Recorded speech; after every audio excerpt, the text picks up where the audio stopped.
Mazda, MX5 Clubman competitors, Mazda, MX5 Club competitors to the assembly area now. This is a final call for MX5 Mazda competitors to the assembly area. Well, good afternoon, ladies and gentlemen, and we are starting a bit earlier than originally planned. So as we don't suddenly have to rush, I will give you the grid for the first race now, and then tell you a little bit more about it as we go on. Those of you that have got entry lists or downloaded them or have sight of them, they're on page 3 of the BRSCC website. This is going to be BRSCC Mazda MX5 Clubman Championship, races 1 and 7. So both of the Clubman races will take place today, and then they can go home. Some of them actually, I think, are in the main MX5 Championship as well. But we've got no less than 35 of them entered for this one. So a very, very good group of Mazda MX5 competitors who want to take part in the Clubman Championship. I'll give you the group by numbers first, for those of you that like this information, and then we'll go through and give you a bit more detail about it. So the front row is going to be 144 and 67. 144 and 67. The second row, 4 and 150. 4 and 150. The third row, 777 and 169. 777 and 169. The fourth row, 17 and 27. 17 and 27. The fifth row, 69 and 478, 69 and 478. The sixth row, 76 and 14, 76 and 14. The seventh row, 55 and 264, 55 and 264. The eighth row, 122 and 73, 122 and 73. The ninth row, 550 and 722, 550 and 722. The 10th row, 59 and 45, 59 and 45. The 11th row, 95 and 68, 95 and 68. The 12th row, 119 and 78, 119 and 78. 13th row is 291 and 50, 291 and 50. The 14th row is 117 and 44, 117 and 44. The 15th row, 38 and 58, 38 and 58. 16th row is 5 and 66, 5 and 66. The penultimate row, 450 and 555, so it's 450 and 555, and on his own back, 778. 778 at the back. So, this championship with 2 meetings left to run today and Brands Hatch at the Formula Ford Festival, so that's 4 races left to run, with something like 100 points on offer for each race. The championship led by House.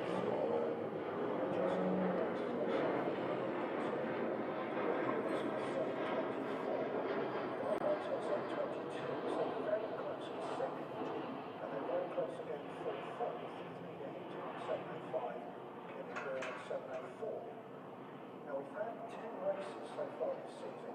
Harry has won 4 of them. Mills won a couple, Matthew Fletcher won a couple, Kevin Dengate won a couple.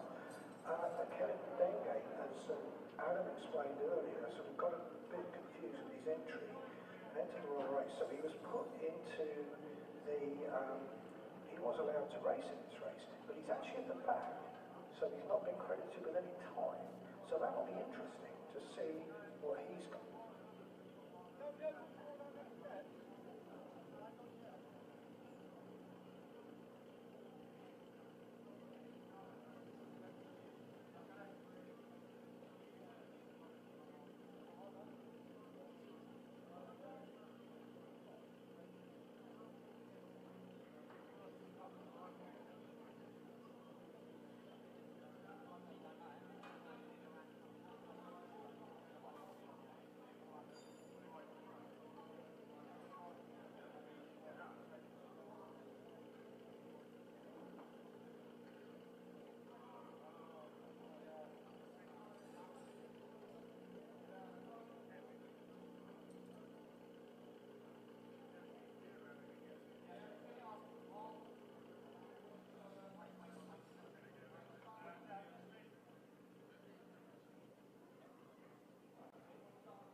So when they come out onto the grid, we will see Matthew Bankhurst on pole position.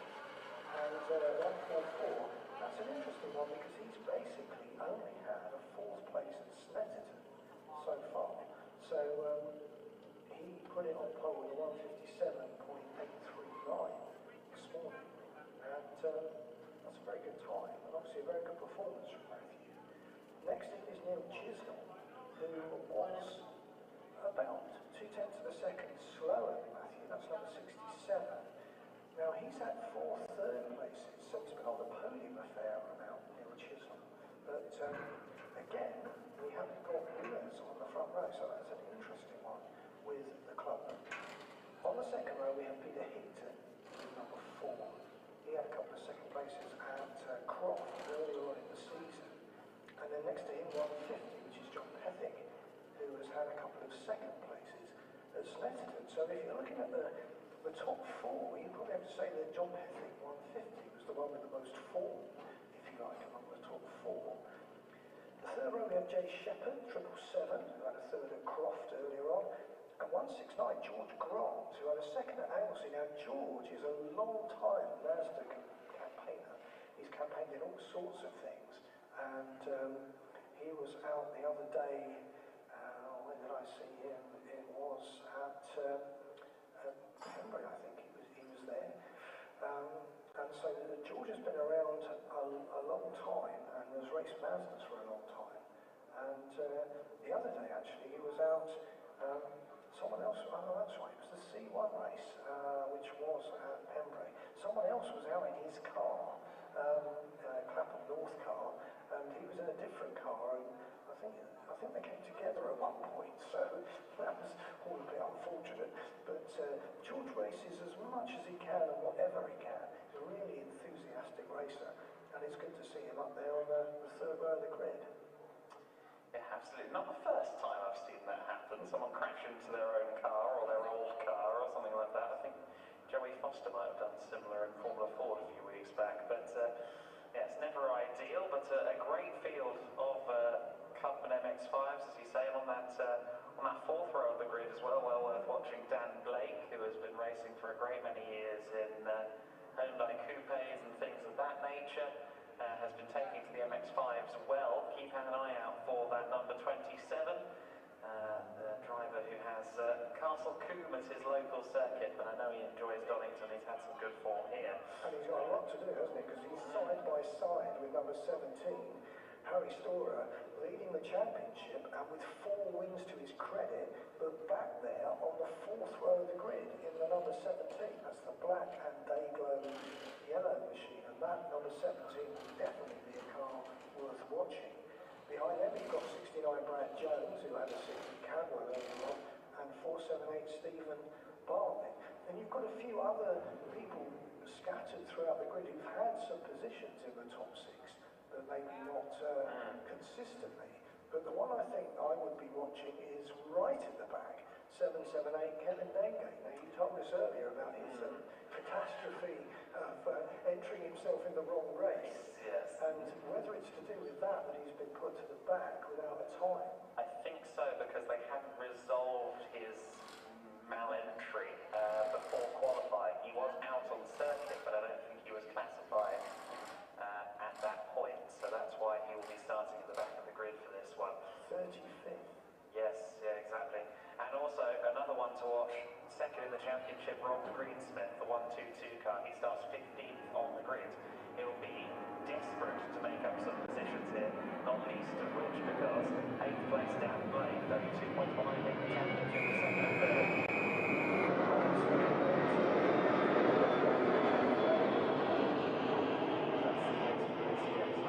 Struggling to remember supplementary regulations at this stage. Most of the races we see today do get a green flag, because they've only just come out just from behind us, really. So it's not like they had a full tour around the circuit to warm everything up. No. So we are anticipating a green flag. And I'm just checking to see if we can see 778 at the back of the grid. Yes, we can. Yes. It's the orange car at the back of the grid. So they waved a green flag to tell us everyone is here. So I can see a green flag. So that's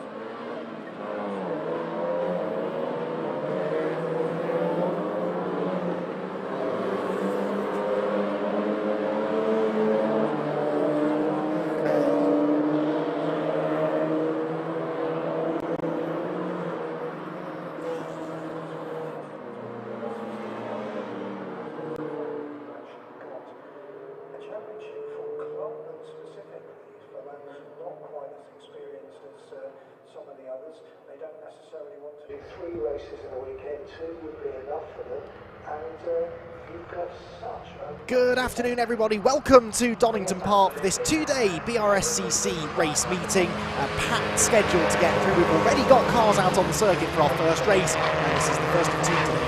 BRSCC Mazda MX-5 Clubman Championship. The grid is as follows. Matthew Bankhurst, a guest driver of the championship, has stuck it straight on pole position alongside Neil Chisholm, Peter Higton and John Epping sharing number 2. Then spots for Jay Shepherd, welcome back to Jay, third row ahead of George Grant and Alex Storer on row 4. Fifth row of the grid then we should find Brad Jones, I should say, ahead of Stephen Bartlett. Like 10th on the grid, then it's Charles Bedwin and Charles Boniface, 2 Charleses on the 6th row of the grid. Row 7 for Nick Ledoyen and William Bream. Row 8, Robert Greensmith and Bo Parry, with Thomas Mallet and Alan Hawkins on the 9th row of the grid. And there you can see the middle part of the grid on your screen now. Just behind this lot then on the 9th row, as I said, Tom Mallet and Alan Hawkins. And then row number 10 for Kevin Bird and Graham Rumsey. It's quite a jumbled grid, actually. We've got quite a few of the championship frontrunners that are struggling for pace, it would seem. The likes of Dan Blake, for example, 3rd in the points, managing only 8th on the grid for the first of these 2 races. Championship leader coming into this final round is Harry Storer, though, and Harry is also not that high up on the grid. In fact, those 2 are sharing the 4th row. Harry Storer, number 17, is 7th, and Dan Blake, number 27, is alongside him in 8th place on the grid. Rob Greensmith was the man who could potentially have benefited from all of this, but as you can see on your screen there, he starts only 15th on the grid. So a lot of the championship front runners are not really anywhere near the sharp end. So, yeah, this will be an intriguing race. A number of drivers out there, though, as I said, are guest drivers. So for pole position, Matthew Bankhurst is not scoring points, so you can sort of delete him as far as point scoring positions are concerned. Also not scoring points, number 478, Stephen Bartlett, who starts 10th. And then further back in the field, 2 names of note. Number 95, Paul McCurlian, and number 291, Luke Souch, whose name I believe I pronounced right this time. They are both members of staff with the BRSCC, and Paul is the Chief Operating Officer, Luke Souch is the Competitions Coordinator, and they, along with the Head of Formula Development, Greg Graham, are all out racing Mazda MX-5s this weekend, so pretty high up the tree within the BRSCC, but still racers at heart, those 3, and it's going to be a fascinating little in-battle between Paul and Luke in this race to see which of those 2 comes out on top. So we'll try and follow that as we get into the race, which will run over 15 minutes. The first of 2 races then, this penultimate meeting of the season. Harry Storer has a comfortable championship margin at the moment, but both he and Rob Greensmith missed the 2 races at Snetterton, so their 2 dropped scores have essentially already been used. If either of them were to have a DNF in any of the remaining 4 races, the 2 here or the 2 at Brands Hatch, could spell disaster for their championship campaigns. So the green flag then waved at the back of the grid. We're ready to go racing here for the first time today at Donington Park. On the left, the red and white car is Matthew Bankhurst, and he makes a good start from pole position. Not such a good start there for Peter Higton on white number 4. They're going 3, 4, 5 abreast as they rush towards Redgate. There's one at the back that hasn't got going. Kevin Dengate, by the way, number 778, that might be Kevin, was disqualified from the qualifying session earlier on, having qualified 2nd fastest. That is not Kevin, so he's left the line at the correct time, but Kevin Dengate, I expect him to come charging through the order and aiming to score some good points, despite the fact that he is right at the very back. Down into the old hairpin we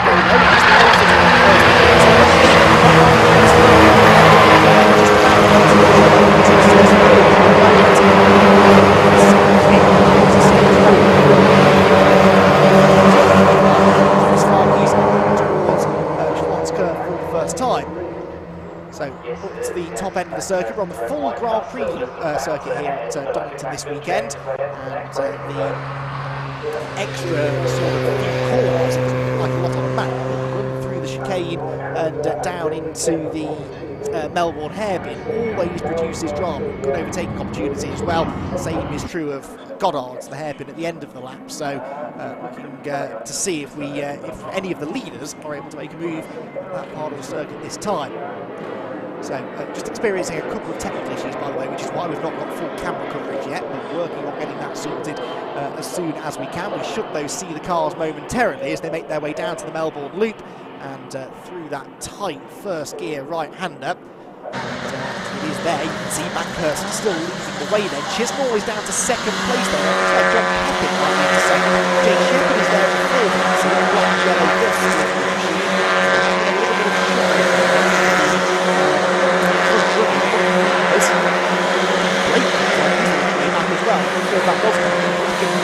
blue car, number 27 of Dan Blake, doesn't seem to be as high up as he started, so troubles there for one of our championship contenders. End of lap one then, it is Bankhurst that leads, bit of a gap back then to Pethick second, Chisnall third, Shepherd fourth as I said, fifth place for George Grant, so it's the white car of Higton that was struggling.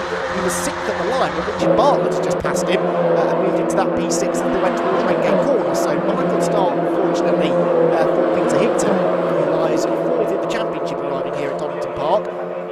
705 points is the best part of 100 of their championship leaders, even what the two worst scores have been taken away.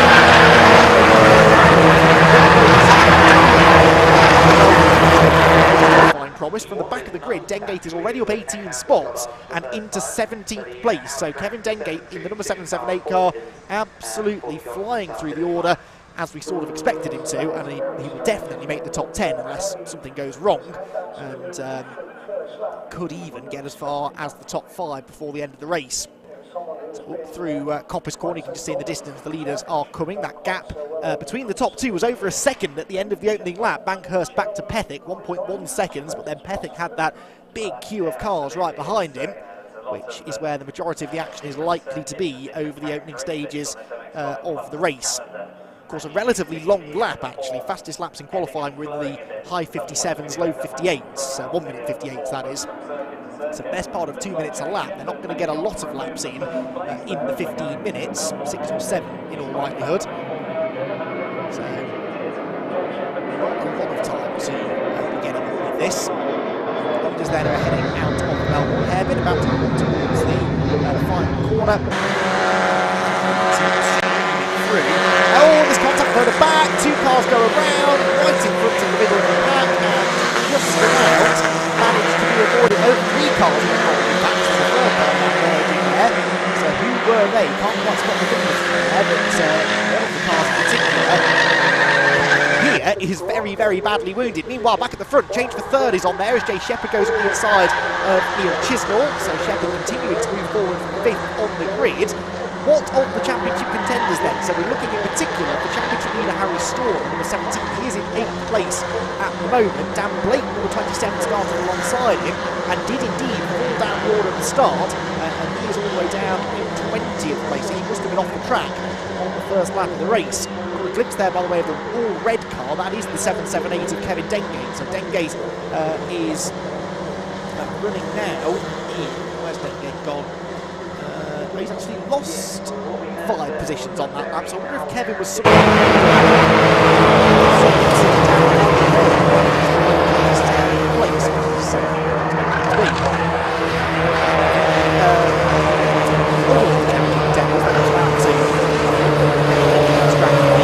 was Rob Greensmith, and he is 15th. So at the moment, of the title contenders, the championship leader, Harry Storer, is the highest placed of the lot. In the background, by the way, you can see the leaders going down the exhibition straight. They're getting closer together now. The lead gap came down by a tenth or so on the previous lap. It's come down by a lot more, I'd say, on this, the third lap of the race. The fastest lap was set by George Grant in 5th, and that is all part of the slipstreaming nature of Mazda MX-5 racing, especially here at Donington Park. It's a very high-speed circuit that does tend to lead to this really close racing. It makes it quite hard to pull away at the front of the pack. And Matthew Bankhurst, despite making an initial break, I think is now being reeled in by the cars behind him. So, waiting for them to come back into view. Here they are, right on cue. Bankhurst out at the hairpin, and you can see that gap coming down. It was 0.92 of a second between first and second. A little bit of leading going on there for fourth place. That's Neil Chisnall and George Grant, I think. Grant is on the left of picture, Chisnall on the right. This side-by-side battle is really letting the leading trio pull away now. Jay Shepherd, incidentally, in third with the new fastest lap. Change is going to happen for fourth place there. Grant moving ahead of Chisnall. But Jay Shepherd in third place, faster than the two in front of him, and the lead gap came down by another 0.3 of a second. Number 59 there coming through, that's Kevin Bird, started 19th. He's up 6 positions into 13th place at the moment.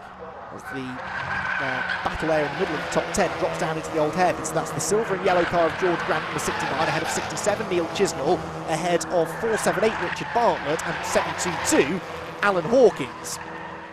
Grant, Bartlett and Hawkins in particular have been regulars in BRSCC Mazda MX-5 racing for a number of years now. Neil Chisnell is related to Clive Chisnell, who is racing in the MX-5 Super Cup a little bit later on this afternoon, but Clive has also been a regular appearer in the Mark 1 Championship that runs alongside this new for 2021 MX-5 Clubman Championship. The Clubman Championship created this year to offer drivers who own or race Mark 1 Mazda MX-5s a sort of one-day alternative to the traditional two-day Mazda MX-5 Mark 1 Championship that is also organised by the BRSCC, which of course is a little bit more expensive. They get extra track time, there's overnight accommodation to be factored in as well, whereas this one-day format for the Clubman Championship does offer a slightly more affordable way of getting basically the same sort of racing in, and we're seeing a lot of crossover between the two series once again in 2021. So that back marker going through then means that the leaders will shortly be back with us. The back marker is 555, Leah Jacobs, who started at the back of the grid anyway. The leaders are back out of the hairpin, still in the same order between the top three. And actually, I'd say that lead gap is maybe creeping back up again. Gesticulation there from Bankhurst to, I presume, his crew on the pit wall. Not entirely sure what that was all about. But Bankhurst with the lead. Pethick still second. The gap does go back out again. It's a new personal best for the race leader. But remember, as far as the championship's concerned, you can delete him from the running order. He doesn't score championship points, whereas those immediately behind him do. Had, obviously, Chisnell dropping down the order on that one. Chisnell started the lap 4th, came across the line in 7th, so that whole group went past him in the end. Not only did George Grant pass him at Redgate, but further round the lap, Alan Hawkins and Richard Bartlett also got past Neil Chisnell, so he's down to 7th now, having started on the front row. Meanwhile, further back, what's going on here in the midfield? Well, you've got the continued progress of Kevin Dengate, who was 17th now, with a new fastest lap of 158.489. What's going on in the BRSCC staff member battle? Because that was a real point of interest in this one. Well, we've got Luke Souch running in 26th and Paul McCurlian in 18th at the moment, although he did just lose a place to the rapid Kevin Dengate. So McCurlian in 18th spot then. At the moment, he was very quick to tell me after qualifying that he'd outpaced Luke in qualifying, but he's managing to make good on that in the race as well at the moment. So leaders then are partway round their 5th lap of the race. In fact, they're most of the way round the 5th lap of the race, then heading towards the Melbourne Loop once more. We've got just under 5.5 minutes to go in the race, and that means that we are in towards the final third now. There are the leaders out of the Melbourne hairpin, and Pethick really coming back now at Bankhurst on this lap. Further back, the back marker getting in the way. They're going to go either side. George Grant has lost out on this lap, hasn't he? Look, because Grant is behind certainly Alan Hawkins and maybe Richard Bartlett as well by the time they get out of the Goddard's hairpin. So the leaders still in the same order, albeit closer together. Behind, though, yeah, it's all changed. Look, Hawkins is actually into 4th place now, and that will be Bartlett, I think, into 5th. So George Grant, the loser on this particular lap. The leaders go through Redgate Corner, nose to tail now. Top 3 covered by just 1 second. And the fastest of those 3 on that lap, the only one in the 1:58, was the blue car in 2nd of John Pethick. There goes Hawkins then in 4th. And then Bartlett ahead of Chisnell, with Grant a further 2nd behind them. So George Grant really did lose out in the traffic there, going through the Melbourne Loop that time. Out through the old hairpin go the leaders. Very, very close indeed. And now the speed starts to build through Starkeys up towards Schwantz Curve, where there are a couple of overtaking opportunities. Certainly up at McLean's it's possible to get up the inside of somebody and make a move there. Let's see if the order has changed next time we see those race leaders. Championship-wise then, Harry Storer still outscoring those that he needs to. He is 8th place at the moment. 7th of those that would score points. Sorry, 6th of those that would score points, because Stephen Bartlett, who I hadn't realised had made such progress, is not scoring points either. Now we've had a change for the lead look though. Pethick is ahead and Shepherd has gone with him. So 2 places lost here for Bankhurst, who almost makes a bit of contact there with Jay Shepherd as they turn into the Fogarty S's and fire themselves off down towards the Melbourne Hairpin. So Matthew Bankhurst then dropping down to 3rd place, but the good news is he's still going to have a couple of laps left to try and do something about that. Out of the Melbourne Hairpin they go. And back up the hill towards Goddard's once again then. Pethick, Shepherd, Bankhurst. Then the gap back to Alan Hawkins 4th. 5th place right behind him though is Stephen Bartlett, who I think I was calling Richard for most of the race. Richard is, I presume, his brother, who is a regular again in Mazda MX-5 Mark 1 racing, but it is Stephen who's running there in the 5th place at the moment. But now that's 4th because he's up the inside of... oh, well, we don't know where to look here. Side by side for 2nd, but on the grass in the background was Neil Chisnell. Was Stephen Bartlett, as Neil Chisnell was up the inside of him. Alan Hawkins losing out in all of that as well. So this is all getting a bit feisty now. Up the inside goes the 478 of Bartlett, but then there's a perfect switch back there from Chisnell, who's back up the inside again as they come out of Redgate and down through Hollywood. Brilliant racing this is, getting a bit physical out of the hairpin, but they've kept it clean through Redgate. They drop down through Hollywood into the Craner curves, and on the inside line it should be Bartlett that goes back ahead, and indeed it is. But Chisnell is not done with him yet, and he's definitely going to try and reclaim some of these positions before, or at least that one position, before the end of the race. He's got to fend off Hawkins first, though. Hawkins is in his slipstream now, heading through Starkeys, and looking to try and convert that into an overtake at the top of the hill. In the next group behind, I did see Harry Storer still, well, sort of on his own now, actually. Harry Storer in 8th place. He's not under that much pressure, and that is excellent news for the championship leader. The race leaders, though, are together, and amazingly, it's Bankhurst back in front now. So Bankhurst is back ahead with Pethick and Shepherd side by side behind. Pethick is shoving Bankhurst down the straight. Bankhurst waving at him again. He's going to get into the chicane first, but that was really close stuff as they went down the back straight. Bankhurst gets the lead back then. Pethick second, under pressure now from Jay Shepherd as they drop down into the Melbourne Hairpin. Bankhurst likes a hand gesture, doesn't he? He was waving at someone a lap or so ago, waving again there as they went down into the chicane, maybe trying to suggest that Pethick needs to stop pushing him, but actually I think Pethick was trying to help the leader on that occasion. Further back, look, George Grant there up the inside of Neil Chisnell, who's on the grass, and they've been joined by... That's not Storer, is it, with them? That might be the championship leader that's caught that group now. He was the next car behind, and I think he has maybe joined in that fight. So Bankhurst leads onto the final lap of the race then. Battle is on for 2nd. That's good news for Bankhurst if those two start falling over each other. More cars on the grass. That's George Grant running wide this time. So the order is Bartlett 4th, Chisnell 5th, Hawkins 6th, Grant 7th, and that is Harry Storer, the championship leader on the outside line then, trying to make some progress, trying to get himself ahead of George Grant. He's brought with him Charles Boniface in the number 14 as well. So Harry Storer has got some company now, and he's got his hands full. What had been a relatively trouble-free race for Storer up until this point is now starting to get a little bit more lively. Down through the old hairpin go the race leaders then, up towards Starkeys. And, well, Bankhurst got the lead back, but over the last couple of laps, we've seen that the leader at the old hairpin has not been the leader by the time they get to the chicane 2 or 3 corners later. So, are we going to see some more changes? It's all getting very busy in the group that's got the championship leader in it, Harry Storer. I think he was side by side there with Alan Hawkins as they went up the hill towards... the McLean's right-hander. Hawkins, by the way, started this race in 18th. He's made some really good progress, hasn't he? Right, out of Coppice for the final time. Matthew Bankhurst still with the advantage. Is Jay Shepherd up alongside? He is. They're side-by-side for 2nd then as they go down to the chicane. With Shepherd on the outside of Pethick. He's late on the brakes. He goes through. Don't think Pethick fought that one too hard. Now, the question is, can Shepherd, over the final 2 corners, launch an attack on the race leader, Matthew Bankhurst? He's going to be closing in. He had a good exit from the chicane there. And as we wait to see them coming into the hairpin at the Melbourne Loop, is it going to be Bankhurst still ahead?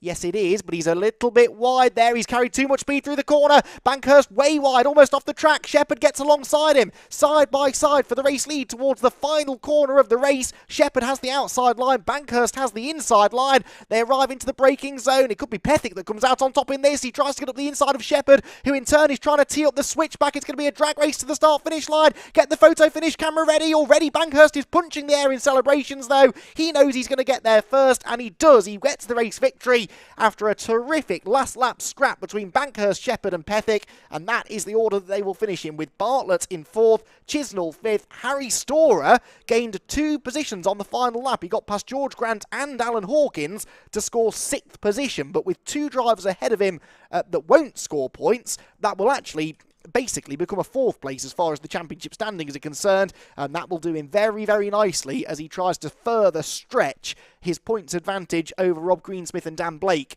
Just to finish out the top 10 then, it was Hawkins 7th, Grant 8th, Boniface 9th, and 10th place for the number 69 car, and that was Brad Jones. So Brad Jones rounds out the top 10.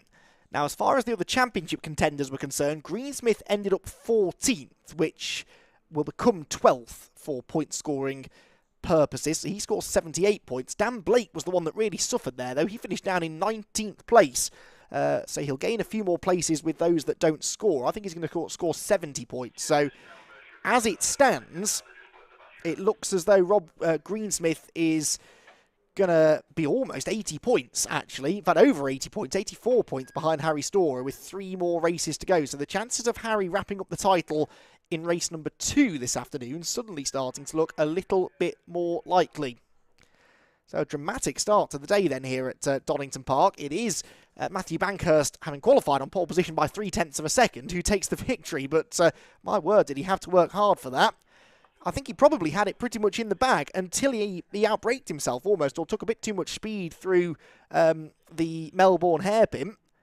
And as he did so, that opened the door on the right-hand side of the road for Jay Shepherd to slip through. And, yeah, that was all the opportunity that Jay needed to challenge for the victory. It didn't quite come off, but good racing there from both of them. And with John Pethick also having his stint in the lead of that race, it was, yeah, proper Mazda MX-5 action. The good news is, if you enjoyed that race, we get to do it all over again a bit later on, because, as I've said, the MX-5 Clubman Championship, they race on just the one day, so they'll have a second race this weekend, and it will be this afternoon at about 5:25, hopefully. Maybe a little bit earlier, actually. We're running ahead of time at the moment.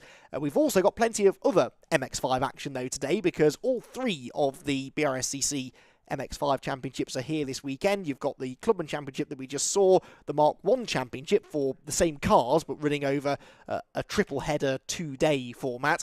And then similarly, the MX-5 Super Cup, which is for the Mark 3 cars. They are here this weekend as well. And the MX-5 Super Cup are going to keep us thoroughly entertained, as they again have 3 races over the course of the weekend.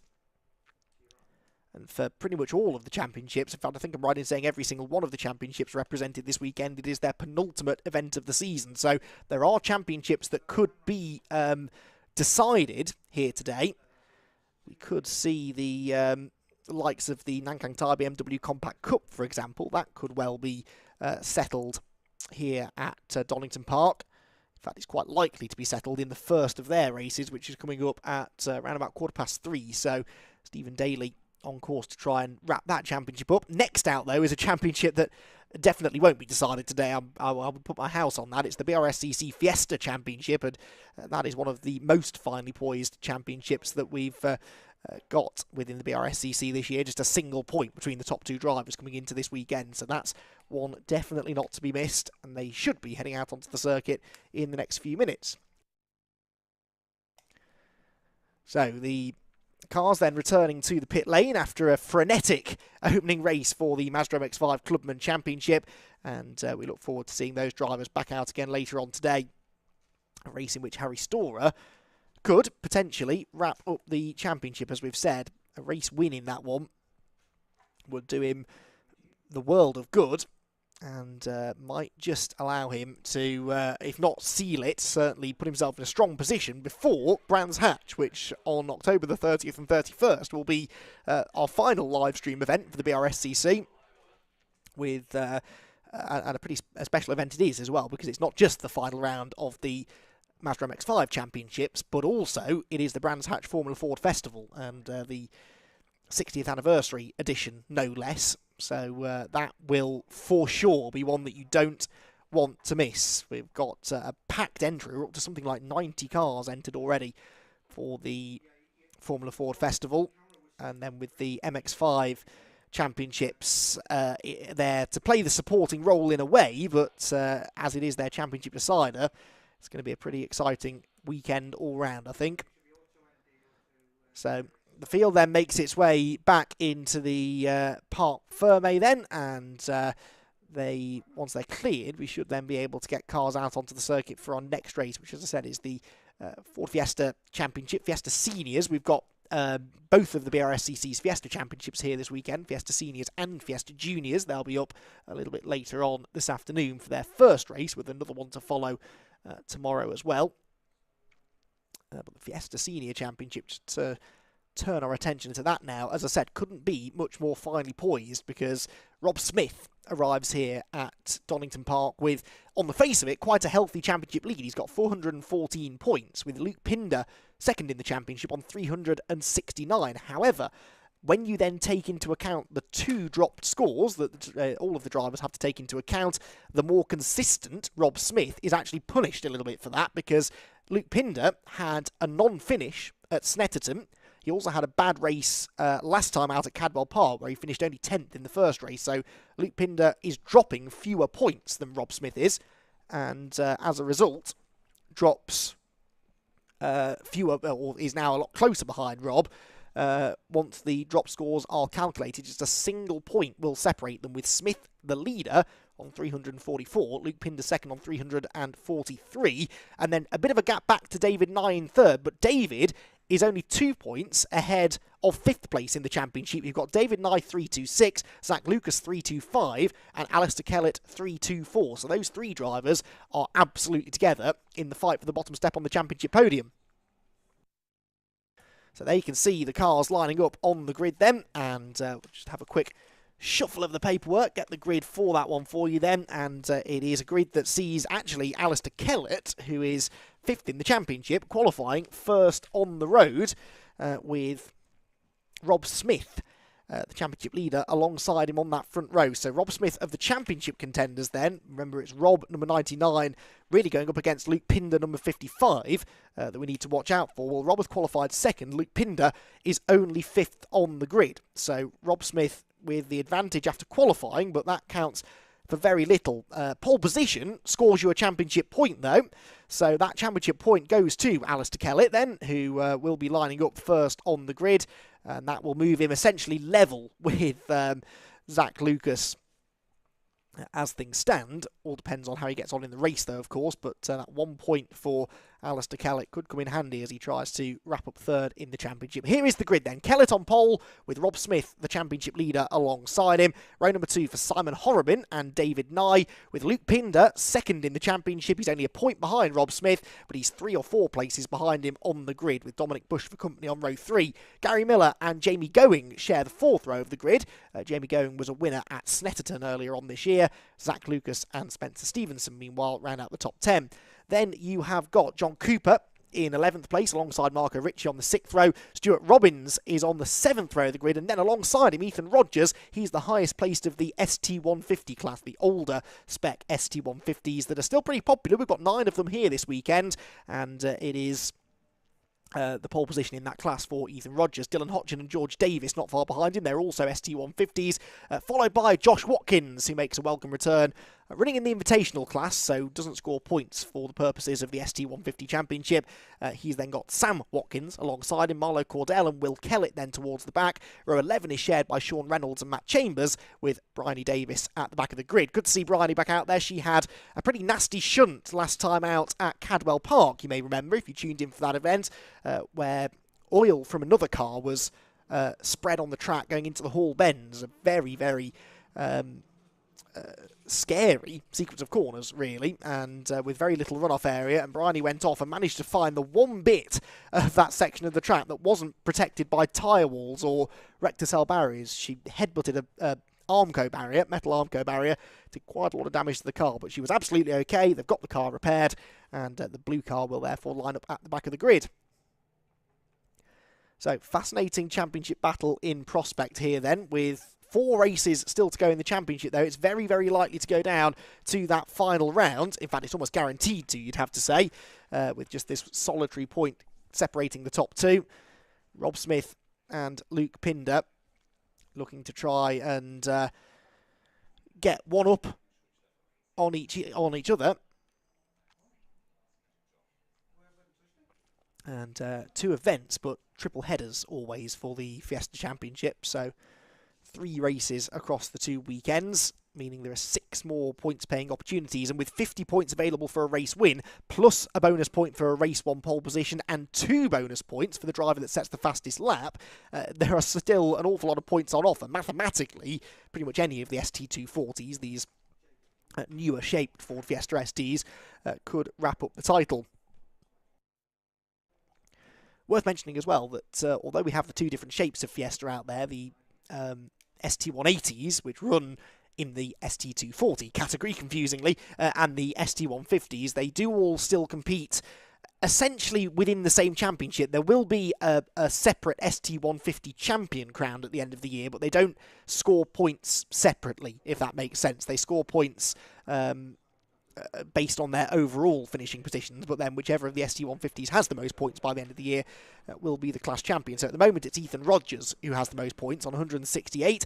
Bryony Davis is actually second. That accident at Cadwell Park, her second non-finish of the season, became her second drop score, so she can't really afford another bad result now. But then in fairness, Ethan Rogers also had 2 non-finishes at Cadwell, and ironically it was his engine that let go that caused the ensuing melee that Bryony was caught up in. So the top 2 ST150s in the points were the 2 in strife at Cadwell. They are 34 points apart though in Ethan's favour, so Bryony not only behind in the points but behind on the grid, of course. She starts 23rd on the grid, Ethan starts 14th. So a bit of an ask perhaps for Bryony to outscore her championship rival here, but you never do know. Donington Park's one of those circuits that can produce some real drama, some unexpected results, so we'll wait and see if that is what this first race of the weekend has in store for us. See some of the drivers really working the cars hard on this warm-up lap, weaving around so viciously that the rear wheels are being picked up off the ground, but these are short wheelbase front wheel drive cars. The rear has very little grip on cold tyres, and it's hard to warm up those rear tyres as well, because obviously they're front wheel drive, so most of the action happens across the front axle. The rear wheels are just sort of hanging on for dear life, and getting temperature into them can be a struggle. But arriving down at, for example, the old hairpin and the crane of curves with cold rear tyres is not much fun, so they really want to try and get as much heat into them as they possibly can before the start of the race. The race then will be over 15 minutes for the BRSCC Fiesta Championship. On the left, the blue and silver is Alistair Kellett. On the right, the black, green and red is Rob Smith, the championship leader. The all-blue car you can see on the 3rd row, that is his championship rival, Luke Pinder, number 55. He'll really want to try and make some progress at the start of the race then. The 5-second board is shown. The red light's about to go on. We're ready to go racing here in the penultimate event of the season for the BRSCC Fiesta Championship. Lights out, away they go. Good start made there from Simon Horrobin in the silver car from row 2, but he's got nowhere to go. He can't get up the middle of the front row sitters, so he has to follow in behind. On the left then, Kellett trying to get the lead into turn number 1. Rob Smith challenging on the outside. The ST150s are 3 wide for the race lead, with Ethan Rogers, the championship leader, on the inside, and Watkins is out on the gravel. Sam Watkins through the gravel. That was contact with George Davis, brother of championship contender Bryony Davis there, that was involved in that somehow. As the leaders come down the crane of curves, they're all sideways on cold tyres. Big move made from further back. That looked like it was Jamie Going, maybe. Car off, and that's Bryony Davis. Bryony Davis is off into the gravel and is going no further, and after the DNF last time at Cadwell Park, that is not what she needed for the championship. Bryony Davis then out of the race, and that might well require an early visit for the safety car. We'll wait and see. The leaders making their way through McLean's corner for the first time. Jamie Going is the 46 car there, you can see, so it wasn't him that was making a move on Luke Pinder. Pinder, though, is in danger here of falling outside the top 5, so rather than going forward at the start, the championship contender is struggling. It is Kellett that leads then, Horrobin second, so he got himself ahead of Rob Smith there through the first couple of corners. Remember, Smith was on the outside into Redgate, and that clearly didn't work out for him. Further back, the ST150 is coming through. That looks like it is still Ethan Rogers leading from Dylan Hotchin in second position. Did George Davis continue? Yes, he did, the 281. So he was the one that tangled with Sam Watkins going through the first corner. Watkins, I believe, got going again, having traipsed through the gravel, and same is true of George Davis. Big tyre smoke. Someone's gone off in the background, one of the red ST240 class cars there. gets going once again just in amongst the ST150 leaders. Everyone through then. The leaders make their way around the hairpin. The top two starting to gap Rob Smith slightly here. So Kellett and Horrobin getting away. Simon Horrobin, former champion within the ST150 cars before the newer shaped cars were introduced to the championship a couple of years ago. You can see how well it's taken off though now. We've got some 13 of the ST180 turbo cars racing. Ooh, that's a little bit dicey. That was George Davis getting a big squeeze there from William Kellett in the 66 car, who did not want to let him through there. I don't think George will have appreciated that. Sam Watkins is in after his gravelly moment. So Watkins looks like he may be retiring, I guess, with damage after the contact at Redgate. And we know that Briley Davis is off down at this part of the circuit on the right of shot. So no safety car yet. Looks like they're going to try and move that car with a live snatch, which, as long as the car is far enough off the road, should be absolutely okay. So, waiting for them to come back into shot at the top end of the circuit then. This ST150 battle continuing. It's for 4th place, essentially, within the class. It's Marlo Cordell, who started fairly deep in the field, actually, who's got himself to the front of that group, the sort of white, green and black machine. The overall race leaders are down at the chicane. Now, from a championship perspective, this is still good news for Rob Smith there, the black and green car going through your shot, because he's still ahead of Luke Pinder, but only by a couple of places. Remember, Smith lost a place from the start. Pinder did somehow still end up at the end of lap 1 in the place that he started, 5th place. So Pinder in the blue car looking to try and close on this group. He could yet get onto the tail of Rob Smith, although he runs a bit wide there out of the Melbourne hairpin. The car behind him is David Nye, former British touring car racer, and Blue Oval stalwart. He's raced Fords for a long time, has David Nye, of all kinds. Even his touring car was a Ford Focus, and definitely gets on with these Fiestas pretty well. He's had a bit of an up and down season, David Nye, but it did come with 2 race victories at Snetterton and a further podium at Alton Park before that. Jamie going there, having a look up the inside of Luke Pinder, having more than a look. He commits to the inside, he's over the curb, he's over the grass. The wider line for Pinder, though, gives him a bit more momentum off the corner, and so Luke Pinder hangs on to that 5th place. He needs to be going forwards here, though, rather than defending his 5th spot. He needs to be attacking, really, the 42 ahead of him of Gary Miller for 4th position. Miller's had a really good start there, hasn't he? So too, yeah, in fact, Miller was... he started 7th on the grid. That's a remarkable start for the 42 machine. We've got number 1, Sam Watkins, going back out onto the track. Number 9, though, Dominic Bush, who had a good start to the race, I noticed. I think it was him that I saw going up the inside of Luke Pinder into the old hairpin on lap 1. But he is in the pit lane at the end of the 2nd lap. I think he might have been the one that made a mistake down at the Melbourne hairpin on that opening lap. Lots to try and figure out here in the early stages. Alistair Kellett is figuring this out pretty well, though, isn't he? He is getting away here from Horrobin in 2nd place. Horrobin, in turn, starting maybe to come under a bit more threat from Rob Smith. Then you've got the next 2, which are Miller and Nye, and they are developing a bit of a gap now over Luke Pinder, although Nye is about to go on the attack for that 4th place as they go out of the chicane and look to try and get up the inside into the Melbourne hairpin. So let's see, did he make that one move as they head down into the braking zone? Yes, he did. So the white car ahead of the red means we've had a change for 4th, but we've had some changes behind. Luke Pinder has lost not 1 but 2 places, although he gets one of them back coming out of the hairpin. So Jamie Going had gone through, and I think Zach Lucas had followed him through as well, but Lucas then ran wide at Melbourne, and he's dropped back behind the blue machine now as they go through the final turn. Onto the pit straight again. In fact, no, I think that's, yes, it is going ahead. Then you've got John Cooper in there as well. The all-green machine is Lucas, and this is not going well for Luke Pinder. Luke Pinder must have a problem. That car is down on straight line speed as it goes down the pit straight because both of them just drive straight past him. So Luke Pinder losing places, losing valuable championship points then. And there you can see the blue machine going through. He crossed the line in 7th, but he is 9th now as they go out of Redgate Corner. So the leaders then heading down into the old hairpin. That's 2nd and 3rd. 4th place, the white car is Nye. 5th, the red machine is Miller, having just lost that place. Then it's Jamie Going. Then it's Zach Lucas. Then it is John Cooper. And only then do you find the blue machine of Luke Pinder. So Pinder, at the moment, is running in 9th spot. That would score him just 28 points. Now, would that become a drop score? No, it wouldn't, because he had a non-finish at Snetterton and he had a 10th place at Cadwell. So this has not been an excellent start at all for Luke Pinder, who does now look like he's going to lose quite a lot of points here to Rob Smith, who of course currently running in 3rd place, would score a nice 42 points. The margin between the two of them then would most definitely shoot up So down into the Melbourne hairpin they go. And the battle for the race lead then starting to, well, not the battle for the lead starting to intensify, the battle for second starting to intensify. Although having said that, Horrobin looks a bit closer now to the leader than he was at the start of the lap. That's Sam Watkins back in, unfortunately. So Watkins, I think, looking at the looks of resignation on the face of the team there, is possibly going to be heading for the pit lane, for the paddock, I should say. He's in the pit lane. You can see the damage to the left rear there from that tag that he had at Redgate Corner. Right, leaders go through, and yes, the gap does come down. Horrobin in second sets the fastest lap of the race then, at 1:47.529. The gap is under a second now, 9/10 between the two of them. Further back, Zach Lucas and John Cooper here side by side. Cooper on the inside, Lucas on the outside, and behind, Luke Pinder about to lose another place to Stevenson. Spencer Stevenson up the inside, and that move has paid off as well. So Pinder losing more progress, and there, Lucas and Cooper. And in the same order, actually, Lucas was ahead of...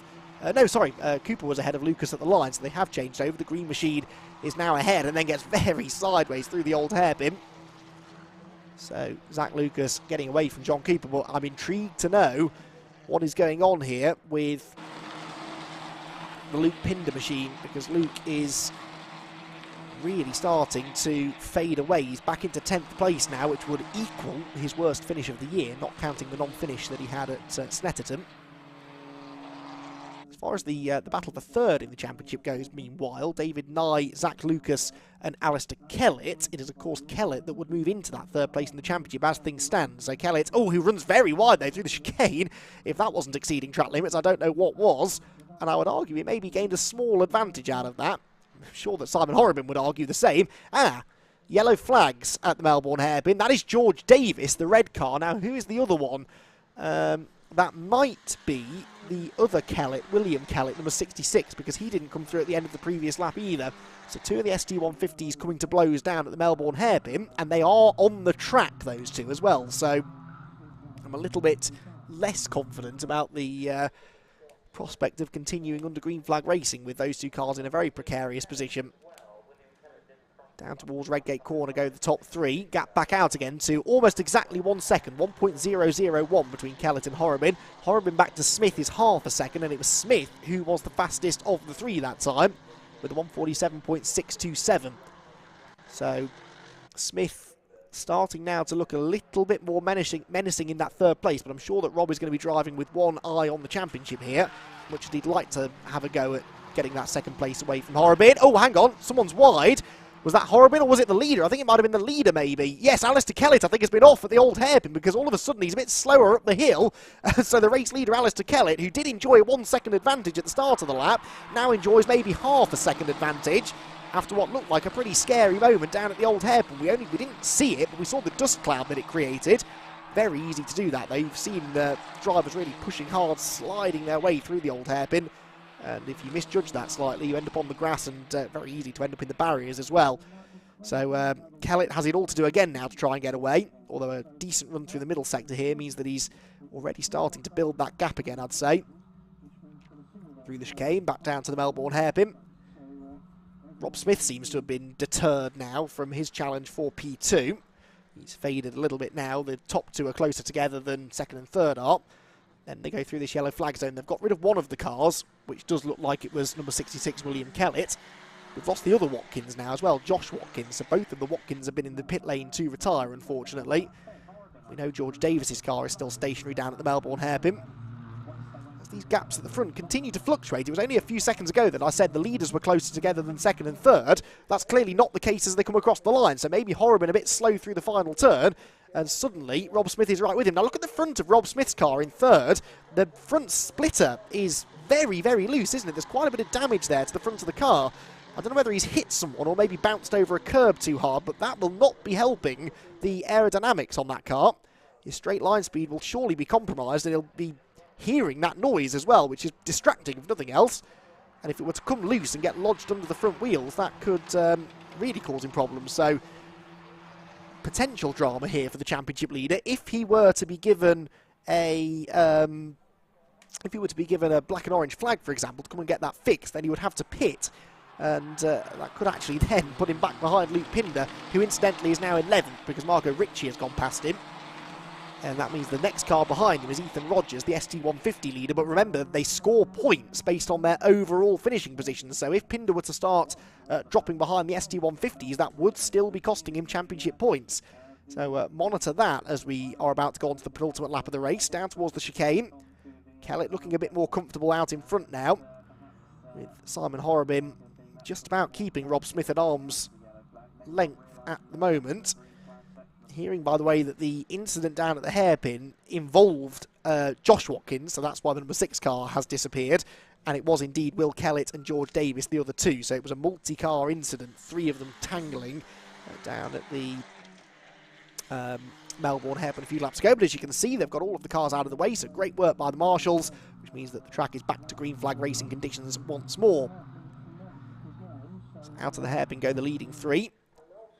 These gaps have never been particularly large, have they? And they keep going up and down, because that time Kellett, the leader, is the slowest of the leading 3. He did a 48.1. The other two, well, a 47.6 for Horrobin and a 47.9 for Smith. They're 2.2 seconds ahead of David Knight, who isn't matching their pace at the moment. There he goes, the white car. Then the battle for 5th is quite entertaining, isn't it? That's Jamie going onto the tail of Gary Miller. So number 42, the red machine there, under quite a bit of pressure now from the Jam Sport boss, the team that run cars in a lot of different championships these days, but they've been synonymous with Ford Fiesta Racing for a while. And Miller with a big slide as he turns into the old hairpin. Jamie Going is going to try and use that to his advantage, carry a bit more momentum up the hill, maybe get a bit of a slipstream as well, and possibly have a go into the right-hander at McLean's. He's not close enough though. So Gary Miller safe for now in 5th position. Up through Coppice they go then. That tricky right-hander at the top end of the circuit, a blind right-hander. You have to fully commit to that corner before you can see the apex curb. Makes it, as you can imagine, quite easy to miss the apex and end up drifting wide into the gravel trap. Very unforgiving corner, that one. Not uncommon to see cars driving through the gravel trying to recover after a bit of a slide. Now Going gets a good exit there through the chicane. He's definitely going to have a go here down towards the hairpin. Yes, he has a look to the inside line. So Jamie Going, oh, there's yellow flag still out though. So even though it's out of shot, the marshals must still be on track attending to the recovery operation. So Jamie had to bail out of that move. You can see he's done so. The leaders, I noticed, were very close together as well there. Yeah, if you look, Simon Horrobin, the grey car, right on the rear bumper now of Alistair Kellett as we're about to start the final lap. We've been here before, haven't we? Our previous race for the MX5 Clubman Championship had a 3-way shootout on the final lap, and it looks like our first Fiesta Championship race of the weekend is going to possibly end in a similar fashion. David Nye in 4th, doing his best to make it a 4-way fight, because he's just set the fastest lap at 1:47.5, having said a lap ago that he wasn't matching the pace of the leading trio. That's no longer the case, but I think he's possibly going to run out of time. Off wide there went Miller. That's Jamie Going through into 5th place then. Miller was out wide in the dirt coming through Redgate Corner, and so Jamie Going moves up into P5, excuse me, with Gary Miller down into 6th spot. Screech of tyres, Kellett out wide. Kellett is slow off the old hairpin. Horrobin will definitely get a run here as they go towards McLean's corner. They're going to be almost side by side for the race lead. Horrobin wants to go to the inside, but there's no way through. Kellett defends the inside, Horrobin to the outside. Kellett has not looked comfortable through the old hairpin. That's a couple of times now that he's made mistakes. He's a bit slow out of McLean's as well. Horrobin to the inside line again, but that line is covered off by the race leader. Kellett is defending for all he is worth here to try and keep Simon Horrobin and Rob Smith behind, and all the while David Nye is now starting to catch them. Look, the 4th car is shot, getting closer and closer by the corner, and in the middle of all of this, the black and green car is the championship leader, Rob Smith, who just needs to finish the race to extend his margin over the struggling Luke Pinder. He doesn't really need to get involved in this side-by-side battle for the race lead, because Horrobin, with a good exit from the chicane, is up the inside, down towards the Melbourne hairpin. Simon Horrobin going for the race lead. The yellow flags are back in. You can overtake down here, and that's exactly what Horrobin does. He gets the advantage with 2 corners to go. Now, can Kellett fight back? He's a bit quicker off the corner, goes to the outside line. The last corner is a left-hander through Goddard's, and in theory, it should be Horrobin on the inside that has the advantage. He gets into the corner first, he outbrakes himself, but so too did Kellett, actually, and I'm not sure that Kellett's going to get the run to the line. It's going to be another super close side-by-side finish, but just about. Simon Horrobin hangs on. Terrific racing there. The checkered flag goes to Simon Horrobin then, and he gets his first victory of the 2021 campaign. 2nd place officially has gone to Rob Smith, because at the end of the race, Alistair Kellett has been given a 5-second penalty for exceeding track limits. So in the end, none of that mattered anyway. Horrobin was always going to inherit the race win. but it is Alistair Kellett with a 5-second penalty who not only misses out on victory, but drops out of the podium places. It's Horrobin with the victory then, Smith second, David Nye inherits a podium in third, with Kellett down to fourth. Jamie Going was fifth, sixth place for Miller, seventh Zach Lucas, eighth John Cooper, with Spencer Stevenson ninth and 10th in the end for Luke Pinder. He got back ahead of Marco Ricci there towards the end, which I admit I hadn't spotted. So that puts him into 10th position. It means he will score 26 points. Rob Smith, meanwhile, of course, he ends up in second after the penalty for Kellett. He scores 46 points. So the gap will go out. Well, it will go out by 20 points because that won't count as a drop score for Pinder. So the gap will definitely have increased now between those top two in the championship. David Nye, meanwhile, in third, will score 42 points. Zach Lucas finished 7th and will score 32.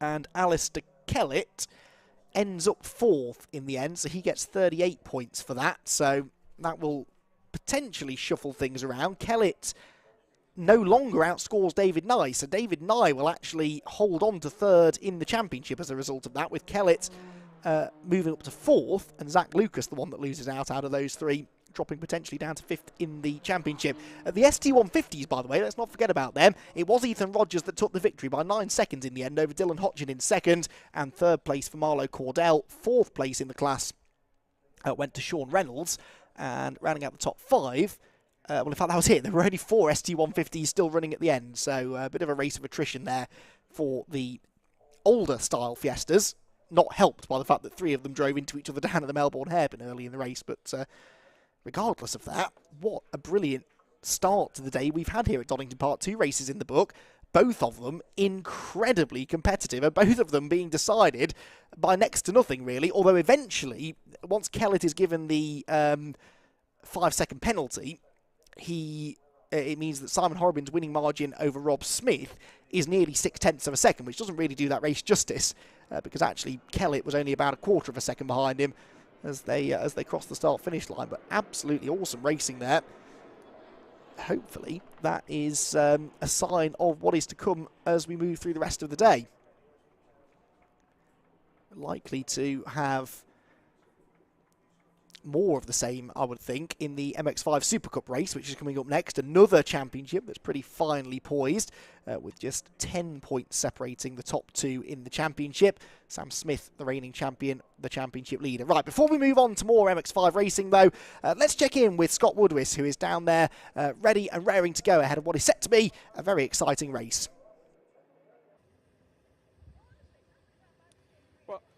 Well, good afternoon, everybody. Apologies, I was a little late on getting to the camera bits and pieces, but great first couple of races that we've had with the MX5 Clubman Championship, and then that brilliant finish to the BRSCC Fiesta Championship race. First victory for Simon Horrobin this season. He will relish the fact that he got himself back onto the top step of the podium.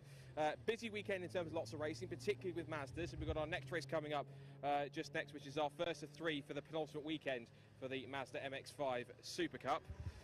Before I almost get run over by a tractor, thank you to the MSA scrutiny for allowing me that one. So we're going to quickly have a run through some of the front runners on the grid. So the 2 main men of the championship, Sam Smith and Jack Harding, on the front row together. Now, they're separated by 10 points at the top of the championship. So Sam currently has the lead at the moment, trying to defend the championship, and he's going to try and hold on to the position as best he can. Currently 3rd place in the championship. We take a bit of a wander down the rest of the top 10. Is Patrick Fletcher. Now, Patrick's not had the best of form recently, and so he's in danger of actually losing 3rd place to James Cousins, who is starting in about 10th position towards the back of that top 10. So this is on the 2nd row of the grid. Patrick Fletcher will start alongside Adam Bezel, who on his day has actually had some really, really good form. Might actually have a very good word with Adam Bezel, actually, if we've got some time to do so before we can.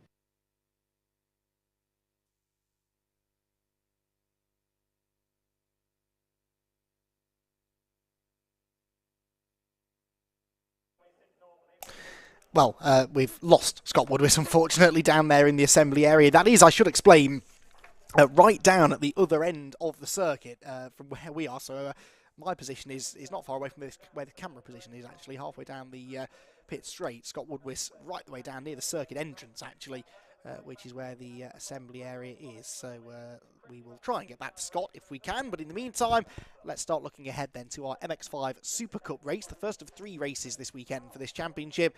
And as I said, a very, very closely matched championship battle that we have, with Sam Smith, the reigning champion, car number 1, leading the way in the points at the moment. He is on, on corrected scores. Once the 3 worst scores are deleted, he's on 1,192 points because of this slightly quirky point system that the MX5 Championships all still use, where you get 100 points for a race victory. So the finishing totals end up being pretty high. So 1192 for Sam Smith, and then it's 1182 for Jack Harding in second place. So only the 10 points between them. Sam Smith has a lot more race victories than Jack Harding does. Sam has won 8 times so far this year to Jack Harding's 2 race victories. Jack's had a couple of races where things haven't quite gone well. There was a bit of contact between them at Snetterton, for example, that led to Jack losing quite a few points. Right, I think we can now head back down to the assembly area with Scott Woodwis. Welcome back to assembly. Apologies for the dropout there. I was mentioning just with the club class championship in many cases, Kevin Sylvain currently leads the way there. Richard Amos is trying to climb back up a few places higher, but it looks like Richard's going to try and claw some points back as he's starting much higher up on the grid this time inside the top 10. So lots to play for. There's almost 40 cars on the grid this weekend. It's one of the biggest grids we've had this season for the MX. And the championship battle is firmly poised. They've got the signal to head out, so we're going to watch them go out in a second. But it is Sam Smith versus Jack Harding at the front of the field, not only the championship, but also at the front of the grid. So, Andy, you've seen this championship pretty much all season long. This is going to be another tasty battle between the 2 main title contenders at the front of the field. So, over to you, Andy, for the grid. This one should be pretty explosive. Yeah, explosive is the word, really, and we've seen some pretty explosive races from this championship here at Donington in the past. Donington, for a long time, used to host the final rounds of the MX5 series, and then the move a year or so ago to put it on the Formula Ford Festival bill at Brands Hatch has changed that, but Donington's seen some pretty epic championship deciders in MX5 Super Cup history, and this year it is going to set us up for the championship decider at Brands Hatch in about a month's time. So Sam Smith with this 10-point advantage, as I was saying, over Jack Harding. Scott was mentioning the club class there, which sees Kevin Sylvain, the championship leader. He's got about 24 points on drops ahead of Clive Powell's.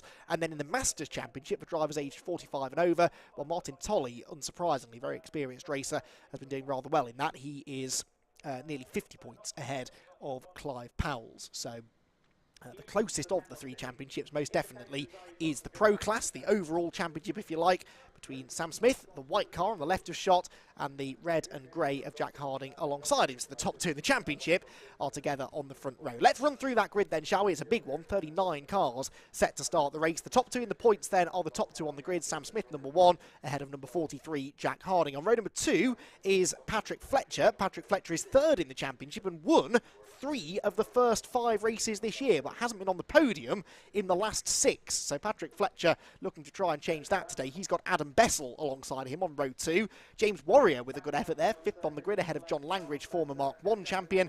Then it is Declan Lee and Richard Amos who share the 4th row of the grid. Then behind them, at the back end of the top 10, we've got on row number 5, Michael Nibbs and James Cossons. James Cossons had a breakthrough victory. He'd already won at Croft earlier this year, but he got a 2nd victory of the year in the reversed grid race at Cadwell Park about a month ago, just under a month ago. So looking to try and get another victory maybe this weekend. He's got Braden Fletcher behind him and Tom Smith, with Alex Miller and Will Morris on row 7. Row 8 is Luke Whitworth with Nick Rutter for company, and then behind them on row 9, towards the back of the top 10, is Lee Britton alongside Kevin Sylvain. Sylvain, remember, your club class championship leader.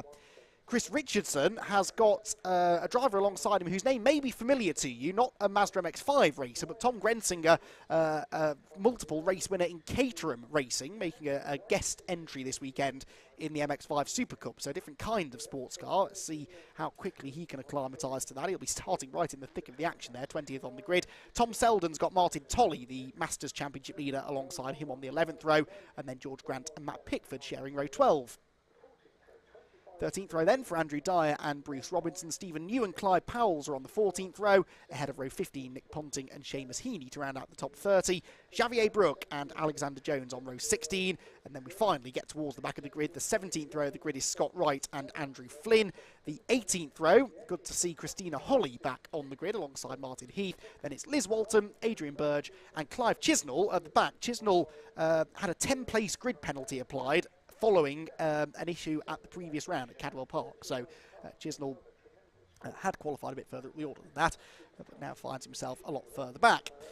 So the green flag lap then gets underway. Sam Smith, the championship leader, as confirmed there. You can see on the left the total points, on the right in yellow, though. That's the column that really matters. So you've got these 3 worst scores that get deleted. Sam Smith has only been off the podium once this year, so he's dropping an 84 points haul from last time at Cadwell Park. He's also dropping a couple of podiums from Croft earlier on this year, and that all puts him 10 points ahead of Jack Harding on that front row. Patrick Fletcher third, James Cossins fourth, and John Langridge rounding out the top 5, just ahead of Declan Lee, Braden Fletcher, Will Blackwell Chambers, Adam Bessel and Martin Tolley.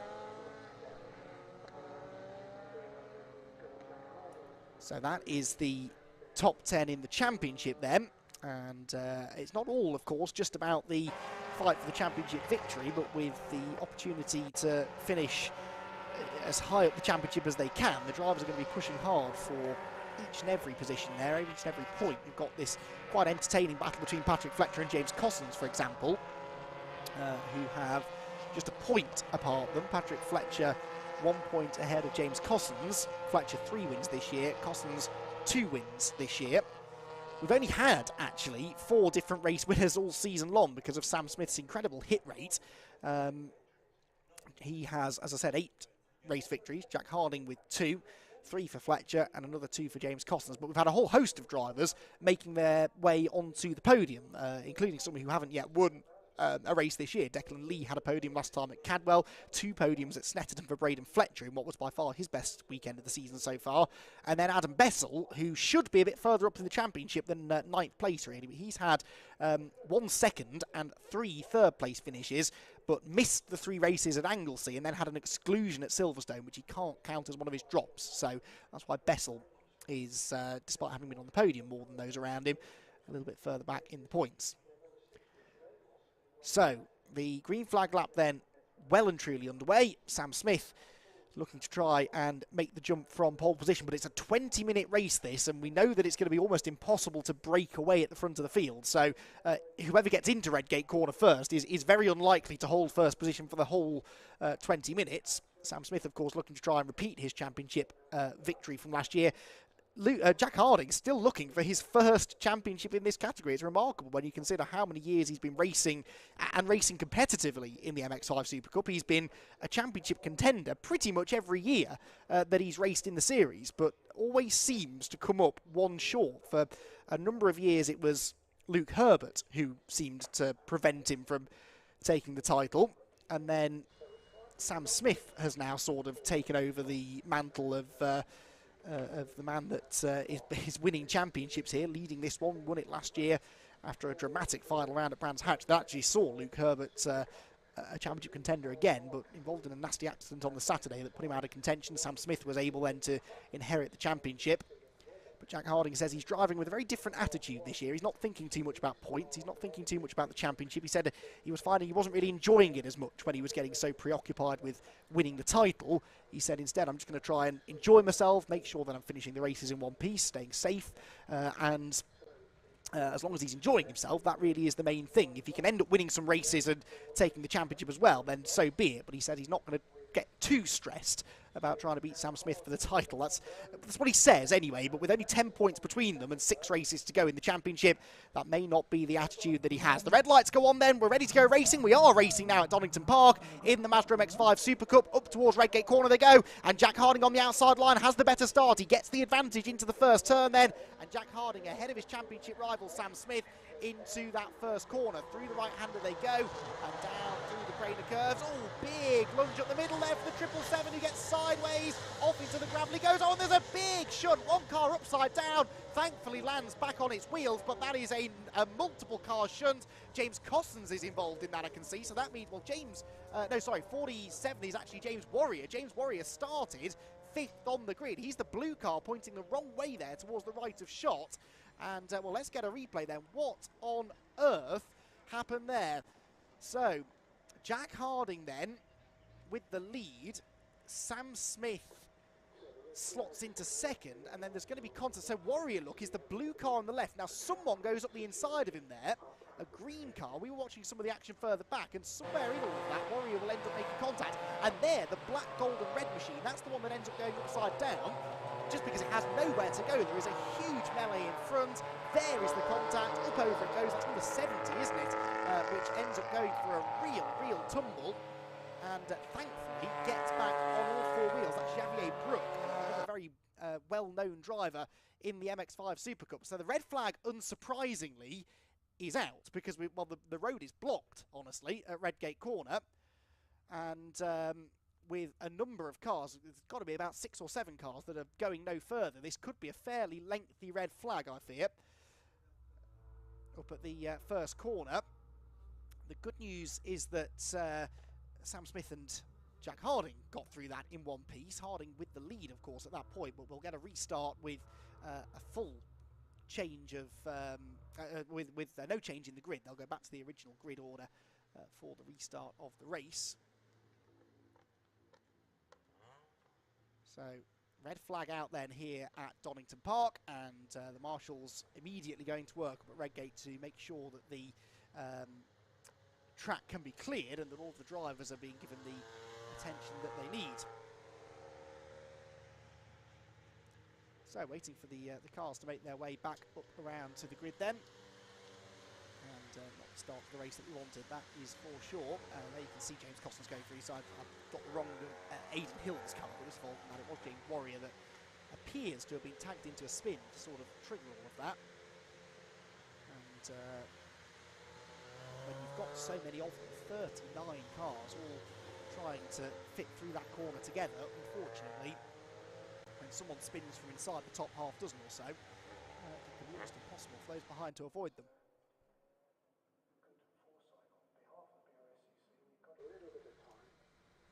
So there you can see the marshals just waiting to redirect everybody into their correct grid positions. And that regridding process may take a little bit of time. So, but of course, understandable decision to red flag the race. As one driver there limping back into the pit lane with a lot of damage down the left-hand side of the car. But yes, no choice but to stop the race to give the marshals the best possible opportunity to deal with the incident. So, in the meantime, let's let you know. Let's tell you what is coming up later on in the day, because it's a busy old day here at Donington Park. This is the third race of the day there, the MX-5 Super Cup Championship. After this, we will get the first race of the weekend for the Nankang Tyres BMW Compact Cup, and that is a race that could well see a new champion, well, not a new champion crown, but Stephen Daly could get another championship title in the Compact Cup. That's due to start at about 3:25, but of course this could all change with this delay. Then you've got the BRSCC Mazda MX-5 Championship, the first race of their weekend, followed by, excitingly, the first heat for the Motorsport UK British Supercart Grand Prix. Their championship finished a month ago at Cadwell Park, but this Grand Prix event at the end of the year, a real spectacle, and they'll have 2 heats and a final. 1 heat today, and the other 2 races will be tomorrow. Then you've got the second Fiesta race of the day, but this one for the Fiesta Juniors at 4:55. The MX-5 Clubman Championship, who raced at the start of the afternoon, they'll be out at around about 5:25, followed by the Fiesta Championship that were out previously, and the cars that we've got on track right now for the Mazda MX-5 Super Cup will have their second of 3 races at the end of the day.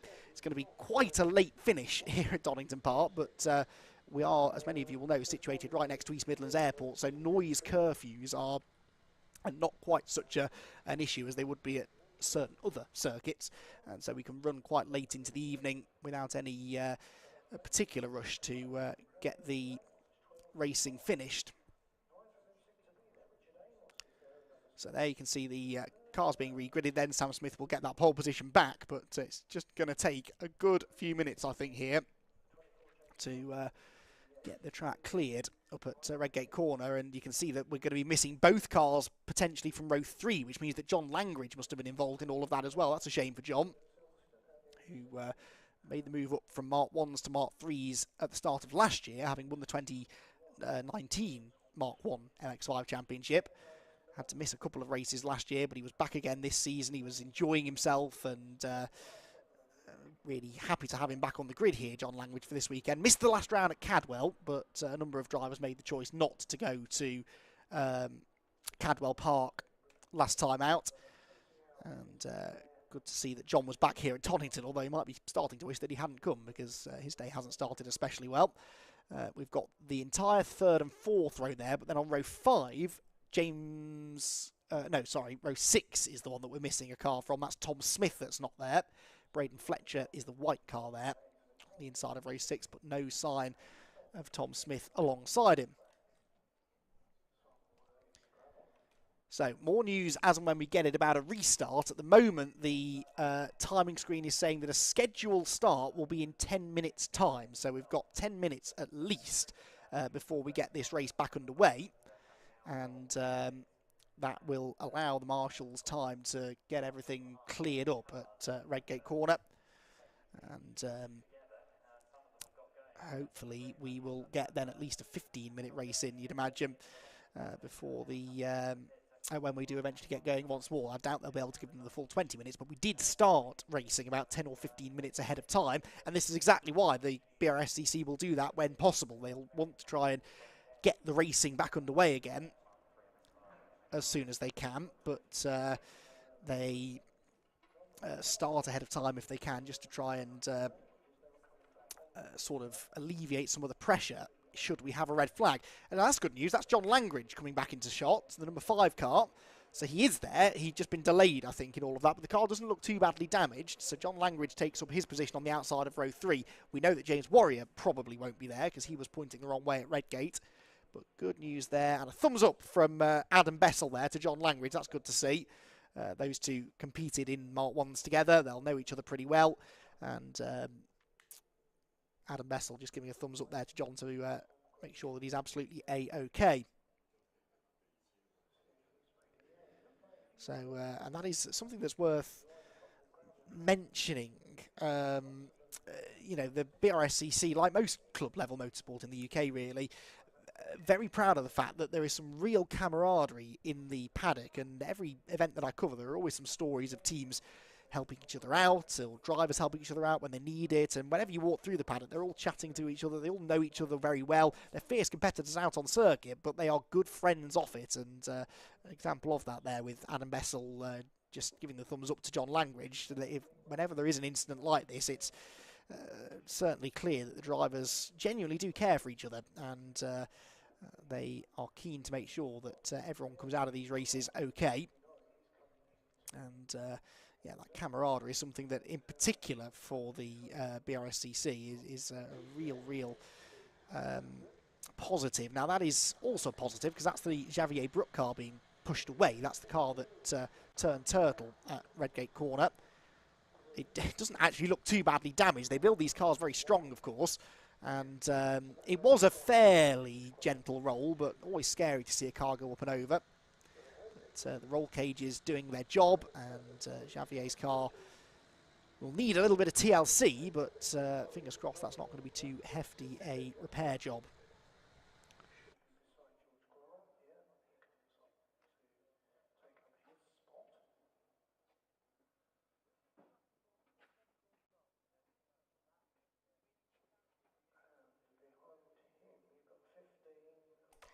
So we continue to wait then. The re-gridding process is almost done now, I think. It's a sign of just how destructive that accident was. I mean, although there are still a couple more coming, but that grid is supposed to be 39 cars strong. I'd be surprised if we've got 30 of them left, maybe even fewer than that. So we're going to be missing quite a few there from in the midfield. And has that lost us any of our championship contenders within the other categories? Because, of course, the club class runners, who were filling up most of the middle and back end of the grid, they may well have been involved in all of that as well. Kevin Sylvain, for example, the club class leader, Clive Powells, they will be hopefully having negotiated that in one piece. Trying to pick out where they would have lined up on the grid. Kevin Sylvain was 18th, so on the 9th row. And no, I'm not convinced he's there, you know. I think Lee Britton is there, but I'm not convinced that Kevin Sylvain is... Oh, no, I think he is. I think Sylvain is there, just peering off into the distance. I think I can just see the 62 car. But it is possible that there will be one or two championship implications here, with drivers now having to count this non-finish as a dropped score, one of their 3 for the season. Worth mentioning as well that this battle between Sam Smith and Jack Harding for the championship hasn't always been terribly friendly. We did have that contact back at Snetterton and a race that Sam Smith went on to win, and Jack Harding ended up finishing in 9th place, but Sam was given a 9-point penalty for that, so that also has to be factored into his total score, the 9 points that he loses for that. And that little bit of needle we suspected might have carried on to Cadwell Park, where actually it was Sam Smith that had the worst weekend, really. He had his first non-podium finish of the season with a 9th place of his own in that reverse grid race at Cadwell, a race that Jack went on to finish second in. But they had a win apiece before that and a second place apiece before that. Harding, though, was able to just close the championship margin ever so slightly. And that number 43 car, having made a really good initial start to the race, will now need to try and make another really quick one and get into Redgate Corner ahead of Sam once again. Getting notification through the timing system, by the way, that this will be a 10-minute restart, so it's going to be a half-length race, essentially. 10 minutes then, the distance when we do get racing once more, and that schedule starts. Still showing at 2:55. It's 2:51 now, local time. So we're within 5 minutes, hopefully, of getting the green flag lap. That will probably be underway. And you can see there in the middle part of the grid, the area that we've lost all these cars from. So yeah, there is definitely no James Warrior from 5th on the grid. It appears that there is no Tom Smith on the 6th row, and I think we've lost Will Morris as well, number 177 from the 7th row. 8th row seems to be there. 9th row, though, I'm now getting more and more convinced that we don't have Kevin Sylvain. I'm going to put a question mark next to him on my grid sheet. I don't think Kevin Sylvain is there on the 9th row. He should be behind the orange car of Nick Rutter. You can see Nick Rutter's car there in the middle of the grid on the right-hand side, and there is an empty space behind him. So I think we have indeed lost our Club Class Championship leader. Now, if that is the case, Kevin Sylvain has finished every race so far this year, and he's finished them all inside the top 4, actually. So this will become one of his drops, a 0 points haul. But he came here to Donington Park, some 24 points ahead of Clive Powell's. Now, that's the next thing we need to work out, is whether Clive Powell's is still there, because Clive started even deeper in the field. He was on the 14th row of the grid. I think he is there. You've got the yellow car of Matt Pickford, which you can see just at the far end on the right-hand side with the sort of martini stripe down the side of it. Then the orange car of Bruce Robinson should be next behind him, although that doesn't actually seem to be the case. And then Clive Powell's, I think, is the car directly behind Pickford. So Powell's, if he can get to the end and score some good points, could start to capitalise on Sylvain's misfortune. Never the way you want to score points, of course, but, you know, you have to take your opportunities as and when they come.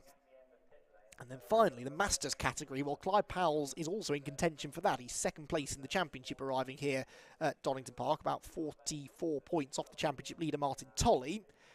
Martin Tolley should be just ahead of Matt Pickford, and I think he is. So I think Tolley survived all of that. And Martin Tolley, who has raced in, I think, probably more Mazda MX-5 races than any other driver on this grid. Most of them in the Mark 1 Championship, but then that's true of a lot of them. The Super Cup started back in 2012, I seem to recall.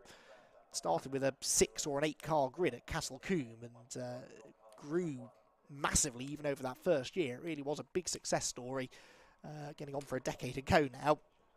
And Andrew Clarkson winning that first ever MX-5 Super Cup Championship, going up against the likes of Abby Eaton, for example, in that first season of racing. And Abby went on to achieve big things, racing in GTs, and now we see her popping up on the TV all the time, it seems. And she would go on to win the championship just a year or two later in dramatic fashion here at Donington Park. Another one of those very, very eventful finals days for the MX-5 Super Cup, where she had an engine failure on the Saturday. They had to get an engine from a road car into the car then for the Sunday, and then she was coming through the order nicely and got spun at Redgate Corner, and poor old Abby had to come clawing back through the field again.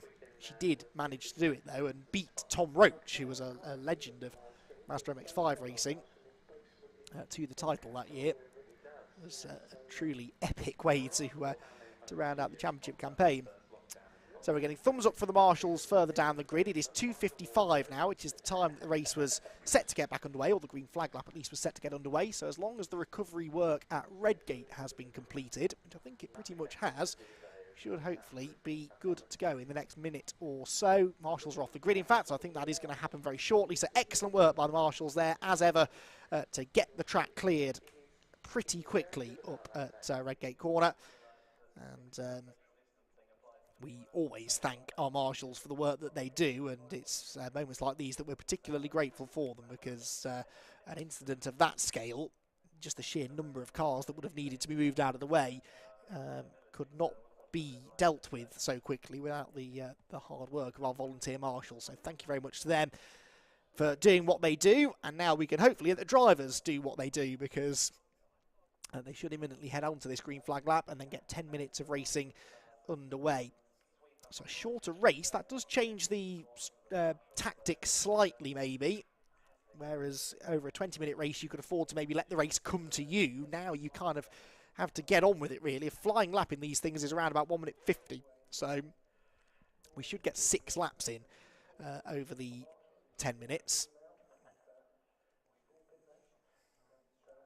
And that will give them plenty of opportunities to make ground, those that need to, but it's all really about this dice between the top two, Sam Smith and Jack Harding. Harding, can he get into that first corner first again, or is Sam Smith going to have learnt from his first start and found a way to beat his championship rival into the first corner? You get a bonus point for fastest lap in this category. You also get the bonus point for pole position. So Sam Smith has already got a point guaranteed out of this race. The fastest lap may well go a different way, though. It's actually quite rare for the race winner in this championship to also set the fastest lap, because it usually means that the cars behind are able to use the slipstream to actually set quicker lap times in their pursuit of the leader. So it's a rare thing to win and also set the fastest lap of the race, although it is something Sam Smith's been able to do a few times this year. So we're still waiting. I think there's just a little bit more recovery work going on up at Redgate, so drivers continue to wait patiently there on the grid. And of course this is giving a few of the drivers time to make final preparations for the restart. There is one of those drivers, number 19 that is, in the pit lane. That's Liz Walton. Now, I don't know whether Liz was involved in that incident. Oh, there's another one ahead of her, which definitely was, because that car's got damage to the left rear corner. I can't see who that is. The car just in front. Liz, yes, so Liz has had damage to the right rear, look, which has been sorted with tank tape, of course. Which solves everything, and the number on the other one, I can't quite see from this angle, is 177, I reckon, which, or 777 maybe. Is there? Oh no, 177 is Will Morris, yes, who I noticed was missing from the 7th row of the grid. So Morris will be a pit starter, and so too Liz Walton, although she was due to start at the back of the grid anyway, 37th on the grid. But Will Morris, if that car isn't too badly damaged, one to watch here, because he does have the pace to run inside the top dozen or so in the field. So I think I heard a whistle there in the pit lane, which I'm hoping means that we're not far away from getting a bit of movement. Jack Harding there just making some final preparations inside the car to get the get out onto this green flag lap. And yep, there we go, cars moving once again. So the restarted race then, just a couple of minutes away here for the Mazda MX-5 Super Cup here from Donington Park, the next chapter in this championship battle then between Sam Smith, the reigning champion, and Jack Harding. Can he do it? Can he get his first title in this race? He needs to be beating Sam Smith on a regular basis to make that happen, really. So through Redgate they go. There's the 77 car, damage to the 33, that's Alex Jones. We'll see quite a lot of walking wounded, I imagine. There's 777, that's Andrew Flynn. He's had a bang on the left-hand side. Lots of gravel on the wheels as well, so I think he must have gone off in avoidance of the shunt ahead. So from the 39 starters we were supposed to have, I think once you add in those couple from the pit lane, we might have only lost about 5 or 6 then, hopefully. Given just how many people looked like they were involved in it, it's quite impressive actually, and hopefully those that were involved are first of all okay, and second of all will be able to get back out on track again tomorrow. Clays, 1 or 2 drivers really pushing hard. That's Alex Miller, isn't it? Number 7 getting a big drift on through McLean's corner. This is not the race yet, this is just the warm-up lap, but of course they've been sat on the grid there, losing tyre temperature for the best part of a quarter of an hour, so they'll really be working the cars hard here on this green flag lap to make sure they've got the temperature in those tyres that they need. It's they run on treaded Avon tyres. It's like a semi-slick essentially, so not road tyres, but it's not a full slick either. Still requires a certain amount of temperature though to operate at its optimum, so they do need to work them quite hard. Sam Smith really working hard. He's pulled well away from Jack Harding, who wriggles his way up out of the hairpin. Patrick Fletcher 3rd. 4th on the grid will be Adam Bessel. James Warrior will not be there 5th, so John Langridge will have the 3rd row to himself. Declan Lee and Richard Amos should be there on row 4. Michael Nibbs and James Costons likewise on row 5.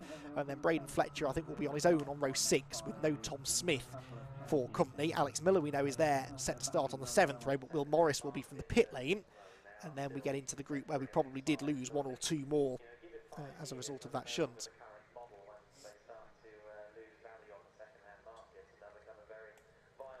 So the number 1 car of Sam Smith then pulls up on the pole position there, left of shot with Jack Harding alongside him. Jack got into the first corner first last time around. Can he do it again? Now that it's a shorter race, it's probably more important to try and get into that first corner as the leader. You're not going to have as much time to get those places back if you lose ground at the start. So the RunYourFleet.com safety car arrives at the back of the grid, the Jaguar, and we are almost ready to try this again then for the first time of 3 this weekend. Mazda MX-5 Super Cup about to burst into life. Sam Smith on pole position, Jack Harding alongside him. The top 2 in the championship about to go wheel to wheel again towards Redgate Corner. Eyes on the starting gantry, which lights up red now. The lights go out, we're away once again. Is it a good start from Harding? It is, and it's an even better one, I'd say. He's going to get himself fully alongside, is he? No, in the second phase of the start, Sam Smith is well and truly coming back at him up towards Redgate Corner. Smith fighting back on the inside line. He's going to try and get the advantage away as they go into turn 1. Who comes out the other side as the leader, though? Is it going to be Smith? Is it going to be Harding? They're still side by side, I think. But Sam Smith, the white car, is ahead. And now Patrick Fletcher moves up to challenge, does he? For second place. Nose ahead for Sam Smith anyway. But actually Harding coming back at him now as they drop through the Craner curves. Now we've got to turn right through the old hairpin. And Smith still can't quite get this completed, can he? Because Jack Harding comes right back round the outside of him. And he's going to now finally assert himself in first position as they head through Starkeys and up through Schwantz curve. So it is Harding that leads. Smith second. Side by side for 3rd place there. Who's that coming round the outside? We've got Patrick Fletcher there on the inside line. On the outside.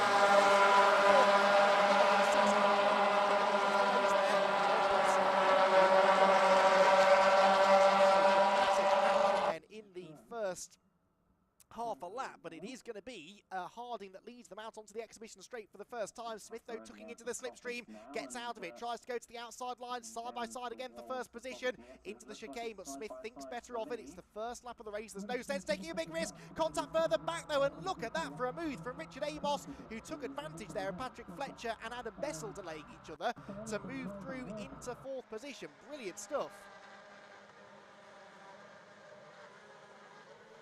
Through the Melbourne hairpin again, and they're side by side once more. Look, Smith to the outside of Harding, and that will give him the inside line for the Goddard's hairpin. So Smith this time might be able to get himself back into P1, but not even 1 lap in yet. We've had 2 or 3 lead changes between these top 2 up towards the final hairpin then. Onto the pit straight they will come. Is it going to be Smith or is it going to be Harding that lead the opening lap of racing here at Donington Park? The answer is it is Sam Smith. So Sam Smith ahead of Jack Harding, but again now it's Harding with the slipstream who will try and get the run into Redgate Corner. There's lots of silliness going on behind there with drivers getting elbowed out onto the grass. Number 16 seemed to be involved in all of that. That's Matt, no, not 16, can't believe that's 15 that was the silver car getting roughed up a little bit there by number 96. 96 is Chris Richardson, and the contact coming out of the final corner was with Clive Powell. So Clive Powell is there, having gained quite a bit of ground from where he started. Now, big changes at the front. Jack Harding has dropped from second down to fourth. That is big drama for the championship contender. What happened there then? Something through Redgate corner, presumably. It didn't look like he was attacking Sam Smith, but he maybe came under attack from Patrick Fletcher. And as Fletcher went through, so too did Richard Amos. Harding is immediately trying to fight back on the outside. Gets run out of road though, and Jack Harding is in the gravel. Jack Harding out into the gravel, loses 1, 2, 3, maybe 4 more places. Adam Bessel goes through, John Langridge goes through, so do James Cossons and Alex Miller. Now that seemed unnecessarily aggressive, that I have to say, from Richard Amos. Richard Amos had the inside of Jack Harding and just ran him out of road going through McLean's, and that will certainly have got Jack's heart rate up. He's got a lot of work to do now. Richard Amos, though, goes on the attack again, gets into second place. Brilliant stuff. Richard Amos ahead of Patrick Fletcher now. And that means that it is the teammates now running first and second. Sam Smith and Richard Amos running in the same team have now got themselves into first and second positions. Absolutely fantastic stuff. And Richard Amos, just out of nowhere here really, having qualified only 8th, is suddenly running in second place. Well, unfortunately, one of his victims on that lap was Jack Harding. So Harding now really has it all to do just to try and minimise the damage being done really here. There you can see him, look, on the outside of John Langridge. Does Langridge leave him room on the exit of Goddard? Sort of. Harding ends up with 2 wheels on the dirt, but that gives him the inside line now as they make their way down towards Redgate corner. So it's Smith that leads. It's Amos second, Fletcher third, Bessel fourth, Cossons fifth, and Jack Harding comes back through into 6th position. Side by side behind there, well here, Braden Fletcher up the inside of Alex Miller. And Alex Miller in the number 7 is going to be shown the edge of the road. Fletcher will try to go through, and they'll run wheel to wheel down through the Craner curves. And then just behind them, Declan Lee and Luke Whitworth were getting a bit close for comfort coming out of the final corner as well. Patrick Fletcher there, back into second now, ahead of Richard Amos. It's changing almost by the corner, this, isn't it? Next target for Jack Harding, though, is the number 24 of James Cossons, and he gets a run on the blue and orange car going up the hill, and Jack Harding is going to go to the inside here for 5th position. Jack Harding must make progress. He has to try and, as a bare minimum, get back into the podium places. He's into 5th place there, and John Langridge tries to follow him through, but I don't think he's quite going to be able to force the issue there with James Cossons, who hangs on to P6 for now. Sam Smith, though, loving seeing all of this in his mirrors. He is checking out at the head of the field with Patrick Fletcher and Richard Amos delaying each other for second place. That is allowing Adam Bessel and, critically, Jack Harding to close in on them as well. So they're all about to converge here in the fight for the lower podium places. Patrick Fletcher, 3 times a race winner in the first part of the season. He then followed that up with a brace of podiums at Anglesey, but then hasn't been back on the podium for the last 2 meetings. So Patrick Fletcher, the black and red car in second, really just in desperate need of a good result to solidify his 3rd place in the championship. Remember, he's only 1 point ahead of James Cossons, who's only a couple of places behind him. Out of the Melbourne hairpin, Amos getting a taste of his own medicine there, gets shuffled out wide by Fletcher, and that delays them both and brings Adam Bessel into play. So Bessel in the black and green car looking to the outside. Amos, we know, is going to get his elbows out to try and defend that position. Might this end up benefiting Jack Harding, who is the next car in line behind them? Out of the final turn, 4 1/4 minutes to go. That's 3 laps completed then. So time possibly for 3 more laps, just about. Cossons look attacking Langridge in the background as they head towards Redgate corner.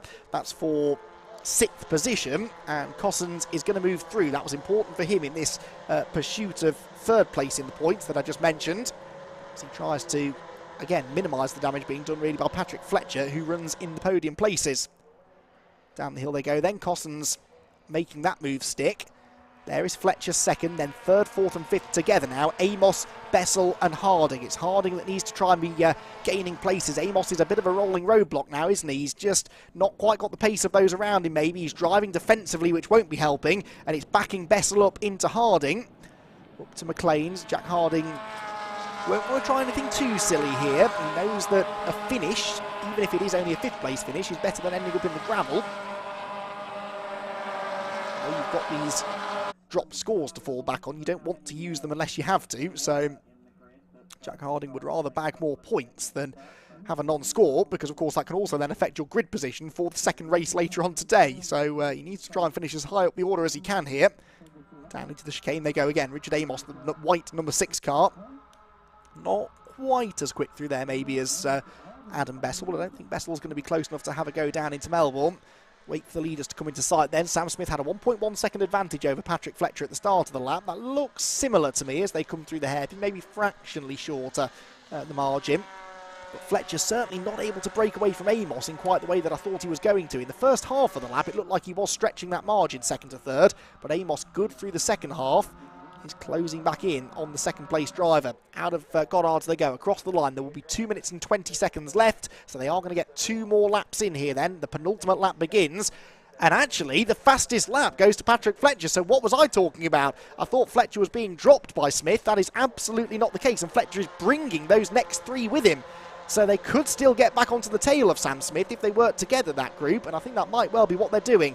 Through Redgate comes this next battle pack, meanwhile. Martin Tolley there, the number 23 car, is a part of this. And he's got the number 15 of Clyde Powell's not far behind him. They're the top 2, remember, in the Masters Championship. Tolley, the championship leader. So the Powell's in the silver car really needs to try and get ahead of him if he can.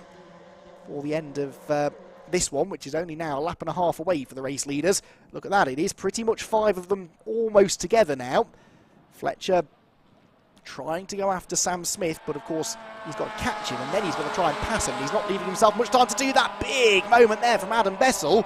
He is lucky that Jack Harding had dropped away from him for some reason over the first part of this lap, because otherwise that would have cost him 4th place for sure. Harding will be kicking himself now, because if he had been closer, that would have been a pretty easy pass. Out of coppice they go, and now Patrick Fletcher may not be gaining on the race leader, look, because he's having to defend his 2nd place. We know that Richard Amos is good on the brakes down into the chicane. Surely he can't go right round the outside, though. No, he can't, but Fletcher, by going in on the inside line, might be slow on the exit. No, it's Amos that's slow on the exit, and Bessel goes up the inside of him. So for 3rd place, Adam Bessel goes on the attack, gets the inside line for the Melbourne hairpin. It's a really tricky downhill braking point, this, into the right-hander.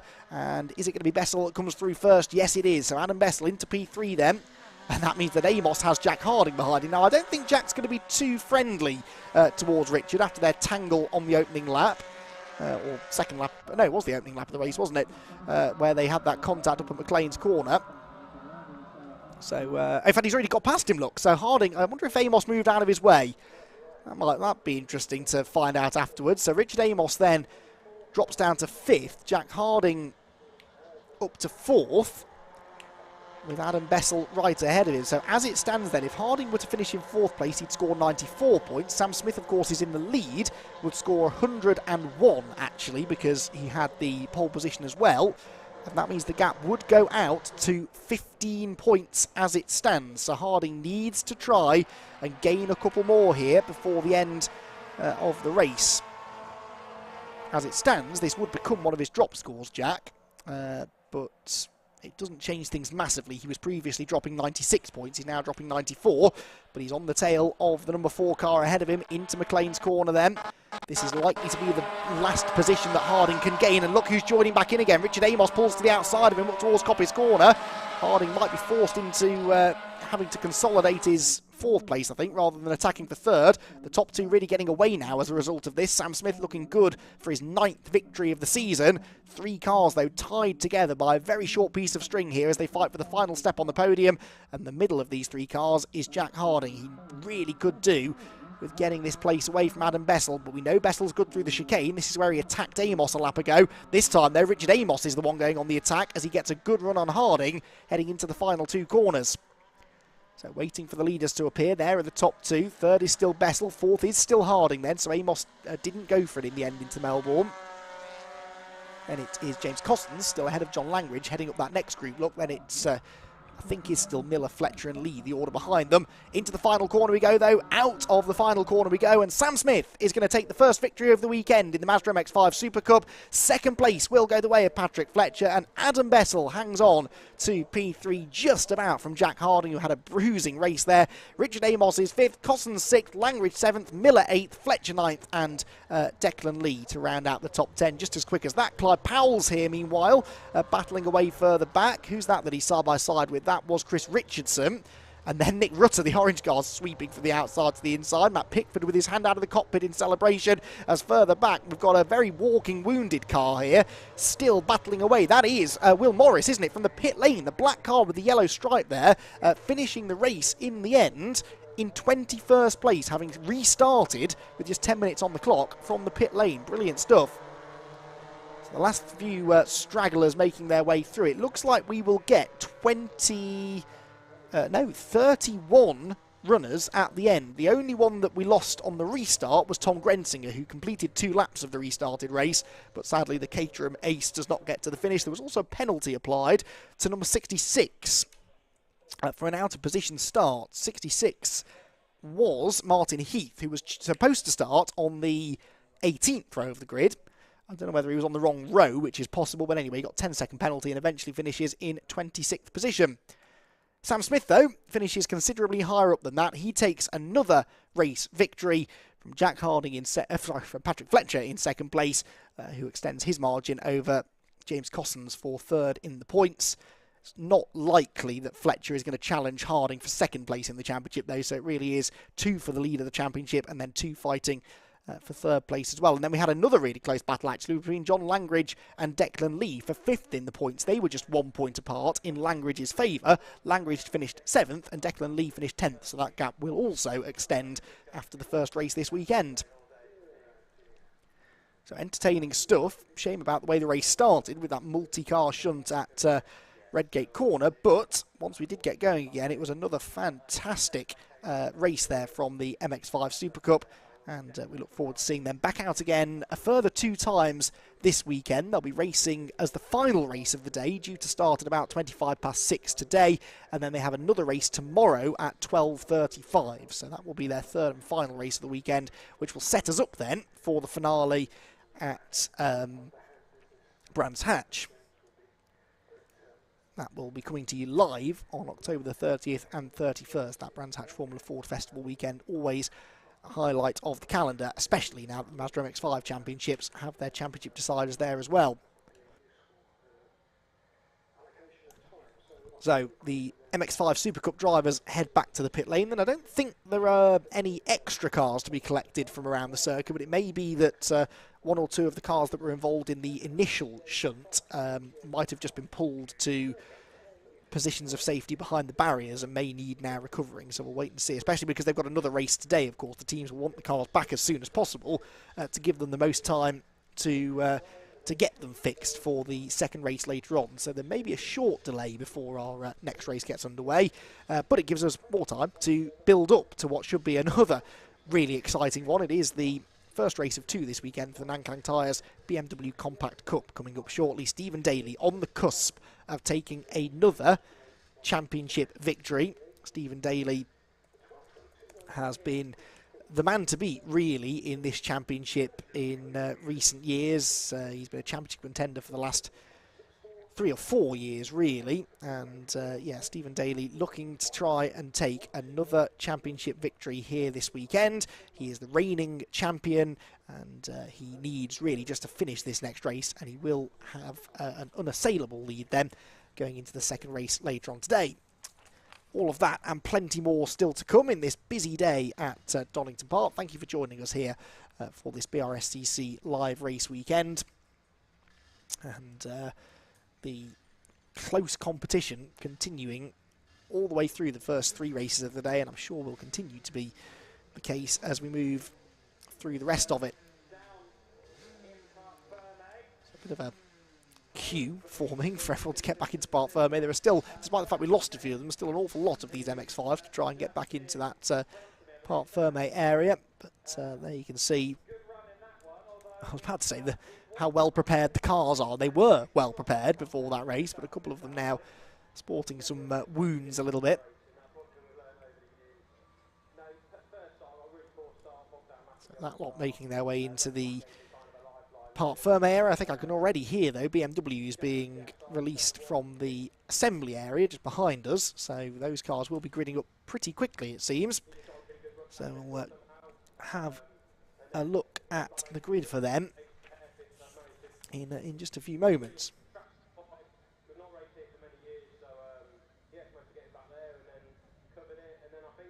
So the last of the MX-5s into Parc Fermé, the first of the BMWs starting to make their way, I believe, out onto the grid now. And there they are. Look, Stephen Daly then, the championship leader on the left of shot, is the pole position sitter for this race as well. And he, as I've documented, on the verge of taking this championship title once again. He has won the championship for the last 3 years on the bounce. I thought it was the last 2. I forgot that he also won it back in 2018. 2017, no, he was the champion in 2017 as well, wasn't he? So, blimey, don't the years go by quickly? It seems only yesterday that the likes of James Gornall and Steve Roberts were winning Compact Cup Championships. James Gornall won the title in 2016 and was the last driver not named Stephen Daly to win this championship. So if Stephen can do it in this race, it would be his 5th consecutive championship title. He's starting it from the perfect place. He's on pole position for this first race of the weekend. Stephen Daly, the Scot, on pole position with his nearest championship rival, though, alongside him, Ben Huntley. We'll get into the championship permutations in a moment or two. Mikey Doble is there, third on the grid, alongside Paul Maguire, former Mazda MX-5 frontrunner. He's had a bit of a torrid weekend, which again I'll go into in more detail in a few minutes' time. Rhys Claydon and Ian Jones share the third row. Gareth Claydon and Matt Flowers on row number 4 together. And then rounding out the top 10 are Simon Welton and Ross Stoner. 2 really good qualifying efforts there from those two to be up inside the top 10 on the grid. Row number 6 then is Martin Gadsby and Ollie Fowler. Ollie Fowler won the first race of the year at Croft, but hasn't raced with us since. So good to have Ollie back. He's just taking a little bit of time maybe to get up to speed. What a great effort that is from Gadsby in qualifying, though. Another driver that's really improved of late. Jim Barrett and Lee Dendy Sadler are on row 7, with Pete Smith and Reedy McMillan sharing the 8th row. 9th row then for Cliff Harper and Henry Cook. On row 10 it's Russell Cager and Tom Langford ahead of Matt Wilkins, Harry Foster, Stephen Somerville and Chris McGinley to round out the top 24 places. And then the last few rows of the grid, we've got Gregor Pryor and Thomas Middleton on the 13th row. And then on row number 14, Richard Sutherland and Tom Evans, with Matthew Adcock in his first season of racing is on the back row of the grid alongside Philip Webster and Ian Howes, who has had some mechanical issues actually this weekend. He didn't qualify, but will be starting at the tail end of the grid. So these are the championship standings then, 498, but that is the total number of points for Stephen Daly. Ian Jones, second place on outright points. You can see how tight that is actually. Jones, Doble and Maguire just 2 points apart. But once the 3 dropped scores are applied, that championship picture changes quite a bit. It's actually Daly on 355 from Ben Huntley, who moves up to second place on 322, because Ben is dropping a non-finish from our most recent race at Cadwell Park.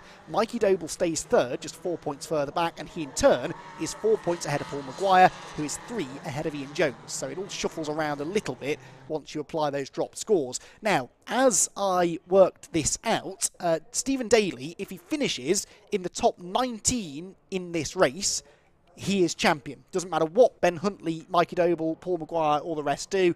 If Daly is in the top 19, he should win the championship. Top 20 possibly, but the top 19 would absolutely guarantee it beyond any doubt. So that is the aim for Daly, starting from pole position.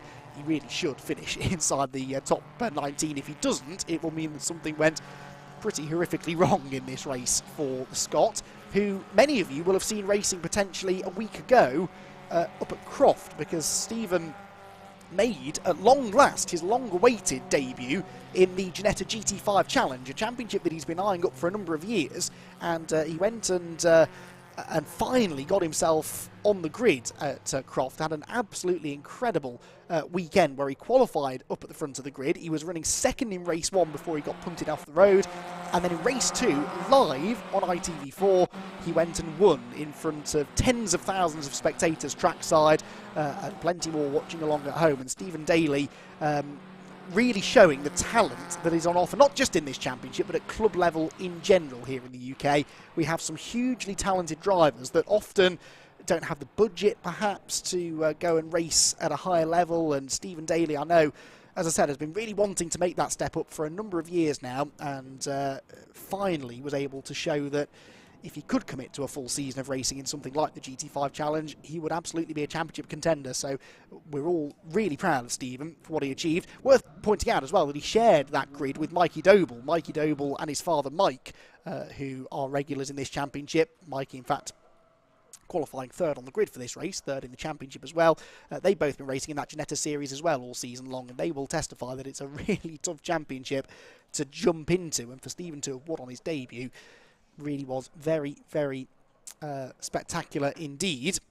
And he even got a bit emotional, bless him, when they interviewed him after the race. So who knows, we might see a few more tears from Stephen today if he is crowned the champion.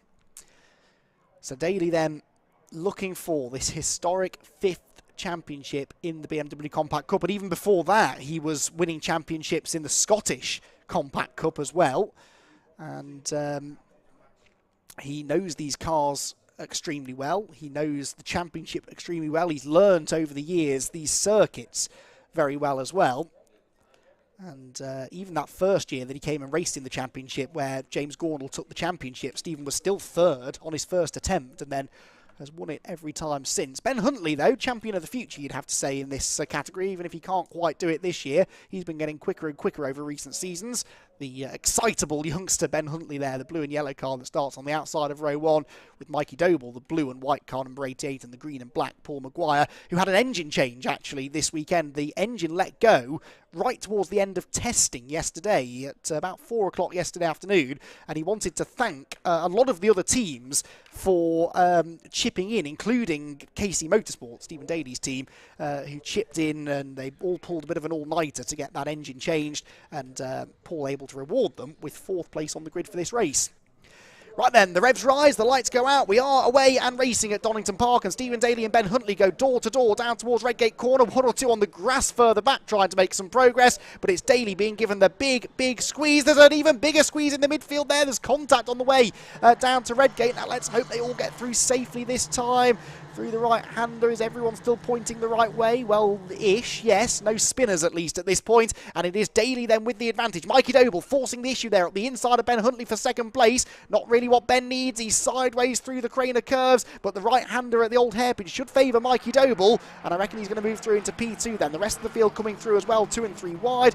Oh, that's Russell Cager up the inside there of the number 17 car of Pete Smith. Grass, someone's off wide in front of them. Not sure who that was. There was dust being kicked up into the air. There's more leaning on each other going on as they go through Schwantz Curve.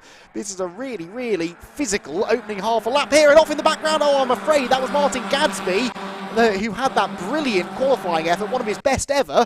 And Martin Gadsby, I think, is off in the gravel. Yeah, that is Gadsby, and amazingly, he missed the barrier, and he's going to attempt to dig himself out of the gravel trap. The number 9 car is going to make it as well. Brilliant stuff there. Never say die for Martin Gadsby, and he does get back into the race. Now, Doble and Huntley are still side by side. They've swapped sides now, though. Huntley's on the right and Doble on the left, and finally at the chicane, Mikey will make that move stick. So Mikey Doble into 2nd, Huntley down to 3rd, and immediately under threat from Paul Maguire, who gets a good exit from the chicane and tries to slip up the inside down towards the Melbourne Loop. So a really lively first lap here. It's all allowing Stephen Daly to clear off into the distance. Doble 2nd, and there's a spin, and Huntley goes around. Ben Huntley has gone around. He's had contact with Paul Maguire. More cars are charging in and locking up. There's damage to Ollie Fowler's car. Yellow flag at the hairpin. Another car spinning, coming out of the hairpin. Surely they're not going to save it. No, around they go. Amazingly, everyone misses them. And that was the number 17 of Pete Smith with a really scary moment as he got on the power coming out of the hairpin. An enormous tank slapper.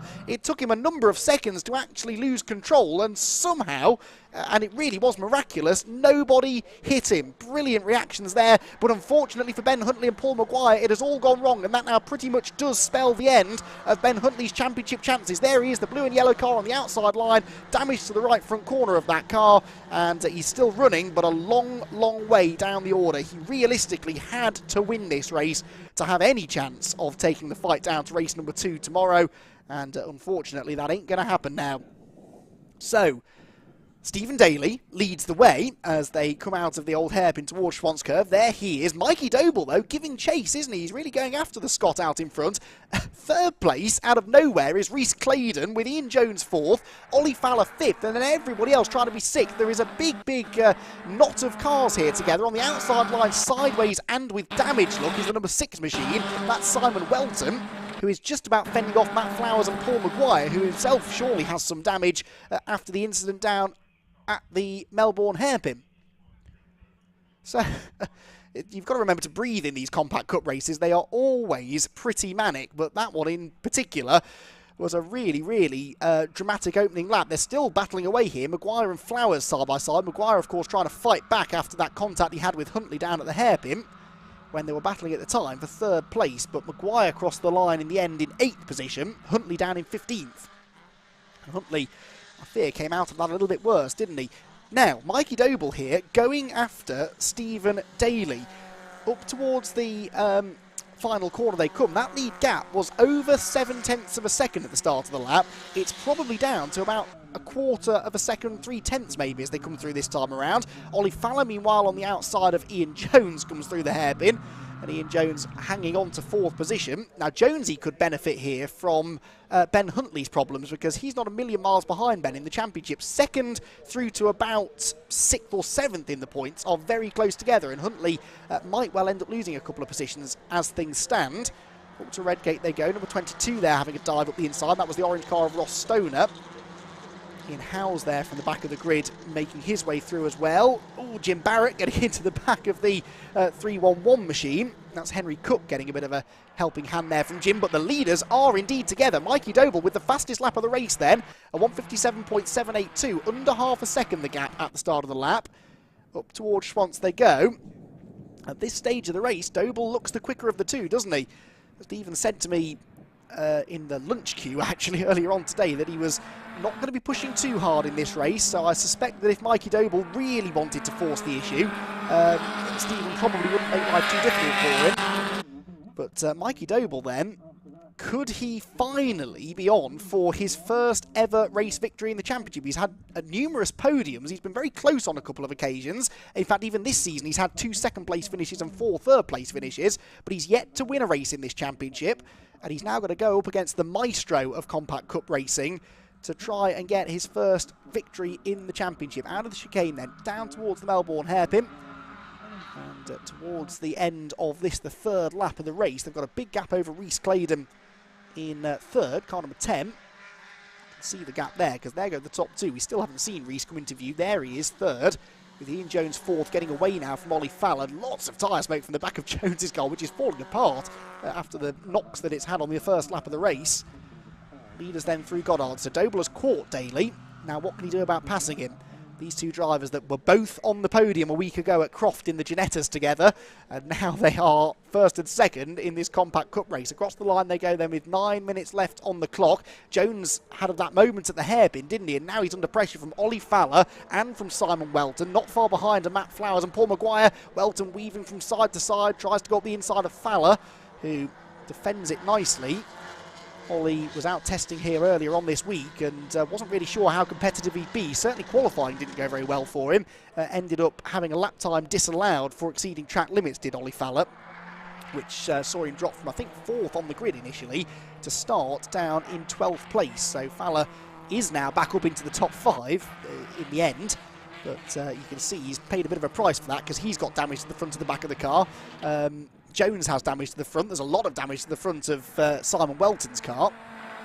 Simon Welton's best finish of the year, by the way. He has had a 6th, actually, earlier on this season.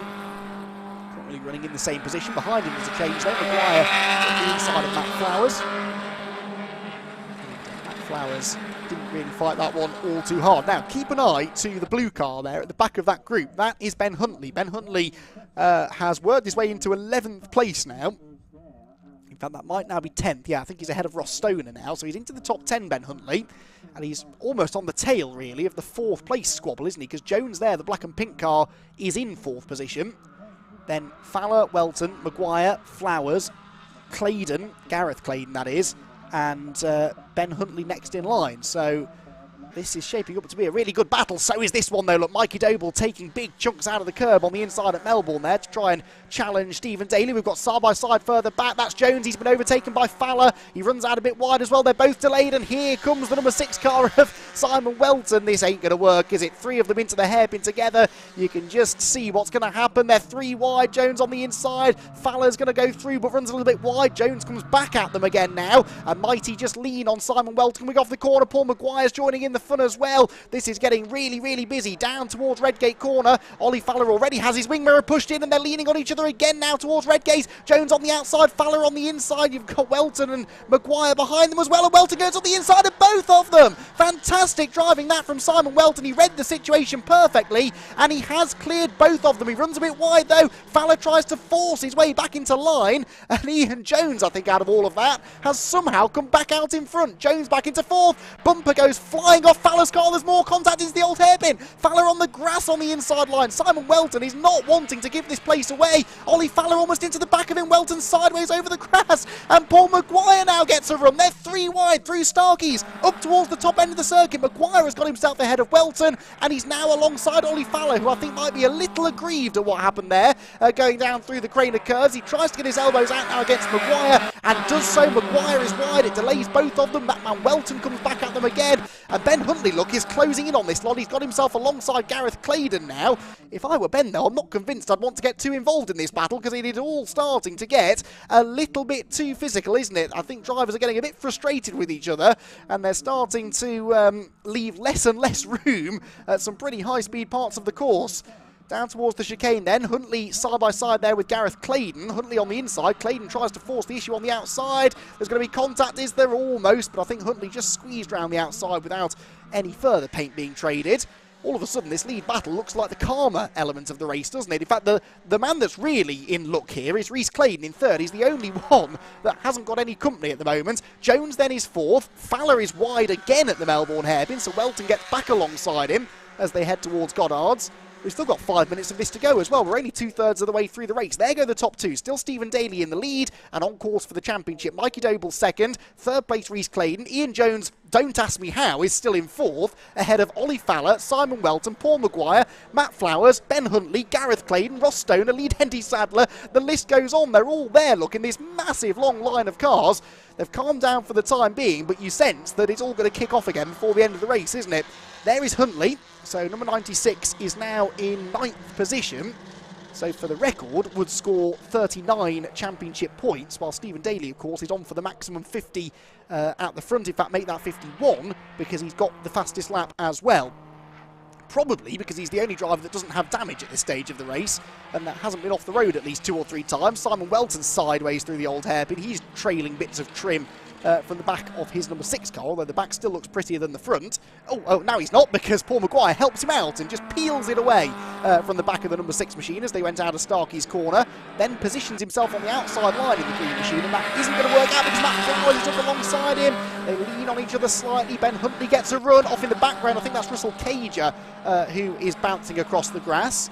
And he's going to fall behind Lee Dendy Sadler and Cliff Harper, I think, as they go through Coppice Corner. But what's going on with Huntley? He's alongside Matt Flowers, so he never did get past Paul Maguire, who in turn hasn't yet got past the Simon Welton car, although they're wheel-to-wheel down to the chicane now. The green machine on the outside is Paul Maguire. We know Welton's not backwards and coming forwards, though, and he sends it into the chicane. Maguire is the one that's slow, and Ben Huntley now, having cleared Matt Flowers, is also going to get past Maguire before they get down to the Melbourne hairpin.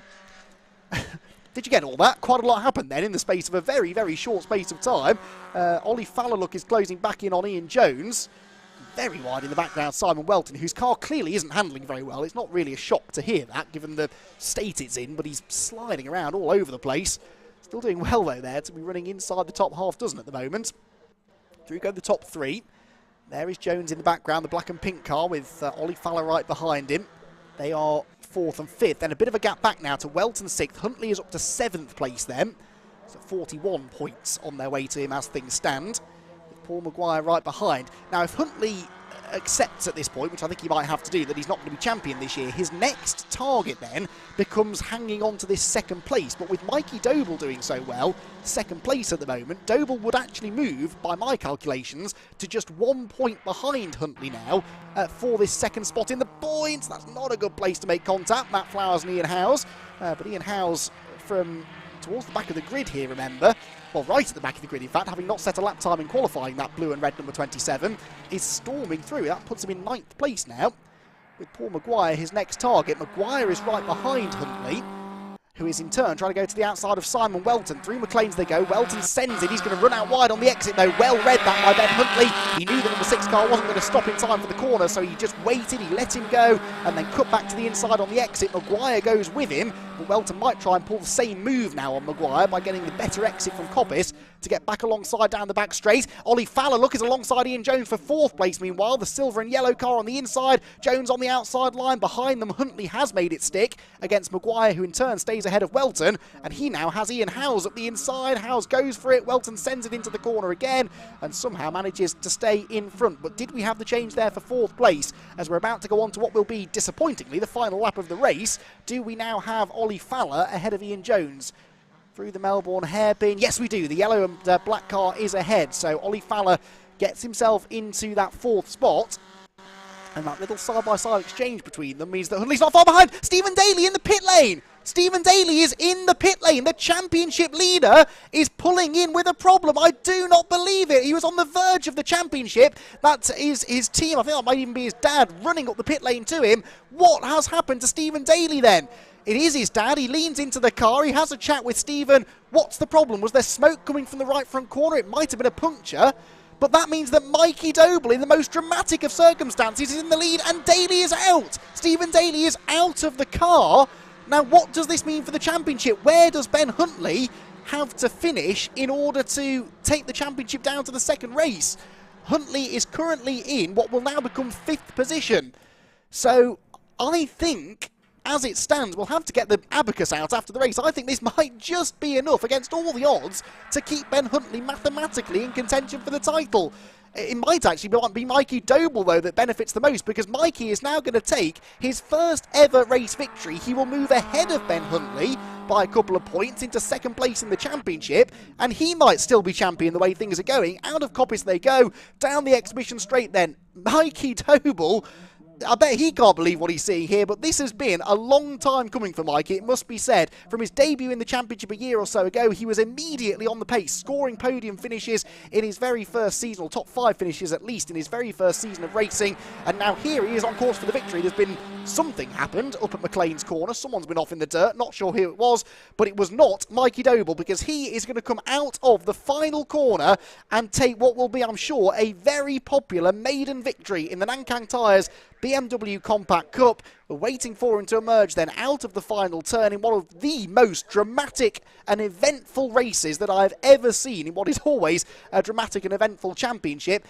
Mikey Doble, though, waiting for him to come through. Here he is out of Goddard's corner, and the youngster is finally going to do it. He is a winner in the Nankang Tyres BMW Compact Cup by an absolute country mile as well, from Reese Claydon. Now, has Reese Claydon ever had a podium? I don't think he has. So Reese Claydon with 2nd place gets a really good result as well. And Ollie Fowler from 12th on the grid finishes 3rd. Ian Jones is 4th. Ben Huntley, crucially, comes across the line 5th. We'll work out what that means for the points very shortly. 6th place goes to Ian Howes. 7th, Reese Claydon. 8th, Matt Flowers, because actually Ian Jones has been given a 5-second penalty. That must be for track limits. Yes, it is. Along with a couple of others, actually. Number 6, Simon Welton, not a huge surprise, and 116, which is a newcomer to the championship, incidentally, and that's Harry Foster, number 116. Harry, son of former British touring car racer Nick Foster, making his debut in circuit racing, actually, there. Unfortunately, got a 5-second track limits penalty, having finished inside the top 20 on track. So that means... What does that mean? I don't know what that means. Well, it means Ben Huntley now inherits 4th place, so that gives him an extra point. So he scores 44. Mikey Doble gets 50. Paul Maguire ended up 5th, so he will score 43.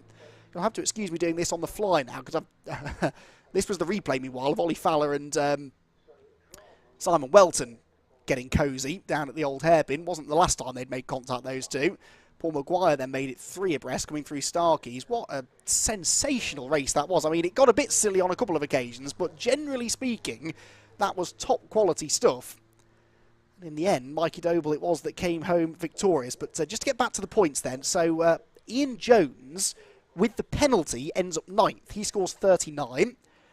Changes his drop score, actually. That will become one of his drops. And Ian Howes, from the back of the grid, ended up 6th. I mean, that was worth a medal of its own, I think, really.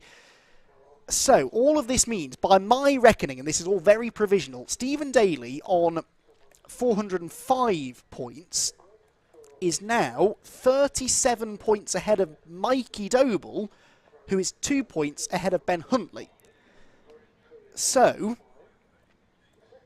let me just see what this means for the championship then. In theory, is it still alive? Yes, I think it is. I think mathematically, Mikey Doble and Ben Huntley, in fact, could still beat Stephen Daly to the championship. I'll get this confirmed before tomorrow's second race of the weekend, but I don't think Stephen has done enough. He had to finish that race, you see.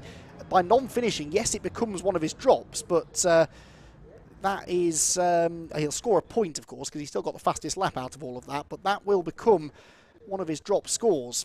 And but even with that, it's not going to be enough to give him the title, I don't think. But again, we will give you confirmation, hopefully later on this afternoon, about what exactly all of this means for the championship. But wow, that is one of the most eventful races I think I have ever seen. And not all for the right reasons, I must admit, but generally speaking, I mean, amongst all of the drama and the chaos and the confusion, there was some truly brilliant side-by-side racing, actually, and despite a few bits of paint being traded, and I'm sure a few drivers that won't necessarily be on each other's Christmas card lists after that, it was certainly entertaining to watch, and thankfully they all got through it without any major incidents. I thought we were going to have one on that first lap when we had the spin coming out of the Melbourne hairpin, but amazingly that car was avoided by everybody, and then there were a couple of other near misses as we went through.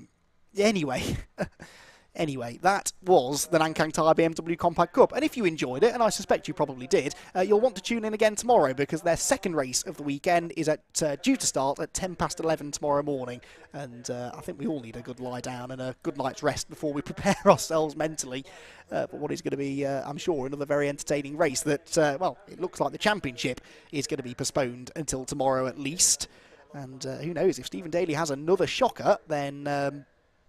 who knows, Mikey Doble or Ben Huntley, or both of them, may even be able to take the fight down to the final rounds here at Donington Park on October the 16th and 17th. And that will, excitingly, be supporting the British GT Championship. So they'll have a big crowd to play to then as well. Would be nice in a way for the championship to go down to the very end. So lots to unpack after that one. We'll get to that all in good time.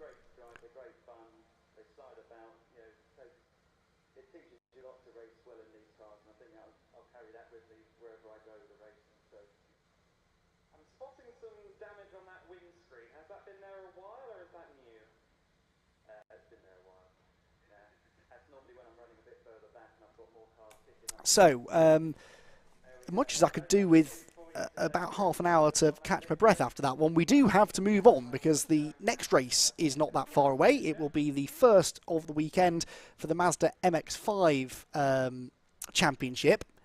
And this will be another that has a championship that is very much on the line here. Jack Brewer, the points leader, arriving here at Donington from Ollie Allwood. The gap is a decent one, but certainly not insurmountable. And we've seen already today that you know, these championship margins can vanish in an instant if someone has a bit of bad luck. It's 13 points between the two of them on dropped scores, and they've been pretty evenly matched as well on the stats all year. Really, 7 race victories for Jack Brewer, and another couple of podiums last time at Cadwell Park. 4 race victories for Ollie Allwood, but he has actually been on the podium, I think, once more because he's been second and third a few more times. So those two pretty inseparable, really, so far this season. Brian Trott, meanwhile, is then a further 15 points back in third. So it is a 3-way fight at the moment for the championship, with 6 races still to go and 100 points available for each race victory. So easy to see how this one could still very much go down to the wire, especially when you consider that the man on form at the moment is the man doing the chasing. Ollie Allwood, second in the championship, won all 3 races at Cadwell Park last time out, repeating the feat, actually, that Jack Brewer, the points leader, achieved at Croft back in May at the season opener. He won all 3 races there, and Ollie did the same at Cadwell. But for Ollie, they were only his second, third and fourth victories of the season. So that really does sort of show us that he is coming on strong right when it counts in the championship. That unfortunately did not necessarily, though, continue into the qualifying session earlier on this morning, because Jack Brewer has out-qualified Ollie. Brewer is on pole for this race, the championship leader, with Ollie Allwood 5th on the grid. So it's certainly not going to be plain sailing this for Allwood. He's going to have to fight to get himself into a position where he can outscore Jack. 3 dropped scores again in this championship, and Ollie is dropping a really bad race actually in the reversed grid race at Croft earlier this year, where he finished 24th. So he's had one really bad result, and then he also had a 10th place finish at Anglesey, and then it looks like he's also dropping a 4th place finish. He's had a few 4th place finishes so far this year. So Allwood, that's what he's dropping, but Brewer hasn't had a trouble-free season either. He had a slightly disappointing 15th place at Silverstone, and actually in the next race things got even worse when he finished 18th. Silverstone was the bad weekend really for Brewer. He had that 16th and an 18th place finish, and even in race 1, which was his best result of the weekend, he was only 7th. So for Brewer, his misfortune all came at one event, whereas Allwood's had a couple of isolated races where things haven't quite gone to plan over the course of the year. There have been 3 other race winners though. Brian Trott, 3rd in the championship, had a win at Snetterton, and there were 2 wins back at Silverstone for Steve Foden, and Steve Foden was 4th in the championship arriving here, but he's only qualified 13th on the grid. And then the other race winner was Fraser Fennick, who had a race victory in the first race at Silverstone. So Fennick and Foden were the 2 victors at Silverstone, and Fennick actually had a bit of a brace of podiums recently as well, when he had 2 seconds and a 3rd over the Snetterton and Cadwell weekends. So that's how the points look then. The grid is as follows. We should hopefully have 39 of them, although one driver didn't manage to set a time in qualifying. Jack Brewer did though. He set the fastest time of all, 1:55.295, on pole position by nearly 3.5 tenths in the end over Zach Oates alongside him. Zach, not a championship contender, just looking for his first victory in the championship. Fraser Fennick and Seb Fisher are on row 2, ahead of Ollie Allwood, 2nd in the championship, 5th on the grid, and Stuart Simmons for company on row 3. Michael Nibbs and Luke Pullen share the 4th row. And then on row number 5, rounding out the top 10, are Callum Greatrex and Matt Pollard. Then it's Brian Trott. So Brian Trott, 3rd in the championship, a long way down there, starting the race 11th on the grid, alongside Oliver Graham on the 6th row. Row 7 is Steve Foden, another race winner this year, struggling this weekend, and Tim Dorr alongside him, with Adam Craig and Michael Green on the 8th row. Row 9 for Owen Mills and Kevin Dengate. Oak Richardson and Christopher Ginn are on the 10th row, ahead of Matt Allen, Michael Pearce, Jack Moody and Cian Donaldson to round out the top 24. Row 13 then is where we find Jake Jensen and Bryn Griffiths. Tom Mallet and Bill Taylor are next, ahead of Stephen Bartlett and Christian Dan. Scott Leach and Brad Jones on the 16th row. And then towards the back we've got row 17 for Ivan Leary and Graham Rumsey alongside him. Then Rob Mugglestone, Richard Harwood, Richard Wotton, Richard Bartlett and Bo Parry. 3 Richards there together towards the back, with Bo Parry, he was the one that didn't set a lap time, or didn't have... now, hang on. The lap times were disallowed, but for reasons that aren't stated on the grid sheet, helpfully. Could be track limits. It could be something else, I don't know. But anyway, had all the lap times disallowed, so he starts right at the back. These are the points I was just talking about then. So, that's interesting. That is a 12-point advantage for Jack Brewer. I had it at 13. So, but anyway, around 12 or 13 points, the difference between Brewer and Allwood, with Brian Trott and Steve Foden 3rd and 4th. But Foden realistically too far back now to do anything for the championship. So it's those top 3 we need to watch for. Jack Brewer, number 93. Ollie Allwood, number 63, and Brian Trott, number 83. The top 3 drivers in the championship separated by 27 points. Outside of the top 5, then you've got Ollie Graham, Jason Greatrex, Fraser Fennick, Luke Pullen, and Callum Greatrex.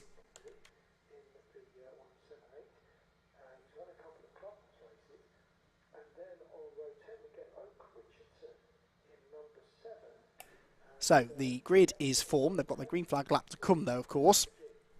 And it is Jack Brewer who got his season off to that perfect start with the 3 victories at Croft, but then followed that up with that weekend to forget at Silverstone that I just documented. Then he got back to winning ways at Anglesey, winning the first 2 races with a 5th place in the 3rd race, a race that Allwood won. That was Allwood's first victory of the season as we approach the halfway mark.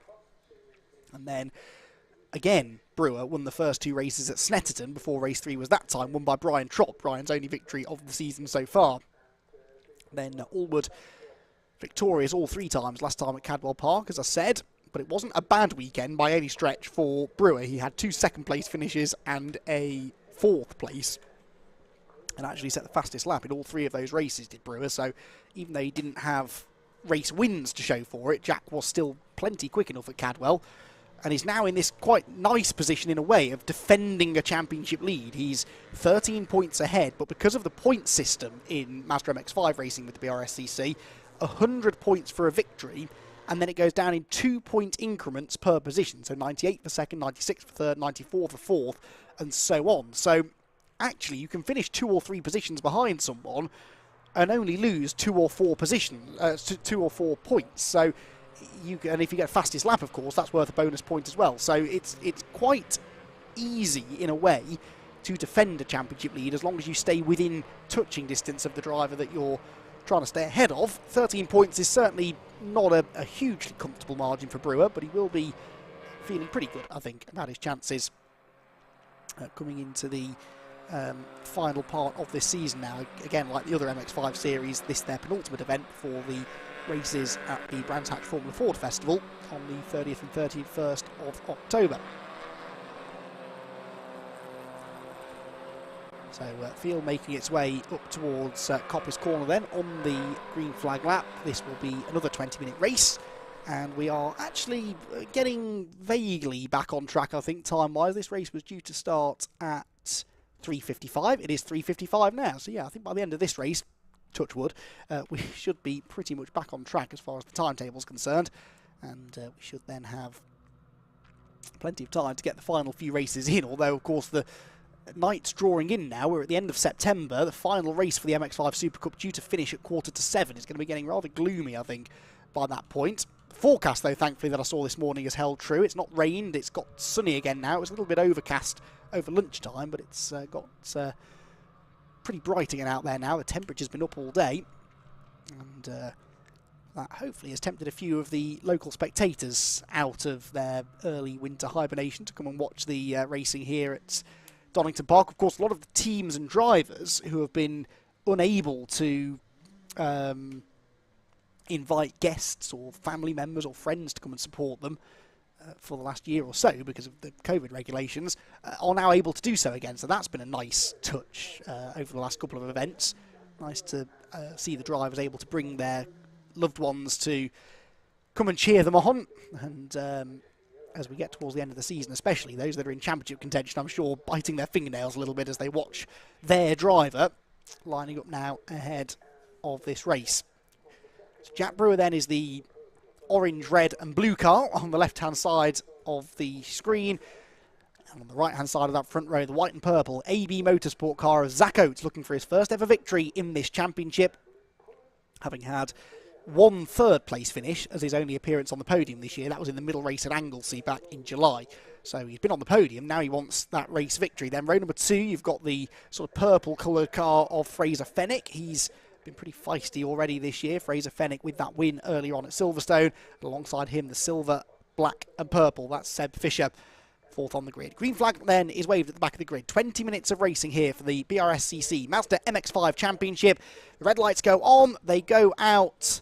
Now we're away and racing, and throw from the outside of row 1. Zach Oates doesn't go. He stalls it briefly, gets going again, but he'll plummet outside the top 10. They're 3 wide, though, almost 4 wide for the race lead, because Allwood tries to go up the middle. There's no room for him, though. To the outside goes Fisher. He's going to try and force the issue here with Fraser Fenwick, and it wasn't a brilliant start for Jack Brewer from pole. Off goes Matt Pollard, I'm afraid, into the gravel trap, and he's not going to get out of there. The 55 car is beached in the gravel at Redgate Corner, and he's going no further. So down through the crater curves, and amazingly, Ollie Allwood from 5th on the grid is into 2nd already. Oh, there's another car off. Look at Redgate. That's number 69, Brad Jones, who was out in the Clubman's race earlier on, but this race not quite lasting as long as he'd like. They're both beached in the gravel, but Ollie Allwood is side by side with Jack Brewer, his championship rival, for the race lead, and I think he might be about to go through. Allwood from 5th on the grid, challenges for the lead up towards McLean's for the first time. Brewer fights back on the inside. Allwood on the dirty side of the road is a little bit sideways. Fenwick comes back up the inside of him again. Brian Trott is there in 4th ahead of Seb Fisher as they make their way towards Coppice. Brewer on the outside, Fenwick on the inside. Allwood with the better exit of the 3 of them there out of Coppice. They might be 3 wide again here. here. Down the back straight, Fennick has certainly got an overlap over Brewer. Which way does Allwood go, though? Is there a gap on the inside? There might be. He's on the grass. Ollie Allwood and Jack Brewer, they almost make contact, and that bunches them all back together. Brian Trott tries to go up the inside. Fisher to the outside line. Brewer somehow hangs on to the race lead. Fisher is sideways. He's through the gravel, and there's contact. Around goes one of the AB Motorsport cars. It spins onto the grass on the right-hand side of the road. That might have been Luke Pullen, I think, number 27. He gets going again, thankfully, without being collected. I suspect that was number 27, Luke Pullen, who got tagged into a spin. Still we're side by side. Still we're 3 wide for the race lead. And Brewer gets mugged. He's out on the grass. Ollie Allwood up the inside of both of them. Might be able to get the lead as they head towards Goddard's. There's another collision towards the back of the field at Melbourne. But the leaders and championship contenders head towards Goddard's for the first time. Brewer and Allwood still wheel to wheel. Allwood couldn't quite clear them there as they went towards Goddard's that time. It is Brewer with the advantage. Allwood in the slipstream in second. Third for Fennick. Fourth for Trott. Fifth is Michael Nibbs, the number 82 car. Look, the grey car with the red roll cage. Arms out of the cockpit, though, because there are yellow flags at Redgate. It's not a safety car, but there are yellow flags. You can see why. The live snatch already in operation there, allowing the marshals to move those 2 cars off at the first corner. Brad Jones was one of them, and Matt Pollard was the other. The leaders make their way down the Craner curves. They're back into a green flag zone now, though, so Allwood can go on the attack, and attack he does. Forces Brewer to defend. That's going to slow Brewer down coming off the corner. It delays them both, though, and so Fraser Fennick actually gets a run on them both. But they're slowing again, are they? No, I think they were all just delaying each other slightly coming out of the corner. And now Fennick has Brian Trott for company. Brian Trott, remember, is the third of these championship contenders, and he's trying to get onto terms with the other 2. He's up the inside of Fennick, and I think he'll make that one work into McLean's corner. He might even bring Michael Nibbs through with him. Nibbs on the inside. You've got number 27 is there, so Luke Pullen was not the spinner at the chicane. It was one of his AB Motorsport teammates. Oh, that's contact! And Michael Nibbs is off, and he's taken with him Fraser Fennick. So Michael Nibbs and Fraser Fennick making contact at the top of the hill.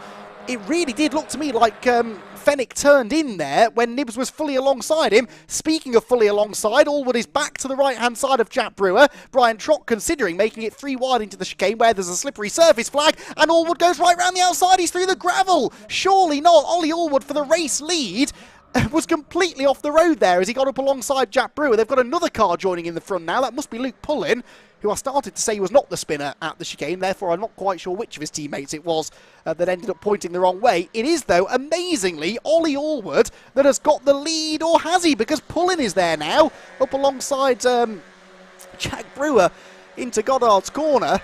Blimey, we are being treated to some very exciting racing this afternoon here at Donington Park. Every single one of the races so far today has been a real thriller, and this one no different. Ollie Allwood in front of his championship rival then, but for how much longer? The slipstream effect is going to allow Jack Brewer to attack again if he wants to into Redgate, but he can't. There are yellow flags, so even if he wanted to go up the inside, he wasn't going to be able to. Steve Foden, by the way, is now setting the fastest lap, apparently, all the way down in 20th place. So something happened to Steve at the start of the race. I've been meaning to look down at the bottom of the timing screen to see who we've lost on the opening lap. I just daren't take my eyes off this racing on track. Right, they've settled down for a quarter or 2, I think. So let's have a look. Who have we lost? We've lost Matt Pollard. We know about that. We've lost Brad Jones. We know about that. We've also lost Christopher Ginn somewhere, the number 20 car. And into the pit lane, we've got Scott Leach. Number 97 is also in. That's Cian Donaldson. And Kevin Dengate has also pitted. So that we've had 6 retirements so far. And who might that spinner for AB Motorsport have been then?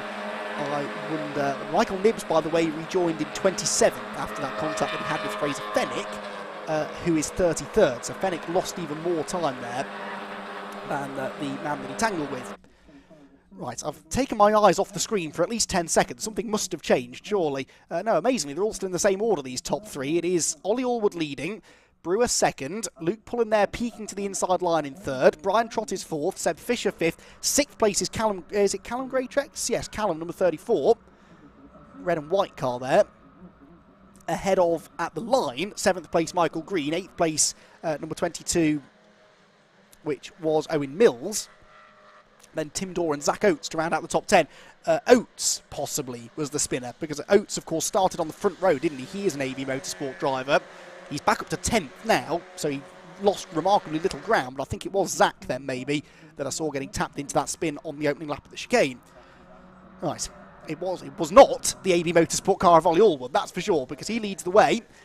AB Motorsport do sort of make up about half of the grid in this championship, so easy to confuse them, but the white and blue livery on Allwood's car, making him stand out from the rest of them. This yellow flag is still out at red gates. There's still no overtaking. And, of course, as well as not overtaking, they have to slow down to a reasonable speed. So it sort of just bunches them all up again.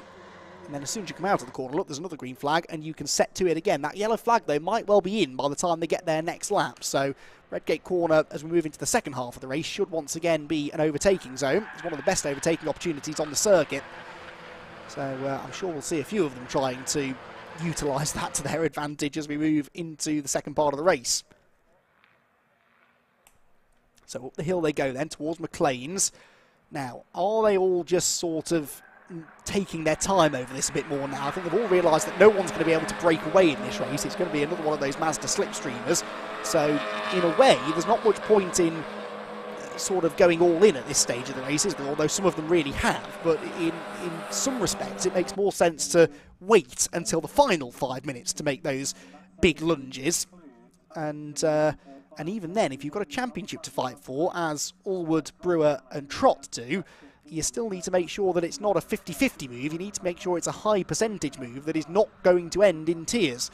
I realise this is all going to fall on deaf ears. They're absolutely going to be going for those all-or-nothing moves. But, for the time being, at least, they do seem content, for now, to run nose to tail. I say that, though, and there's a big lock-up, and they appear into shot 3 wide. So forget everything I just said. They're side-by-side for the lead. It's all kicking off once again. Seb Fisher is through into third because something happened there between Luke Pullen and Brian Trott. They both dropped down a position or two. The top 2 in the championship, though, going wing mirror to wing mirror again into Goddard's. Allwood just shoving Jack Brewer out wide there. Allwood needs to try and beat Jack in this race realistically to start closing in on this 13-point advantage that the yellow number 93 car has. Across the line then, Allwood, Brewer, Fisher, the top 3. Callum Greytrex through into 4th place. Look, we do now have green flags back out at Redgate, so overtaking once more permitted at this part of the circuit. There goes Greytrex, Brian Trott side by side with Luke Pullen still. These two, I'm not sure what happened to them at the Melbourne hairpin, but they had some sort of a collision and ended up running a little bit wider. If they didn't make contact, they certainly delayed each other to the point that Greytrex and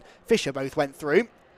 Allwood drifting wide there through the Craner curves as he tries to defend this lead from Jack Brewer. So as it stands, he would take 2 points out of Jack. Doesn't sound like much, but every little helps, as they say. And he would get that gap back down towards a single-figure digit, which would make altogether much more pleasant reading if your name's Ollie Allwood going into the final 5 races of the year. Brian Trott there on the outside line as he tries to fend off, or tries to attack Callum Greytrex and fend off Luke Pullen. He succeeds in doing neither of those things because Greytrex stays ahead of him and Pullen gets up the inside of him. And look, the next white and purple car, that is the lap 1 spinner, Zach Oates, who's now into 7th place. Oates could still win this race, make no mistake about it, because he's not a million miles away from the top 3. Certainly a top 5 finish surely is on the cards for Zach. He has the pace, we saw that in qualifying. He just needs to make a bit more progress. He's got Brian Trott ahead of him, who is also an AB Motorsport teammate, of course. This is the problem with AB Motorsport. Yes, you've got strength in numbers, but if you're out there racing, you're almost always going to be in wheel-to-wheel combat with your teammates, and that just makes it a little bit more tricky to make these big moves. When you're doing it against your teammate, you've got to be extra careful that you don't end up making contact. So that might just stymie Zach Oates' progress for the time being, maybe. Up the hill they come towards the final corner. Still Allwood, Brewer and Fisher the top 3.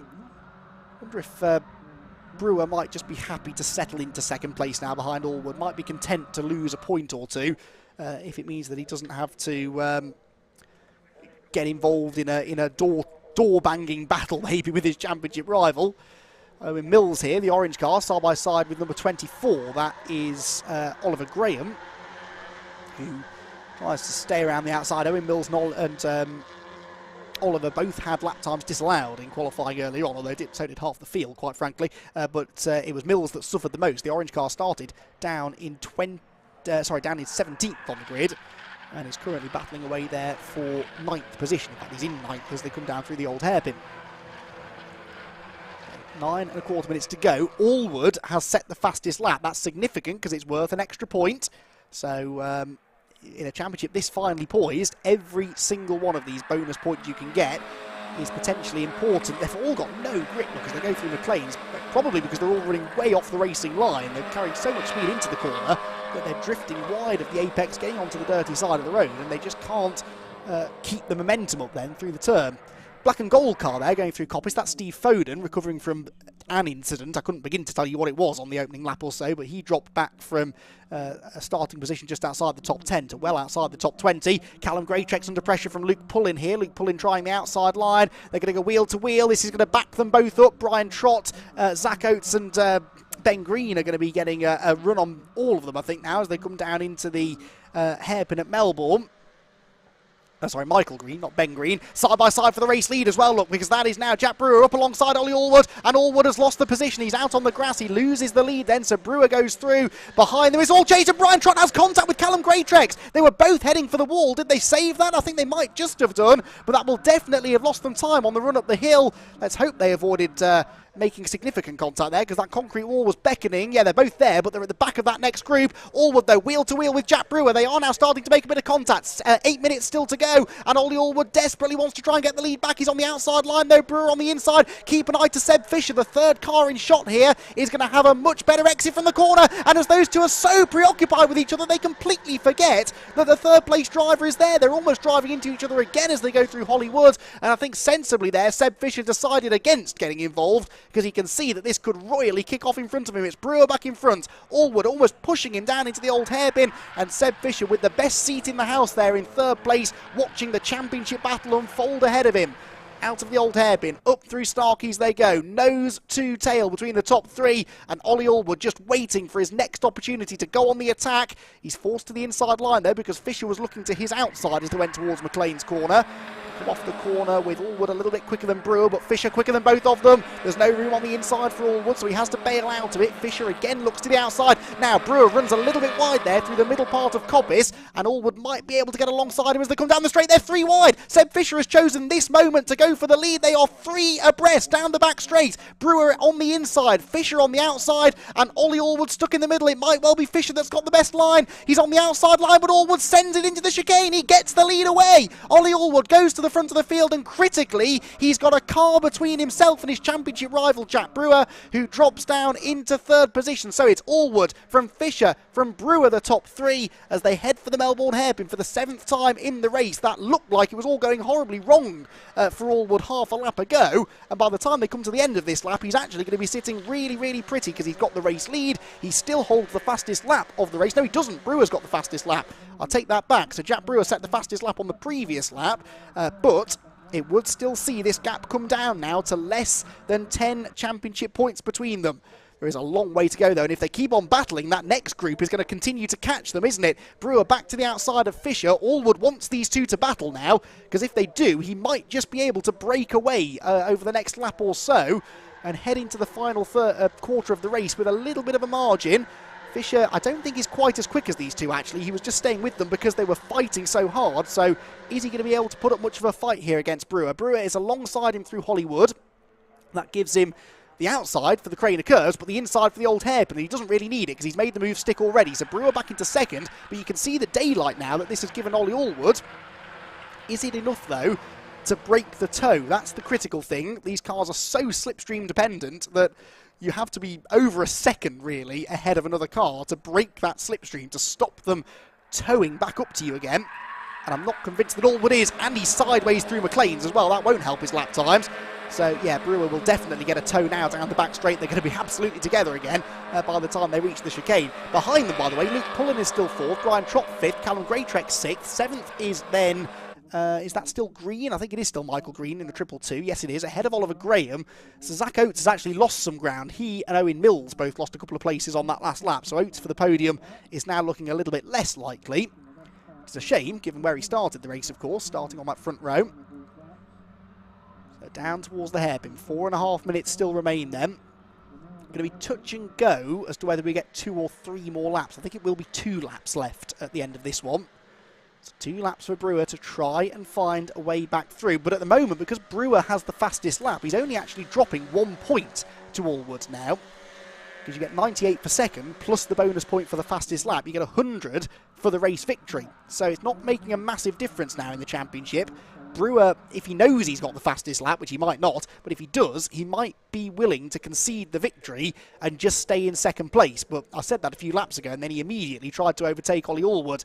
Side by side, meanwhile, for fourth place now. Now that the leaders have calmed down, this next group can take centre stage again. Brian Trott to the inside, and he is going to move into P4. Brian hasn't ever really had the pace of his other two championship rivals, has he, in this race? He qualified significantly behind them in 11th on the grid. Still been a good drive from Brian, in fairness, to get now into fourth place from P11.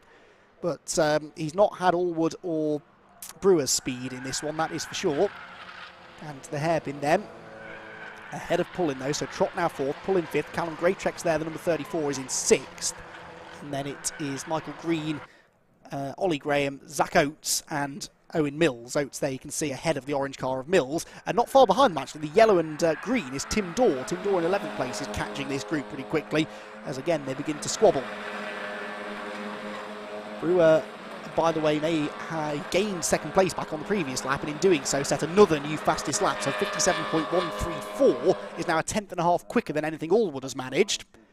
So less likely then maybe that Allwood's going to be able to get that point back off him, especially because he is now at the front of the field defending rather than being in the slipstream and catching. You can see there the teamwork between the two AB Motorsport teammates of Luke Pullen and Brian Trott. Trott having passed Pullen at the start of the lap, getting pushed down the exhibition straight there as they try and set off after the leading two. Of course, Pullen will know that Trott is still mathematically in this championship battle, and he'll want to try and help his teammate maybe get up there to challenge for a podium place.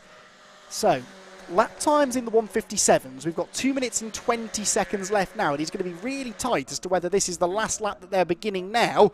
They're going to come out of the hairpin almost side by side for the lead as well, aren't they? Look, because Brewer is up the inside of Allwood. They come across the start-finish line, and no, I think they're going to have time for 2 more laps. So this should be the penultimate lap of the race that they're starting now, and just 4 1/1000ths of a second separate the top 2 in the race and the top 2 in the championship. To the outside goes Brewer. To the inside, Allwood. They're almost 3 wide again. Look as Fisher looks to the outside of both of them into Redgate corner, and then tries to carry the speed off the turn to nip up the inside of Jack Brewer through Hollywood. He decides not to do it, so they stay in the same order. But yeah, I reckon we should just about have time for 2 more laps of racing, which is excellent news for us. Terrible news for Ollie Allwood, though, because the checkered flag cannot appear soon enough for him as he desperately tries to hang on to what could be a really pivotally important race victory.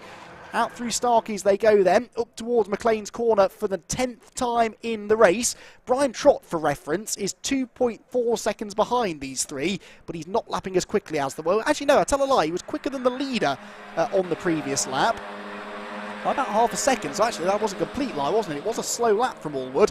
Brian Trott could get there if we've got time for an extra lap after this one.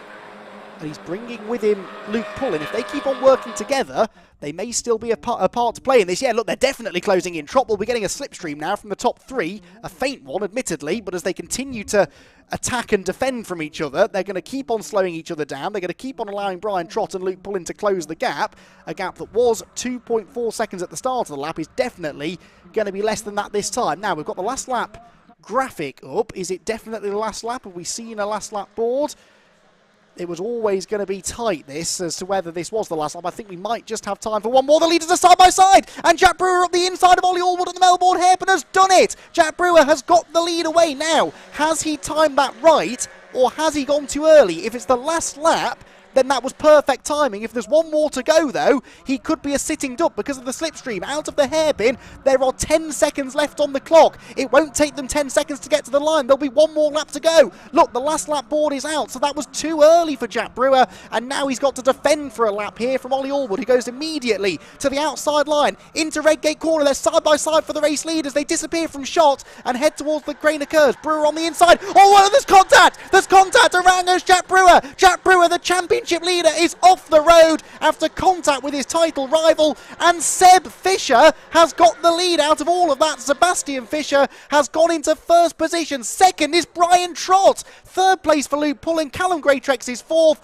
and there may well be damage to Ollie Allwood's car there in fifth position. He may still lose more ground after contact with Jack Brewer going on to the final lap of the race. That will definitely be a talking point at the end of this one. Now, can Fisher hang on? Brian Trott, remember, is still in this championship conversation. If he wins the race, that could be brilliant news. Pullen and Greatrex making contact. That brings Allwood up the inside. He's got Ollie Graham up the inside of him, though. 3 abreast towards Coppice will not work. There's going to be a big squeeze. Ollie Graham up the inside. He almost clatters into the side of Greatrex. This is too exciting for words. Out of Coppice they go. Fisher the leader. Trott in second place. Third place for Luke Pullen. Still any one of those 3 could win it. And the championship contenders behind are really starting to get into each other. Ollie Allwood has lost out to both Greatrex and Graham, but he goes back up the inside of Ollie Graham into the chicane. He's going to make that one stick into the Fogarty S's then for the final time of asking. Down towards the Melbourne hairpin they go.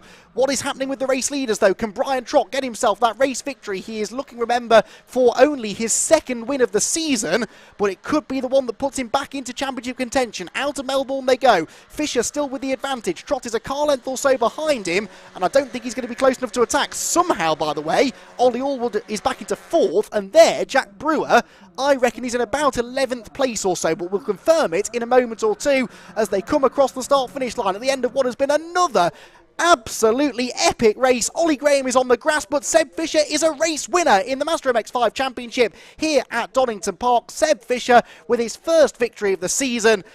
Luke Pullen is 2nd. Ollie Allwood is 3rd. Hang on, that can't be right. Brian Trott has a 10-second penalty. Brian Trott has a 10-second penalty for an out-of-position start. So the man that was 2nd at the line is given a 10-second penalty post-race, and that will drop him down to 15th place. 10 seconds costs him 14 positions on track. That is astonishing. So Luke Pullen inherits 2nd, and Ollie Allwood provisionally ends up 3rd. He will score 96 championship points. Now, where did Jack Brewer end up? Jack Brewer was 10th at the end of that one, scores 83 points because he got the fastest lap, and that means there are 5 points between them. 5 points between Jack Brewer and Ollie Allwood, with 5 races still to go in the championship. But I use the word provisionally because there will 100% be an investigation about that contact going on to the final lap between Jack Brewer and Ollie Allwood. I'd love to get a replay of that if we can, because that was maybe the most important moment of this championship campaign so far. As Ollie Allwood, you could see what he was trying to do. He was trying to get the switchback up the inside of Brewer coming off the corner, and then Brewer almost seemed to close the door. They touched, and from then, the rest was history, really. Allwood's car actually got airborne slightly, I seem to remember, and Brewer, of course, spun. But who was to blame? That's the key. Was it, if it's decided that it was Brewer at fault, then no further action, I guess. But if it's decided that Allwood was to blame, then that could have huge championship implications. I'm struggling to remember a day quite like this, honestly. I've seen some good racing from the BRSCC in the past. This, though, is one of the most dramatic days of racing I've ever seen, full stop. Forget which club it is. I don't think I've ever seen. I mean, we've had how many races so far today? That was the 5th race of the day. None of them have been boring, and all of them, honestly, have been candidates for race of the season. I mean, that Clubman race at the start of the day seems pretty tame now in comparison, doesn't it? But that drag race to the line between Matthew Bankhurst and Neil Chisnall was an absolute thriller. Then we had the Fiesta Championship race. That was really entertaining, with Luke Pinder falling back, Alistair Kellett up there fighting for the victory with Simon Horrobin. The MX-5 Supercup race, that was drama from start to finish. And now the Mazda MX-5s as well. Now here was the replay. So they go up towards Redgate Corner. You can see the yellow car is Brewer on the inside. To the outside is Allwood. They'll disappear from shot for a moment or two. But when they come back into shot, Allwood, look, is right on the outside edge of the road, trying to carry the speed through the corner and cut to the inside coming off the turn. Now that's what he does. Oh, I don't know if there was a car's width there. I do not know if there was a car's width available for Allwood, or whether he was forcing the gap. Without seeing the onboards, it is almost impossible to tell, but that could well be the moment that decides the championship either way, because if Allwood gets away with it and there is no penalty, then he's taken a big chunk of points out of Jack Brewer. He's taken 13 points total out of Brewer. If in the end, though, there is a penalty to Allwood, that might well just decided in Jack's favour. That was Michael Nibbs on one of the earlier laps, I forget when, getting into the side of Fraser Fenwick. Fraser, in the end, retired. So Fenwick did not get going again, but I do believe Michael Nibbs did continue. Did he? Let me just look. No, they both ended up stationary at the side of the road, so they were both non-finishers in the end. And then, of course, we had that huge moment between Jack Brewer and Ollie Allwood. Right then, moving on, because there's more. There is plenty more. We've still got 5 races to go. Next up is the first instalment of action this weekend for the Motorsport UK British Supercart Grand Prix. It is a non-championship event, but it is still one of the highlights of their season, the GP event at the end of the year, which is a standalone event. So the form of the drivers through the rest of the season counts for relatively little, actually, at the moment. Good for reference, but, you know, you could have had a pretty poor season and still managed to come into the GP event and potentially end the season with a trophy. Let's see what happens, but obviously we've got 2 more goes, so we'll be doing our best, you know, to try and have another good result. But yeah, amazing. I'm delighted for you, buddy. Congratulations. Great result.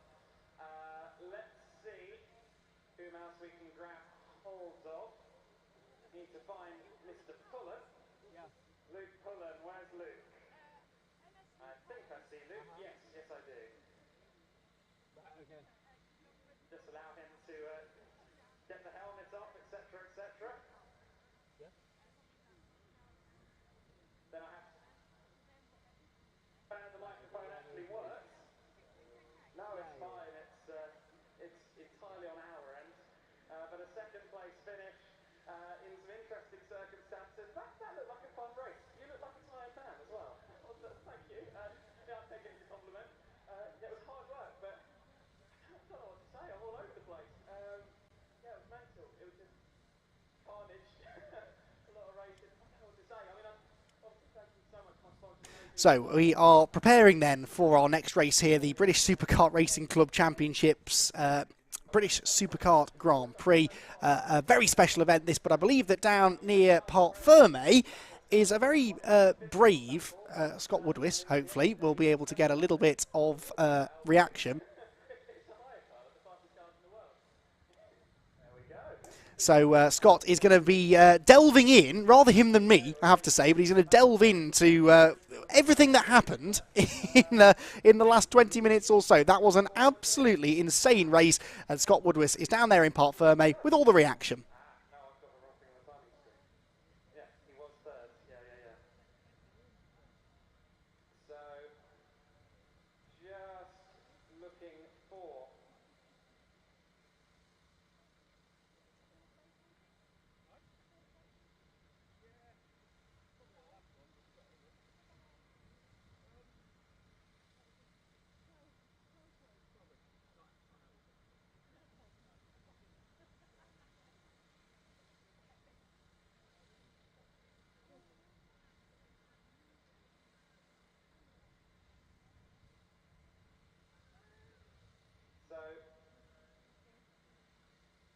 A fair bit in that race, it must be said.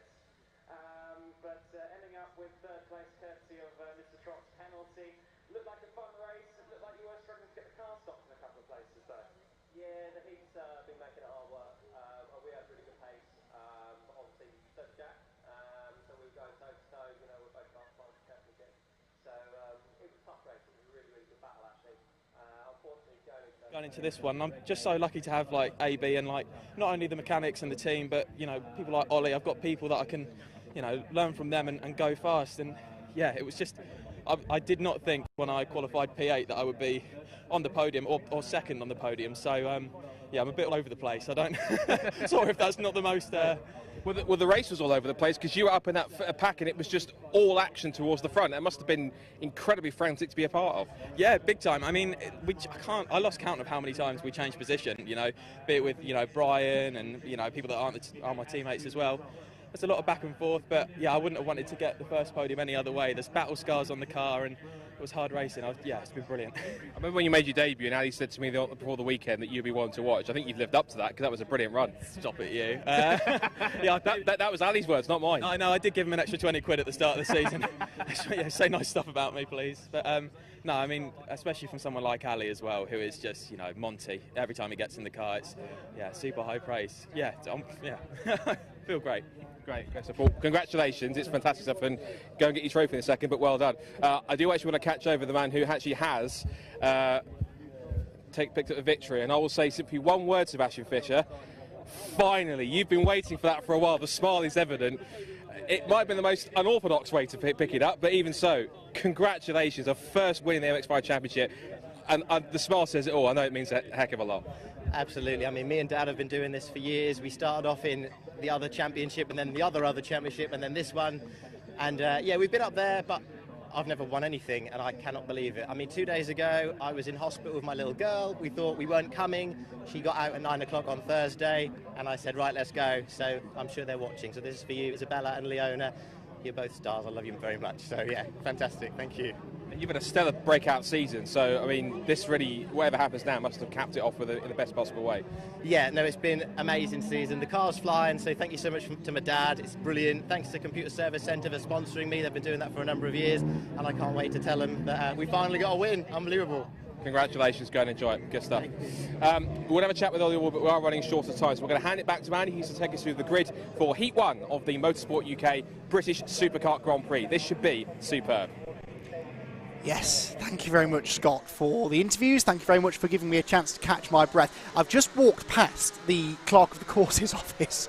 I have seen shorter queues at my local petrol station in the last 24 hours than the queue outside that Clerk of the Courses office, with a lot of drivers waiting to have a chat or be told perhaps what they did wrong.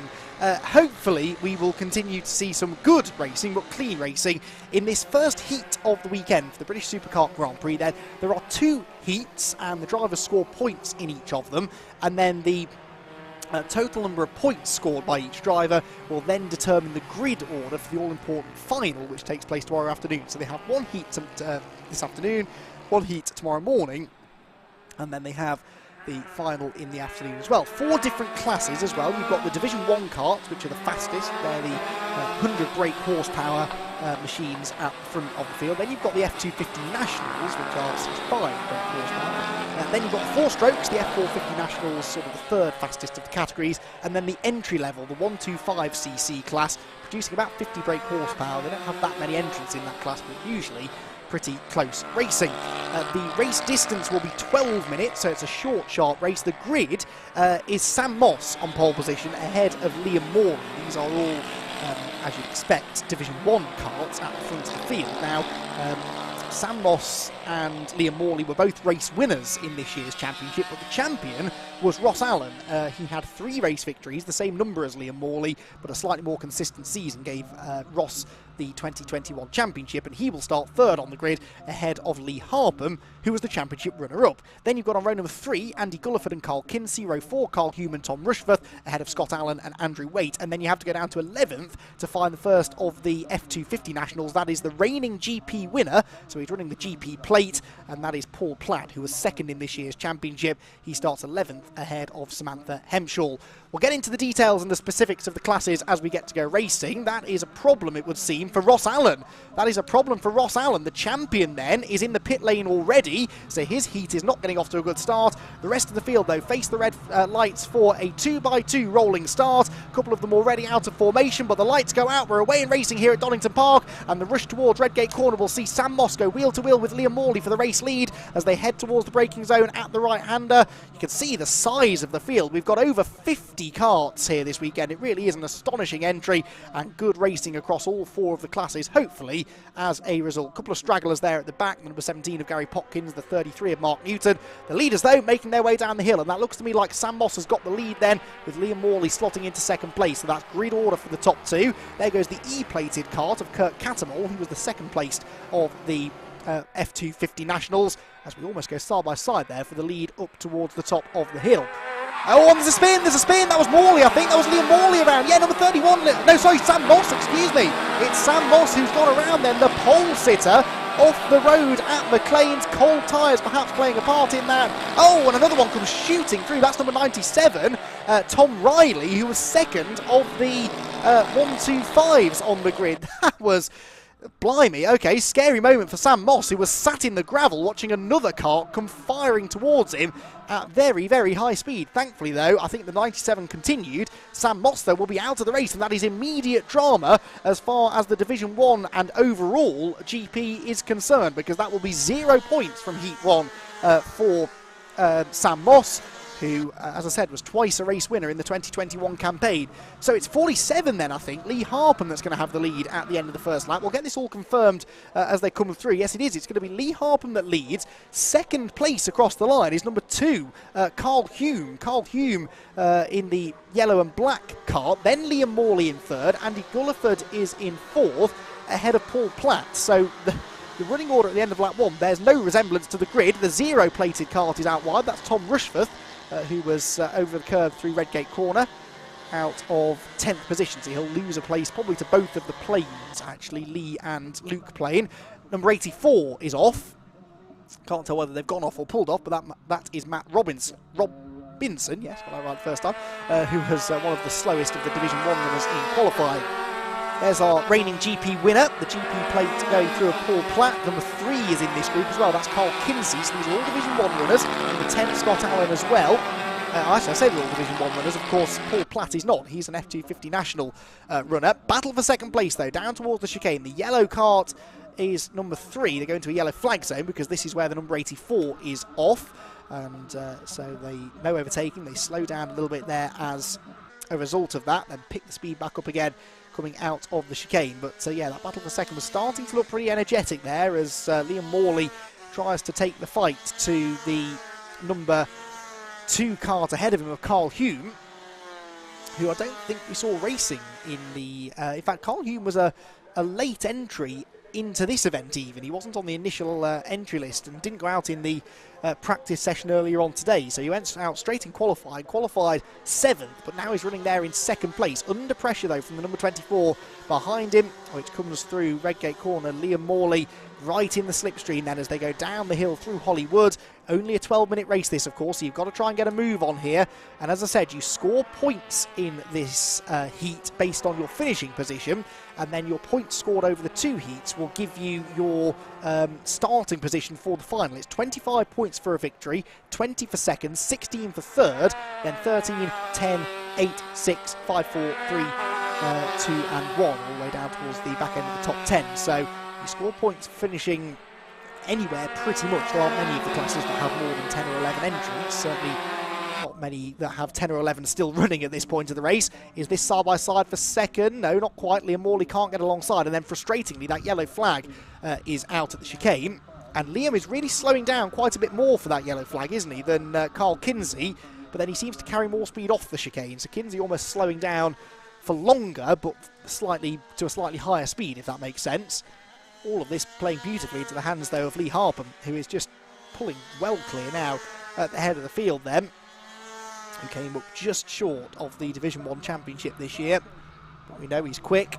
Only had the 1 race win, actually, in the 2021 season, did Harpham. He's showing now that he could well win this heat. Behind him, though, for second place. Couldn't be much closer now. Hand out of the cockpit there for Liam Morley. Not sure what that was all about. Behind, meanwhile, some good battling going on here. Let's run through the class leaders at the moment. Harpham obviously leads overall and leads in Division 1. Paul Platt leads the F250 national category in 8th place overall. That's the GP-plated kart. Then in F450s, it is the number 11 that leads the way. That's Kevin Ridley, 16th place overall for him. And the 125s, going further down the order, are led by the E1 kart, and that is Mark Bramall, who did have the class pole position. So no real surprises further down the order. Battle here coming into Redgate Corner. There was someone pulled over in the pit exit there as well. This is Ben Ardern, number 92, trying to get past number 32, just ahead of him. 32 started further up the order, I think. No, sorry, started behind him. That's Jordan Bailey, number 32.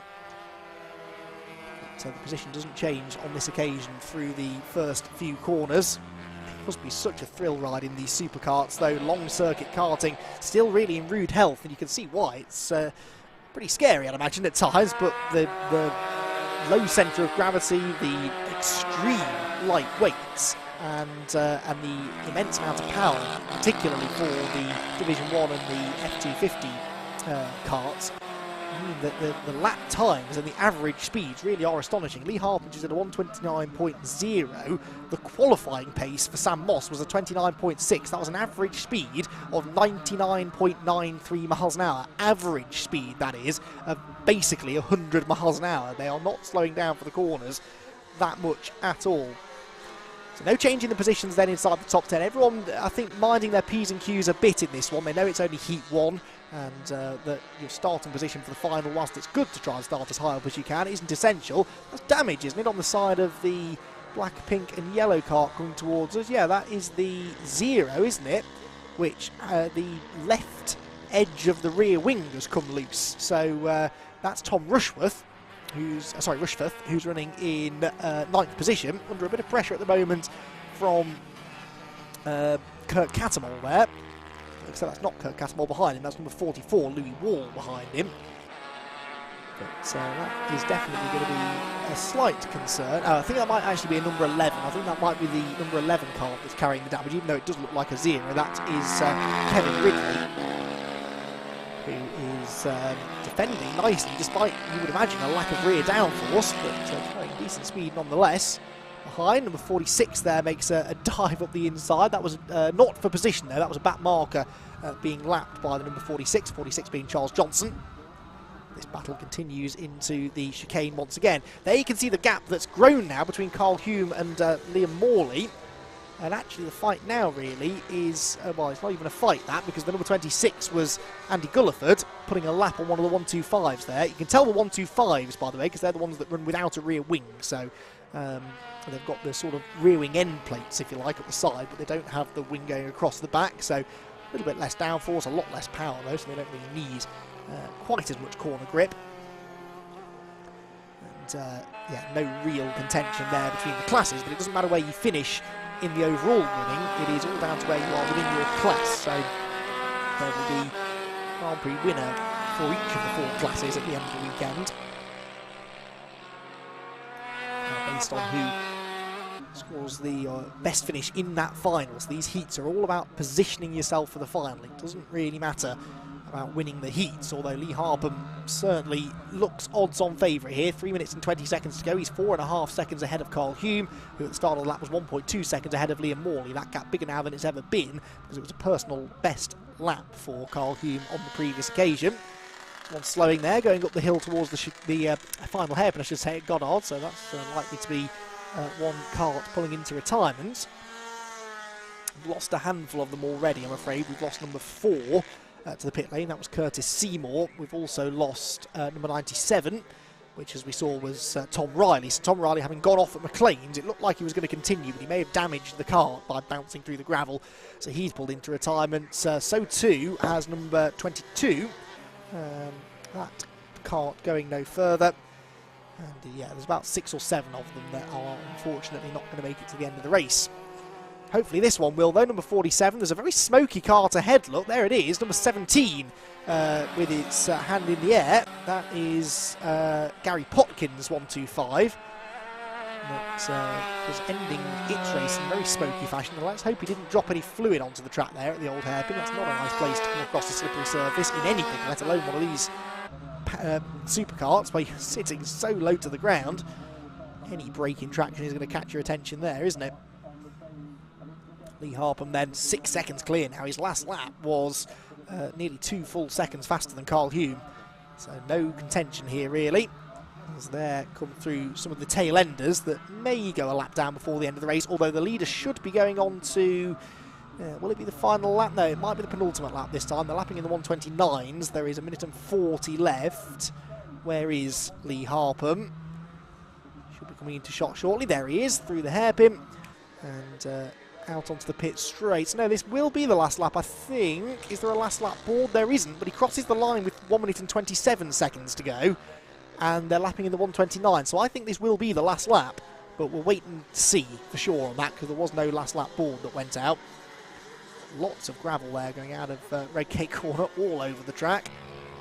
And Lee Harpham negotiating that well. One of the 125s there coming through. No, it's not a 125 actually, is it? It's just a cart with a really low rear wing. That is number 51, which is Steve Soki. He is one of the F250 national runners. Steve Soki is one of the next ones, and he's just been lapped by this man, Lee Harpham, 6.6 seconds up the road from anybody else. We had a change for 5th on that lap, by the way. Number 10, Scott Allen, getting ahead of number 3, Carl Kinsey. So Carl Kinsey losing a place there, losing with it a couple of points, of course.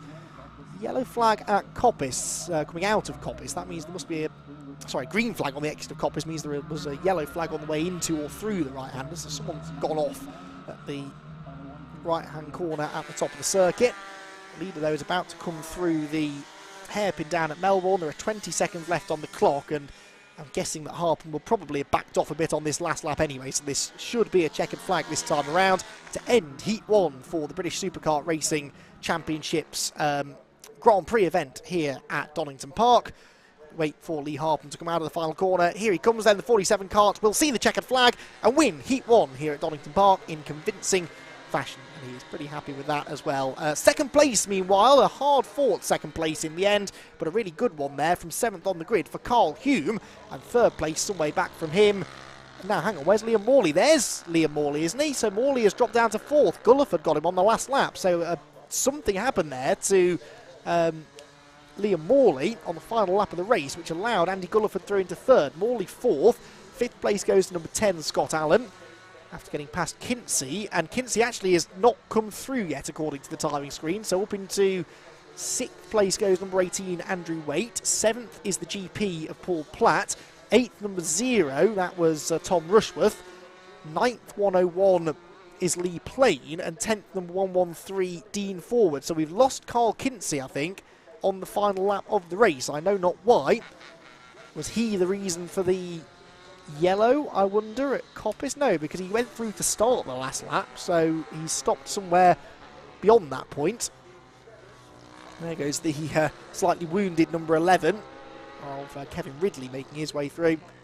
But yes, very exciting stuff there from the Supercarts, who are not back out again today. They'll be back out tomorrow at about 10 past 12 for their second heat and the final, due to take place at 5 past 4.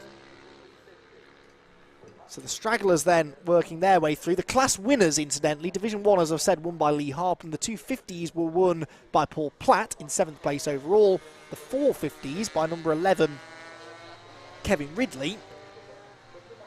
And the 125s went the way, of the E1 of Mark Bramall. So, lots of action at the start. This was the most dramatic moment, really. Sam Moss from pole position and the race lead, losing it on cold tyres at McLean's. And then watch how close this gets, as the number 97 of Tom Riley will enter stage right. And you can almost see Sam Moss's eyes open wide as he sees this kart careering towards him. Wait for it, wait for it. There it is. Oh, a matter of inches between the 97 and the 31 karts. Now, Riley did get going. You can see there he carries on through the gravel, but unfortunately some damage done, it seems, and he was not able to get to the end. But that was an absolutely terrifying moment there for both Tom and Sam. So the Supercarts head back into the pit lane then, and we now have 4 more races to look forward to. We've got the BRSCC Fiesta Junior Championship up next. They will have a 15-minute race. So too will the Mazda MX-5 Clubman Championship and the BRSCC Fiesta Senior Championship straight afterwards, before a 20-minute race for the Mazda MX-5 Super Cup will round out the day. And I'm hoping I'll still have a voice left by that point, because the racing so far today has been pretty relentless action from start to finish, and with 4 more races still to go, you do very well to stay tuned here at Donington Park. What is set to be a brilliant conclusion to part 1 of this weekend. If you thought today was good, then tomorrow could be even better, because we've got a lot of the same races that we see today. So we've got the MX-5 Championship and Super Cup. We've got the BMW Compact Cup, the Fiesta Juniors and Seniors, the Supercarts, they're back tomorrow as well. But they're also joined by 3 other series. We've got the Zio Prototype Cup, which will see the fastest cars here this weekend competing over 2 20-minute races. We'll also have action from the BRSCC Club Sport Trophy to round out the weekend, a 45-minute pit stop race with another huge eclectic mix of cars and quite a few familiar faces in that one as well, whilst we are also very happy to be joined here at Donington Park by the Welsh Drivers Association, who again have a nice mix of sports and saloons who will compete. They'll have a qualifying session tomorrow morning, and they will have, I believe, 2 races. Yes, 2 races of 15 minutes in duration over the course of the day. So another busy day tomorrow, 11 races in total, and we will, in fact, 12 races, 13 races, I can't count, 13 races in total tomorrow. And make sure you tune in bright and early tomorrow morning from about 10 o'clock for the first of those races. So, as we wait to hear from Scott Woodwis down in Parc Fermé from our Supercart drivers, let's start looking ahead briefly to our next race then, the Fiesta Junior Championship, which sees an interesting championship battle developing between Jensen Brickley and well, a number of other drivers actually. Alex Lee, Sid Smith, James Wallace, Deegan Fairclough, who's won 4 times this year, they're all in contention for this championship as we move into the penultimate event of the season. So it's been an entertaining season of racing for the Fiesta Juniors, and we've got 15 of them racing here this weekend. Great to see the numbers continuing to stay really very strong throughout the middle and end part of the season. It's been definitely the best season of Fiesta Junior racing for a long time, not just because of the on-track quality of the racing, but just the size of the grid. 17 drivers have raced at one point or another this year, which it might not sound that impressive, but when you consider that only a couple of years ago we were struggling to get beyond 5 entrants sometimes in the Fiesta Junior Championship, it's been a great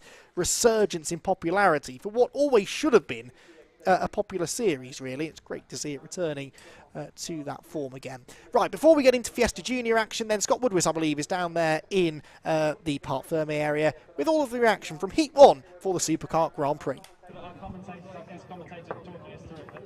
So excellent stuff for our first heat of the Motorsport UK British Supercart Grand Prix, and with me here is the man that took the victory, Lee Hart from Lee. Pretty decent first race. Talk us through it. Looked like it was pretty straightforward, but then there was some guys keeping you close behind. Yeah, I mean, we had an issue in qualifying with 2 tyres, so we ended up having to put 2 new tyres on, which is not ideal going straight into the race. So had a good start, but understeer into the first corner, which let Carl and Sam past. And then Sam made a mistake going over the top on the first lap. And then Carl did the same, going for the chicane down towards the Melbourne Loop. So I thought, right, take full advantage and get my head down. Of course, you've had a pretty strong season all round in the Supercart Championship this year. Of course, to try and cap it off with a decent result in the Grand Prix, how much is that going to mean to you? Oh, it's going to be brilliant because obviously we're trying to develop the MS kart, but the only one on the grid with it, and all the development we've done is now proving that we can be there. So. They'll all want one if you win. Sorry? They'll all want one if you win. We'll see, hopefully. That's the idea. Bit noisy down here, so we'll leave it there. But well done for Heat 1. We'll see you tomorrow for Heat 2. Thank you. Cheers. As I say, bit noisy down here. It's got a bit of a melee after that first heat, but we've got 2 more races for them coming up tomorrow, Heat 2 and the main final, so be sure to stick around for them. Next up, though, it's some of the racing stars of the future, as we'll hand back to Andy as we're getting set for our first race of 2 for the weekend for the BRSCC Fiesta Junior Championship. Andy, back to you. Thank you very much, Scott, and we are indeed looking forward to this Fiesta Junior race then that is incoming. There is a little bit of recovery work to be done. We had quite a handful of those supercarts that weren't able to make it back to the checkered flag, so they're just being pulled back in after the 12-minute Heat 1 for the British Supercart Grand Prix. So, the calm, I fear, may be about to be broken because the Fiesta Junior Championship drivers, being teenagers, as they all are, tend to be pretty lively as well when they get out on track. And the Donington Park National Circuit, it's just one of those tracks that we get this kind of racing every time we come here. It's a real momentum circuit, Donington Park, especially actually when we're on the shorter national circuit with the quick chicane at the end of the lap. But even on the GP circuit, it's all about momentum through these high-speed sweeping corners. You've got to carry the mid-corner speed, and given that most of the championships that we see racing here this weekend are one-make series, all of the cars are pretty even in performance. The drivers, therefore, make the difference, and so you have to sort of almost slide the cars through these high-speed turns to make your lap time. Now, that's all well and good. you can do that on your own in a qualifying lap, but when you're in a race situation and you've got 30 other drivers surrounding you, it can be very hard to keep that average speed up. And as soon as two cars go side by side, it just bunches everybody together. The momentum is lost. The cars behind get a run. They want to try and do something with that extra momentum.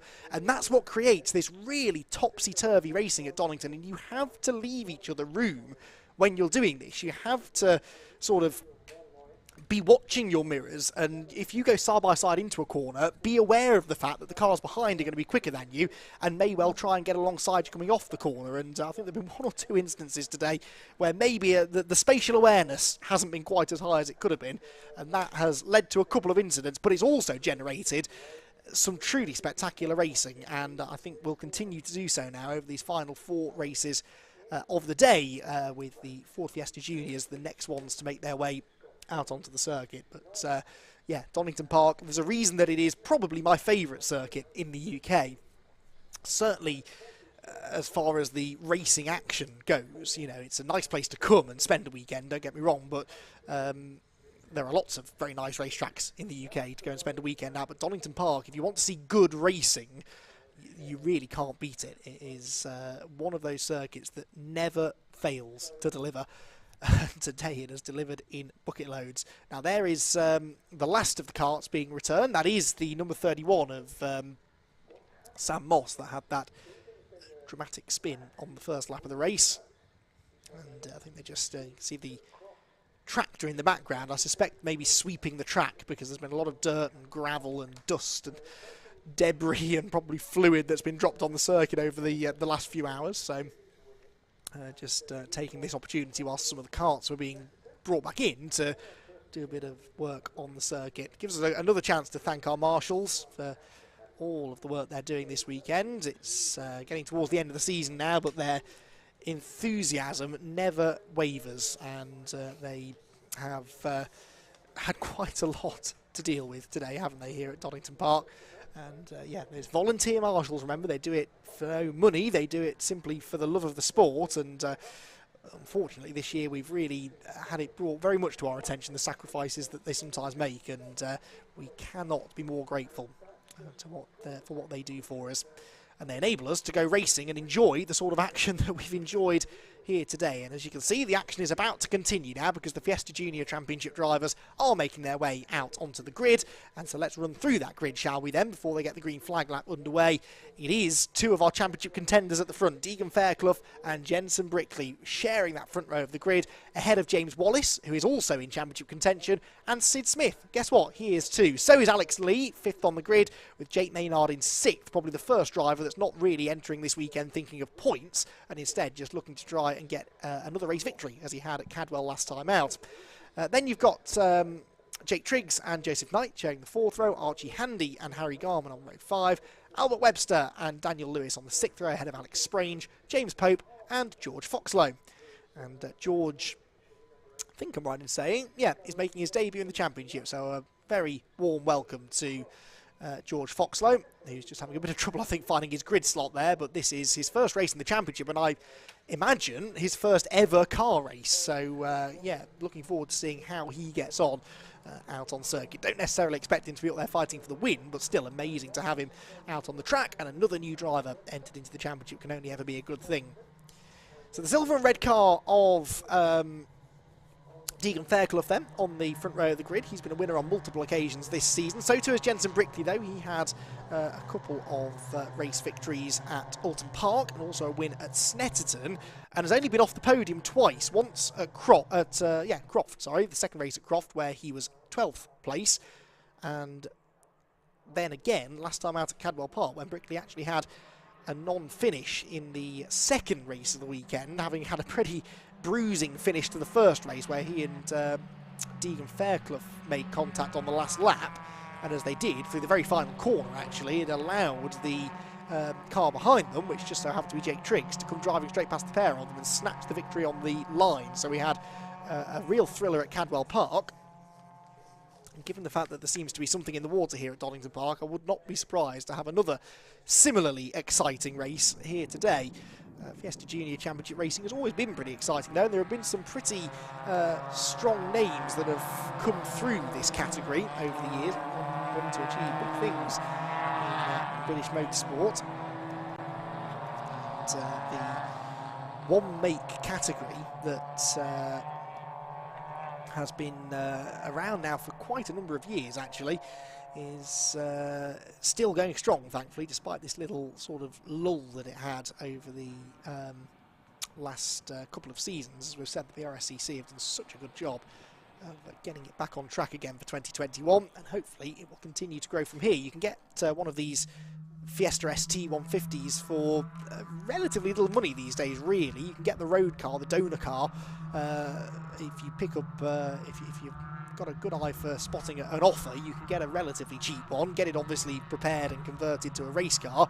That will cost a few pennies, but then once you've done that, you've got a really affordable car that you can go racing in from a very young age. And the other bonus is that when you then do make the move up from the junior to the senior championship, if that's what you choose to do, which many drivers have done over the years, then you can use the same car. They just make some amendments to it. Obviously, junior categories are limited on sort of power and top speed numbers for obvious reasons. But then once you are old enough and you go and race in the senior championship, you can use the same chassis with only relatively minor changes. So you don't have to go and buy a whole new car to make that next step up the racing ladder. So I'm sure we will see the likes of Deegan Fairclough and Jensen Brickley and those others that have been front runners this year running near the front. Sid Smith, for example, sort of or relative at least of Rob Smith, I think son of Rob Smith, who was out in the Fiesta Senior race earlier on. And he starts 4th on the grid. I'd expect to see him making that move up very shortly as well, maybe even as soon as next year. Right, the back of the grid then about to be in position. 15 BRSCC Fiesta Championship drivers on the grid, 15 minutes of racing ahead of them here in the first of 2 races this weekend on the Donington Park Grand Prix circuit. The silver car on the left is Deegan Fairclough, the blue and yellow on the right is Jensen Brickley. The lights go out, not a great start I don't think from Brickley. It's going to be Fairclough that will hold the lead going into Redgate corner, but can Brickley power back alongside him in the second phase of the start? He is drawing back level again with the pole sitter, and they'll go wing mirror to wing mirror through the first corner. There's contact immediately. Oh, Brickley is into the side of Fairclough, who is sideways and somehow saved it. I have no idea how Deegan Fairclough did not lose control there. There's a car bouncing through the gravel further back. That looked like Harry Garman, but Fairclough, not only did he save it, he held on to the lead of the race, and it was actually Brickley that loses out and drops down to 3rd place. Splitting them then is the 260 of James Wallace, who started 3rd on the grid. But that all seemed a little bit unnecessary, really, into the first corner. There is no love lost between these two after their collisions at Cadwell Park last time, but I did expect them to be on slightly better behaviour than that into turn 1. Albert Webster, I'm afraid, is off down at the old hairpin, but gets going once again. It is Fairclough that leads them then through McLean's for the first time. Wallace in 2nd, 3rd place for Brickley, whose dander will be up now after that. He'll want to try and get back into 2nd place as quick as he can and go after his championship rival, Deegan Fairclough, and he does it. He goes up the inside at Coppice corner. Nicely done. Nice move that into the right-hander. There is dust, there is gravel being thrown into the air in the background. Have we lost somebody? No, I think they're all still there. Might have just been as a result of people cutting the corner, if anything. Sid Smith, look, is through into 3rd place now as well. Sid is inside the top 3 in the championship as well coming into this race. So he also needs to try and get some points if he can. So does James Wallace, though, really. You've got Brickley, Lee, Smith, Wallace, Fairclough. They're all in this championship fight. So points are really important for all 5 of them. And they're all up at the sharp end of this race then for the time being. Through the Melbourne hairpin we go. 4 for the lead on lap number 1. And it is Deegan Fairclough with the lead, but not a big one. Brickley's closed him back down again over the last couple of corners and had a really good exit there from the Melbourne hairpin. Might he challenge into the final hairpin at Goddard's? Well, he might. Deegan Fairclough certainly thought he might, so he defended the inside line. That's going to slow Fairclough down on the exit, though. Brickley gets in behind him. These cars are not very aerodynamic. They're not very powerful either, so any advantage you can get from the slipstream is worth going for. There's contact in the background. Look, one car off with damaged steering. I think is number 19, Daniel Lewis, possibly. Yeah, Lewis has not come through. Yes, it is Dan Lewis. Broken steering there after contact at the last corner, and he's going to struggle to get that car out of the way from there because both of the front wheels are pointing in opposite directions. Brickley leads the race. Where is Fairclough? There is Fairclough. Deegan Fairclough going slowly down through the crane of curves. The silver car that's just disappeared from shot. Deegan Fairclough has had a drama at Redgate corner, and here he comes down towards us then. Deegan Fairclough, he's back up to speed now, so I don't think there's any damage, but what has happened happened there between Deegan Fairclough and Jensen Brickley? Have they made contact again for the second event in a row?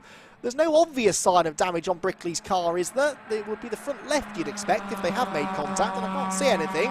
Anyway, Brickley's got the lead, Smith second, and Wallace in third position. Fourth place now looks like it's Alex Lee. And fifth should be Jake Maynard, I think. Yeah, indeed it is. So, that is intriguing then. What happened there between our top two? Meanwhile, the top two now are Brickley and Smith, and they are side-by-side, but unfortunately, they're side-by-side into a yellow flag zone, so Sid Smith has to back off, and the safety car is being thrown, and this must be because of Dan Lewis's car off at the final hairpin. So, interesting. Wonder what went on there then between the two that came to blows last time at Cadwell Park. This safety car probably a bit of a blessing actually for Deegan Fairclough, because he can close back in on the cars ahead of him. It also gives him a chance to just investigate whether the car is damaged at all after whatever happened. We have to assume there was contact at Redgate. Or at the very least he's been off the road, hasn't he, to have lost that much time. So Fairclough, who I think is that him coming through, I wasn't quite sure. I think he might be down towards the back of the top 10. Again, it will confirm when the timing screen updates at the end of the lap. There is the reason for the safety car then. Daniel Lewis's car off in a dangerous position through the hairpin. The right front wheel is turning left and the left front wheel is turning right. They're both sort of pointing towards each other. Albert Webster as well is waiting to leave the pit lane, but unfortunately hasn't got there in time. So the leaders are going to be waved through, and then he'll have to join in at the back, which means he'll go well, another lap down. I think he was already 1 lap down. He'll now essentially become 2 laps down. So there is Deegan Fairclough weaving the car around aggressively, the silver and red number 87. He is in 8th position after whatever happened to him at Redgate Corner earlier on. Albert Webster rejoins the track now. Not quite at the back of the queue. There was still George Foxlow, I think, behind him, but near enough. So Brickley leads, Smith second, Wallace third, Lee is fourth, Jake Maynard is fifth. There is the close-up of Dan Lewis's car. There's the right front. The left front is a mirror image of that, basically. I'm no mechanic, but I think when you turn the steering wheel, both of the front wheels are supposed to turn in the same direction, and that's not happened with the number 19 car. He's had a knock through the hairpin, which is, by the looks of it, snapped a steering arm and forced him into retirement. Just to continue going down the order then, Joseph Knight is into 6th, 7th place is Jake Triggs, Fairclough, as we've said, is down in 8th with it all to do now, 9th for Alex Sprange, and rounding out the top 10 will be Archie Handy, ahead of Harry Garman, James Pope, George Foxlow and Albert Webster a couple of laps down. So leaders come through. I wouldn't mind getting a look at the front of Brickley's car just to see if I can see any damage. Might sort of see if we can work out whether the race leader got into Deegan Fairclough up at Redgate, or whether it was a selfie from Deegan. If that lead car has damage, that might sort of lead us towards maybe the possibility that they did come together.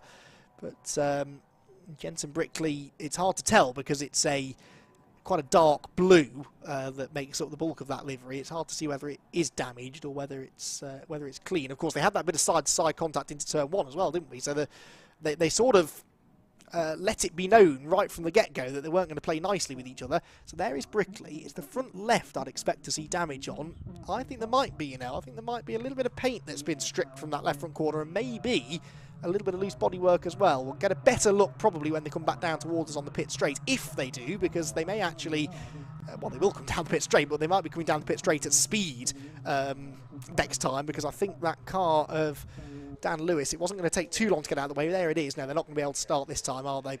The track will be clear by the time they get here, but they need to give the safety car driver a bit of warning that it's going to be clear, and they'll need to get that recovery vehicle, the live snatch vehicle, out of the way as well. So we're going to get at least one more lap of safety car. I think hopefully only one more lap behind the safety car. There's the replay of lap 1. So they've already made contact at this point.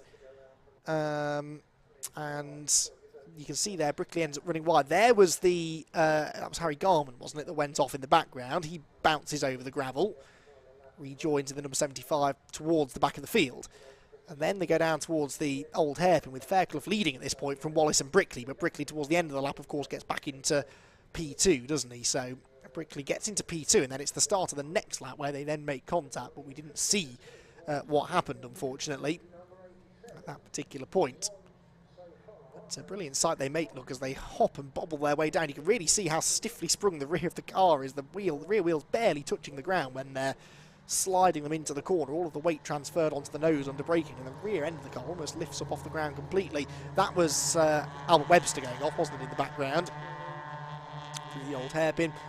And they went up through the right-hander at McLean's. Webster then rejoined, but headed for the pit lane. So to repair damage or have a look at damage, but whether that damage was cause or effect, I'm not too sure. And then this was how Brickley got back into second place then. So they go through McLean's. He's right up behind Wallace, who's a little bit slower off McLean's. He goes to the inside, and I wasn't convinced that he was far enough alongside to commit to this, but Brickley really, it was a nice move this from Jensen. And you can see he's not alongside, but he brakes later and gets to the inside. An absolutely picture-perfect move, that. And through he went, and that's probably where the dust was in the background. That was Joseph Knight, I think, cutting the inside line going through Coppice. So some good side-by-side racing there, but we'll have to wait until after the race to find out what happened between Brickley and Fairclough.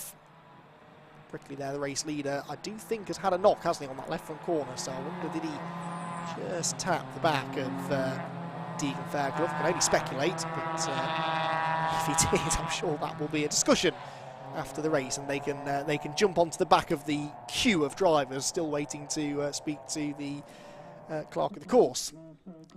The RunYourFleet.com Jaguar safety car, though, should be heading into the pit lane this time. I think the car of Daniel Lewis long since out of the way. Yep, the lights go out, and the RunYourFleet.com Jaguar, not the last of it, we'll see this weekend, I'm sure, but it is great to have sponsorship from RunYourFleet.com this year, and they have had their sponsorship on that Jaguar all season long, and great to have their support here at the BRSCC. The BRSCC continues to raise its profile here in the UK. Bigger grids, better racing, and yeah, really cost effective as well for the most part, coming and racing with the BRSCC. No surprise then that so many people are choosing to do so. So we are going to get a restart this time with 5 minutes to go. And so we are 2/3 of the way through, so we've lost the middle third of the race basically through this safety car, but that still gives us a couple of laps, 3 laps in theory, of racing to go. And Jensen Brickley with an opportunity now to extend this margin at the front of the championship then. As the safety car will pull into the pits, it will be Brickley then that becomes the pace car essentially and decides when to accelerate. And can he now build a gap over Sid Smith, who is looking for his first victory of the season? So he's not going to be backwards and coming forwards here, especially given that he is also in championship contention. But it's a good restart from Brickley. Smith is really wide and actually sends a bit of bodywork flying off the edge of the road. And Sid Smith, rather than attacking for the lead, is really coming under threat here from James Wallace for that second place. Wallace to the outside line towards Redgate Corner. Smith defending the middle ground there as they turn into the first turn. Behind, look, Deegan Fairclough goes up the inside. He's going to gain 1. He might even gain 2 places. Almost a bit of contact there as Joseph Knight just turns across his nose, but he still manages to get himself ahead of Jake Triggs. That's 7th place now for Fairclough. We need to keep an eye on that silver and red number 87 car. It should move forward from there. Down to the old hairpin we go then. The leader is sideways on slightly cold tyres again now at this part of the track. 2nd place Sid Smith bouncing over the curbs. 3rd place still Wallace then. These three have really gapped Alex Lee in 4th. He's going to have company very shortly from Jake Maynard, winner last time at Cadwell Park. And then behind, look, Joseph Knight and Deegan Fairclough. Fairclough is going to have a go here, I think, isn't he? Going into McLean's corner, he looks to the inside of Joseph Knight. He commits to it. Joseph sees him coming. He knows that Fairclough's a bit quicker, and he doesn't fight too hard. So Fairclough then moves up another spot. That is 6th place now. But can he get onto the podium? That's the question. Well, if he's going to get on the podium, he needs to catch these two, doesn't he? Oh, Fairclough is off on the grass, though. Fairclough runs wide through Coppice Corner, and Joseph Knight is back up the inside of him. So Deegan Fairclough, having gained these places, might have thrown them all away. Certainly Joseph Knight's going to go past him, and it looks as though Jake Triggs will as well. So both of the places that he gained on this lap, he throws away with a mistake at Coppice Corner. So easy to do that, though. He's fought so hard to get past them. He's got a bit of clean air. He's trying to bridge the gap to the next cars in front and just pushed a bit too hard there through Coppice. So easy to understeer wide onto the grass, and when you do, you're lucky if you don't spin, really, which indeed he was lucky to avoid pointing the wrong way. So Fairclough, he's already got back ahead of Triggs as they come through the Melbourne hairpin, so he's back to 7th now. Sid Smith, meanwhile, and James Wallace, they're going toe-to-toe for 2nd place now as they come out of Goddard's corner then with 2.5 minutes to go. There are 2 laps remaining then, and Sid Smith defending that inside line for the 2nd lap in a row, heading towards Redgate corner. But this time I think Wallace will be fully alongside him, might even have his nose ahead actually as they hit the brakes into Redgate. Smith though has the preferred line. Can Wallace go right round the outside? Yes, he can. What a move. Oh, he just runs out of road though. He hops and bobbles through the gravel, and Smith will go back ahead of him. That was so close to being one of the moves of the day, but he just ran out of road on the exit of the corner. And so now Sid Smith, well, is he going to get back through? Wallace comes back at him through the Craner curves, side by side through one of the fastest parts of the circuit, and Wallace, fair play to him there, with dirt on his tyres as well. After the wide moment at Redgate, he kept it pinned and he moves into 2nd place. Sid Smith down to 3rd, and look at the way that Alex Lee is now closing in 4th position. So Alex Lee sniffing an opportunity now to get himself onto the podium for the 4th time this year. Through McLean's again, sweeping through the right-hander then. Smith with a good exit there, looking towards Coppice Corner. We are a lap and a half from home then in this first race of the weekend for the BRSCC Fiesta Junior Championship, and it's a 3-way fight for 2nd place that now is attracting most of the attention. Behind them, incidentally, I can see that Deegan Fairclough is back into 6th now, back ahead of Joseph Knight, and chasing after another silver car, that of Jake Maynard, for what would be a top 5 position. But can Deegan still get on terms with the podium runners? That isn't going to be quite as easy to do, is it? Through the chicane, down towards the Melbourne hairpin. All pretty even, actually, off that corner on that occasion. No one really stealing a march on anybody else. Leader Jensen Brickley, though, is on course for what could be a very comfortable victory. Now, look at the lead that he's got here. It was 2.8 seconds at the start of the lap. It might have doubled on this one as they've been squabbling behind, because Wallace, of course, has got himself ahead of Sid Smith on this lap.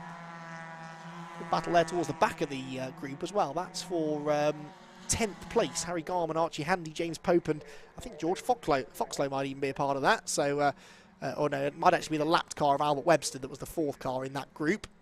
Across the line then, 25 seconds left on the clock, and is that Deegan Fairclough pulling over in the background? Deegan Fairclough is offline.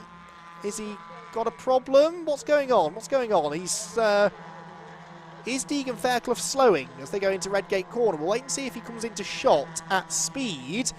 Well, he's still there ahead of Jake Triggs and Joseph Knight, but he was definitely offline and slow down the pit straight. I think he's slow again, is he, out of Redgate corner? He's behind these 4 cars. It's the cars about to come into shot, and yes, he's lost 2 places. Fairclough's got a problem. Deegan Fairclough has got a problem then. Deegan's already had 1 non-finish this year at Snetterton. Could this be about to become his 2nd? He's got the hazard lights on, or the indicator at least, to let those behind him know that he's going slowly. That's really heads-up driving, actually, from such a youngster. But that is major drama for the championship there, and that could be Deegan Fairclough waving goodbye to his championship hopes, unfortunately. So Fairclough then is slowing. Jensen Brickley, the championship leader, though, is speeding off into the distance. He's got the fastest lap in this race as well, which is worth an extra 2 championship points, so it's going to be the maximum 52 points then. 53 points, in fact, because he had the... No, he didn't have the pole. Deegan Fairclough had the pole, so Brickley's going to get 52 points from this race to further extend that margin at the front of the field. But what's going to happen behind him? It looks like it's pretty settled now, actually. The white car of James Wallace 2nd, the white, black and green of Sid Smith in 3rd. I don't think we're likely to see any changes there. And of course Deegan Fairclough no longer catching this group because he's run into some problems on the final lap. Will he lose any more places, I suppose, becomes the next question. He wasn't a million miles ahead of that Alex Sprange, Archie Handy, Harry Garman, James Pope battle, was he? Jensen Brickley, though, is a mile ahead of everybody else. He's going to take his 4th victory of the season, now tied with the most of any driver, and he extends his championship lead. There's no checkered flag. The time ran out about a minute and a half ago, but there's no checkered flag. Well, I suppose that's a suitably bizarre thing to happen on what's been a fairly bizarre race in general. The timing screen has ticked to 0 quite a long time ago. I have no idea why the checkered flag wasn't shown. But of course the drivers haven't seen one, so they're going to carry on racing. So we're now entering into uncharted territory, everybody, because the race technically has finished, but everyone's still running at speed. Right, okay, well, we'll pretend the race is still going then, even though I'm pretty sure the result will go back a lap, essentially. But anyway, it gives Alex Lee a bit more of an opportunity, maybe, to attack Sid Smith, who'd really dropped away from James Wallace there. And Does Sid Smith think the race is over, maybe? There's got to be some confusion here amongst the drivers, because a lot of them will be running timers in the car, either a TSL timer, or they'll have literally just a stopwatch on the go attached to the dash, which will count down for 15 minutes. It will have ticked to 0 2.5 minutes ago now, probably. So they'll probably be thinking the race is over. I would not be at all surprised to see someone pull into the pit lane at the end of this lap, even though they haven't been shown a checkered flag. Jensen Brickley, though, gets a bit of a victory tour now, doesn't he? Because he's already, we think, won the race. But he's going to get to do an extra lap, basically, and come through to, we hope, see a checkered flag this time. Out to the Melbourne hairpin he goes. And I can only assume someone thought it was a 20-minute race. It's never been a 20-minute race, but I can only assume that's what someone thought, and there's been a bit of miscommunication somewhere. But we expect a checkered flag this time. We expected it last time, but there really should be one this time for, let's try this again, Jensen Brickley for the 5th time in 2021. There it is, well done. Give that man a medal. The checkered flag is waved, and Jensen Brickley wins. James Wallace was pushing hard to the end, and Alex Lee and Sid Smith are driving into each other off the final corner.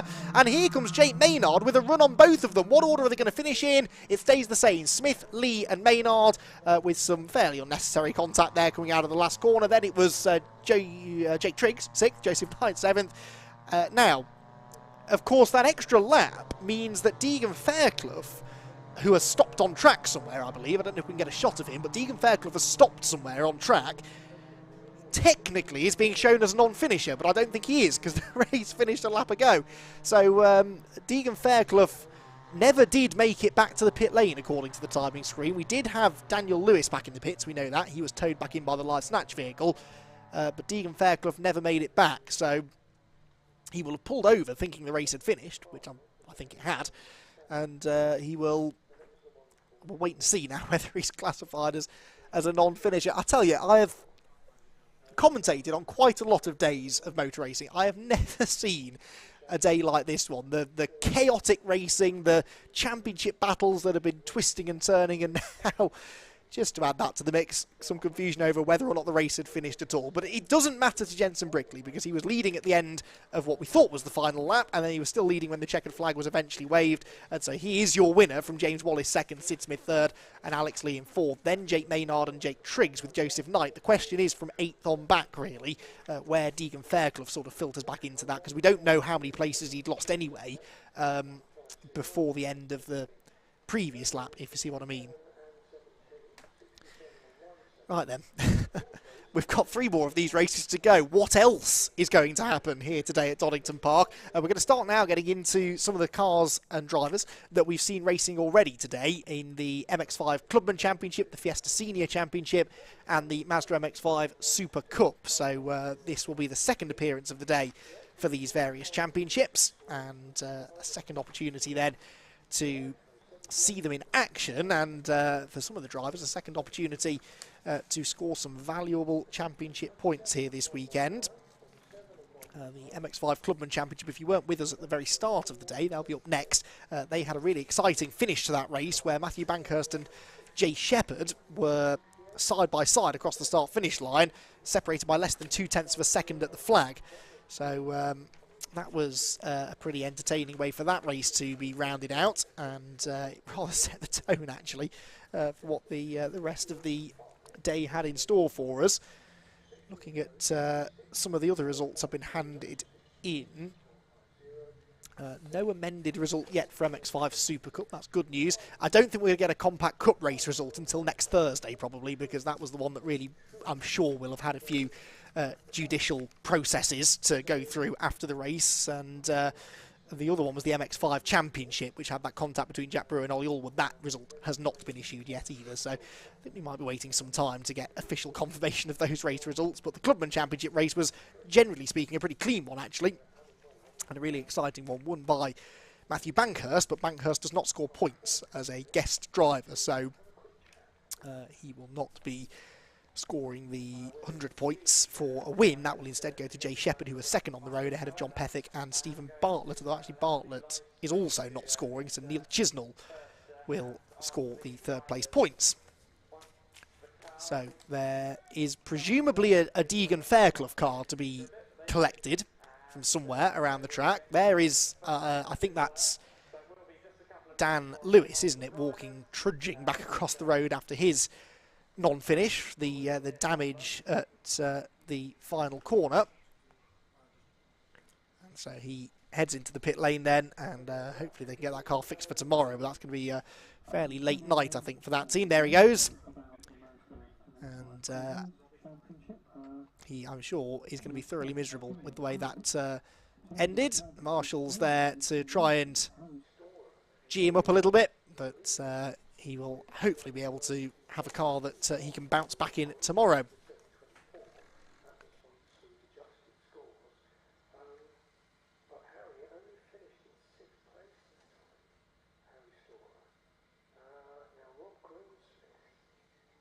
So the Marshals then preparing to grid up the cars for our next race, the 15-minute race, the second and final race of the weekend for the MX5 Clubman Championship. The grid will be based on that race result from earlier on, so we'll go through that in a moment or two. We are hoping, though, to get a little bit of reaction from the Fiesta Junior drivers. I'm really intrigued to know what happened between Jensen Brickley and Deegan Fairclough through Redgate Corner. Was there contact? Did Brickley throw it away? Did Fairclough throw it away on his own? Who knows? We've got Mazdas on the grid already, though, so if we're going to hear from Fiesta drivers, it's going to have to be quick. There we can see the Mazdas starting to line up. Of course, they've got a green flag lap to go first. So it'll take them a while to get these cars into position, of course, and then they've got another green flag lap to go. So I'd like to think we can at least speak to our winner from the Fiesta Junior race, Jensen Brickley. He's the one that has the stories to tell, in a way, because we want to know what happened between he and Deegan Fairclough.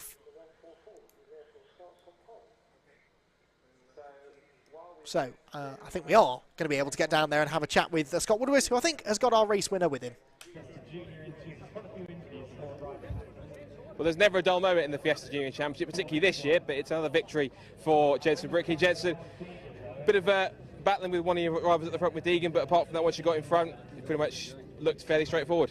Yeah, well, at the start, we had a bit of a coming together, but it's racing. Then Wallace got past. I caught him back up. I went past Wallace, and then Deegan ran wide, which allowed me to get on him. And down the straight, he stayed tight, which obviously meant I could run wide and get a better exit. He ran in the gravel, come across me and spun himself.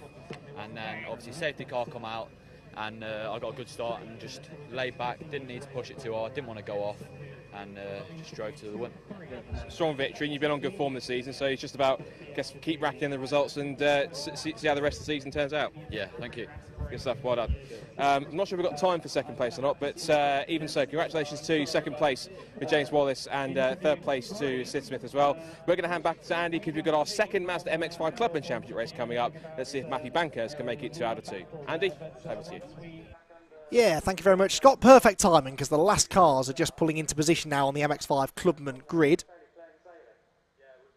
And here is the grid for this second race of the day then for the Clubman Championship. It is based on the result from race 1, so if you missed race 1, here is how they finished. It was Matthew Bankhurst who won, so he gets the pole position ahead of Jay Shepherd, John Pethick and Stephen Bartlett sharing row 2. Then it's Neil Chisnell and Chris Watts on the third row, ahead of Harry Storer, the championship leader, only seventh, in that previous race, but he's there on that fourth row alongside Neil Chisnell. Then you've got Alan Hawkins and George Grant, Charles Boniface and Brad Jones, Nick Ledoyen and Kevin Bird ahead of Tom Mallett and Robert Greensmith. There's been an amendment, hasn't there, to this grid, I think, because then you've got Graham Rumsey there, 15th place on the grid. And then behind him, William Bream and Kevin Dengate. Then Paul McCurlian, the Chief Operating Officer of the BRSCC. He's got Dan Blake alongside him, ahead of Rob Mugglestone and Peter Higdon, and Richard Bartlett and Luke Souch there, the competitions coordinator for the BRSCC, next in line. Then it's Owen Woodwards and Tim Storer, Keith Dalton and Andrew Dean, Peter Williams and Dale Whiteman ahead of Steve Pegg and David Scowler. Towards the back then, Richard Wayne, Leah Jacobs, Charles Medwin and Bo Parry. So that is your 35-car grid, hopefully. Bo Parry at the back of it. Did Bo ever get out in that previous race? Yes, but retired after a couple of laps. A few mechanical issues for Bo so far this weekend. So championship-wise then, Harry Storer going toe-to-toe here with Rob Greensmith and Dan Blake for the championship. Well, Storer has scored 4th place points after the first race earlier on today. Rob Greensmith scored 12th place points, and Dan Blake having finished all the way down in 19th position on the road, he inherits a couple of positions because of guest drivers ahead of him. So he, in the end, scored 16th place points. That all means that by my calculations now on dropped scores, Harry Storer is, well, a long way ahead, quite frankly. He's on 886 points as opposed to 802 for Rob Greensmith and 798 for Dan Blake. Now, there will be still, though, 200 points available at the final round at Brands Hatch next time out, and both Harry Storer and Rob Greensmith are using up both of their dropped scores already. They've had, neither of them raced at Snetterton, so they've got 2-0 scores from Snetterton, whereas Dan Blake is dropping that 70 points that he scored in the race earlier on today and 64 points that he scored for 19th place in the first race at Cadwell. So Dan Blake is dropping more points than those around him. And that means that if either Harry or Rob were to have a non-finish in either this race or the two races at Brands Hatch, they could still lose out to Dan. So I think that means mathematically, I haven't had chance to do the proper calculations, but I don't think that Harry Storer can wrap the title up in this race. I think it is now guaranteed to go to Brands Hatch, because even if he were to win this race, he could then, of course, have a double non-finish at Brands, couldn't he? And all of a sudden, the others could close in on him and still beat him. That's one of the quirks of this point system with so many points for a race victory. It means you have to be a long way ahead to have it all wrapped up before the final round. So there is the field then. The white and red car on the inside is Matthew Bankhurst. The black and yellow Wasp liveried car is Jay Shepherd, who's been out racing in an awful lot of cars of late, raced in the Fun Cup Endurance Championship for a few years. He's, I believe, out in the Zeos prototype series tomorrow. So he's a busy man, is Jay Shepherd.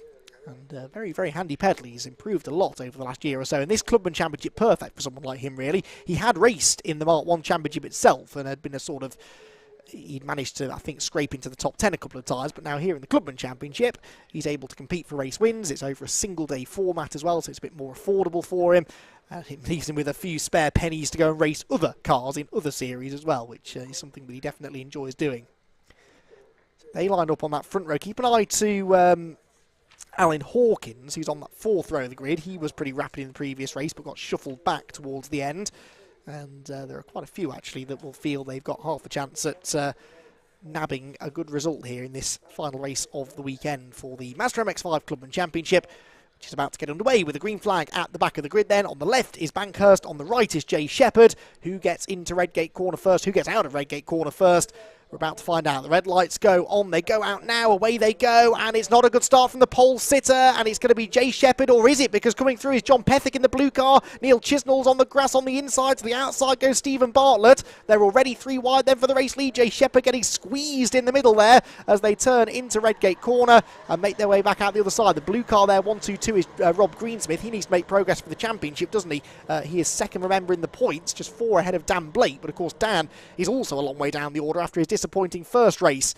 Through the Craner curves we go for the first time then, and towards the old hairpin. Are we all going to get safely through? Neil Chisnall almost into the back of Stephen Bartlett there. Jay Shepherd has really lost out there from that poor getaway. And, well, actually, he didn't get a poor getaway. He just sort of got muscled out going into the first corner, stuck in the middle, had to lift off, and that's cost him a lot of momentum. And it's Alan Hawkins that comes up to challenge John Pethick for the lead. So Alan Hawkins from 7th on the grid, going around the outside of Pethick. He decides better of that, but he has had an absolutely storming start. And the 722 car, the Jigsaw liveried car of Alan Hawkins, definitely going to be a contender. Jay Shepherd there back up the inside of Bartlett and Chisnall to go from 5th to 3rd in one move, because why not? And then you've also got one of the AB Motorsport cars closing in. That might be Harry Storer, actually. I think it is, isn't it? Harry Storer running with AB Motorsport, the number 17, so the championship leader, starting now to become a factor at the front. The black car there with the blue bonnet, that is Dan Blake, by the way. So Dan Blake with the yellow roll cage is 3rd in the championship. Where is he in relation to Rob Greensmith is the question, really, because they're just, by my reckoning, 4 points apart coming into this race. So that's the second in the championship, obviously, but Dan Blake could still become a championship contender if trouble were to befall Harry Storer, and there is contact. That's Harry Storer, isn't it? That is Harry Storer off at the Melbourne hairpin. I talk about curse of the commentator. So Harry Storer, is that the number 17? I think it must have been. That's been off at the Melbourne hairpin and drops right down the order. Let's see. Does he come across the line at the end of the lap? He will, but he'll be, I think, a long way down the order if that was the 17. There are so many AB Motorsport cars out there, though, it's hard to tell sometimes. Let's see. Yep, it was Harry Storer. Harry Storer, the championship leader.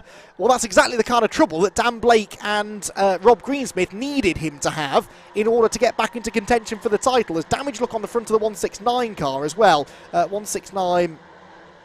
being George Grant. I think he was the one that maybe tangled with Storer because they both lost a lot of ground. They came across the line then.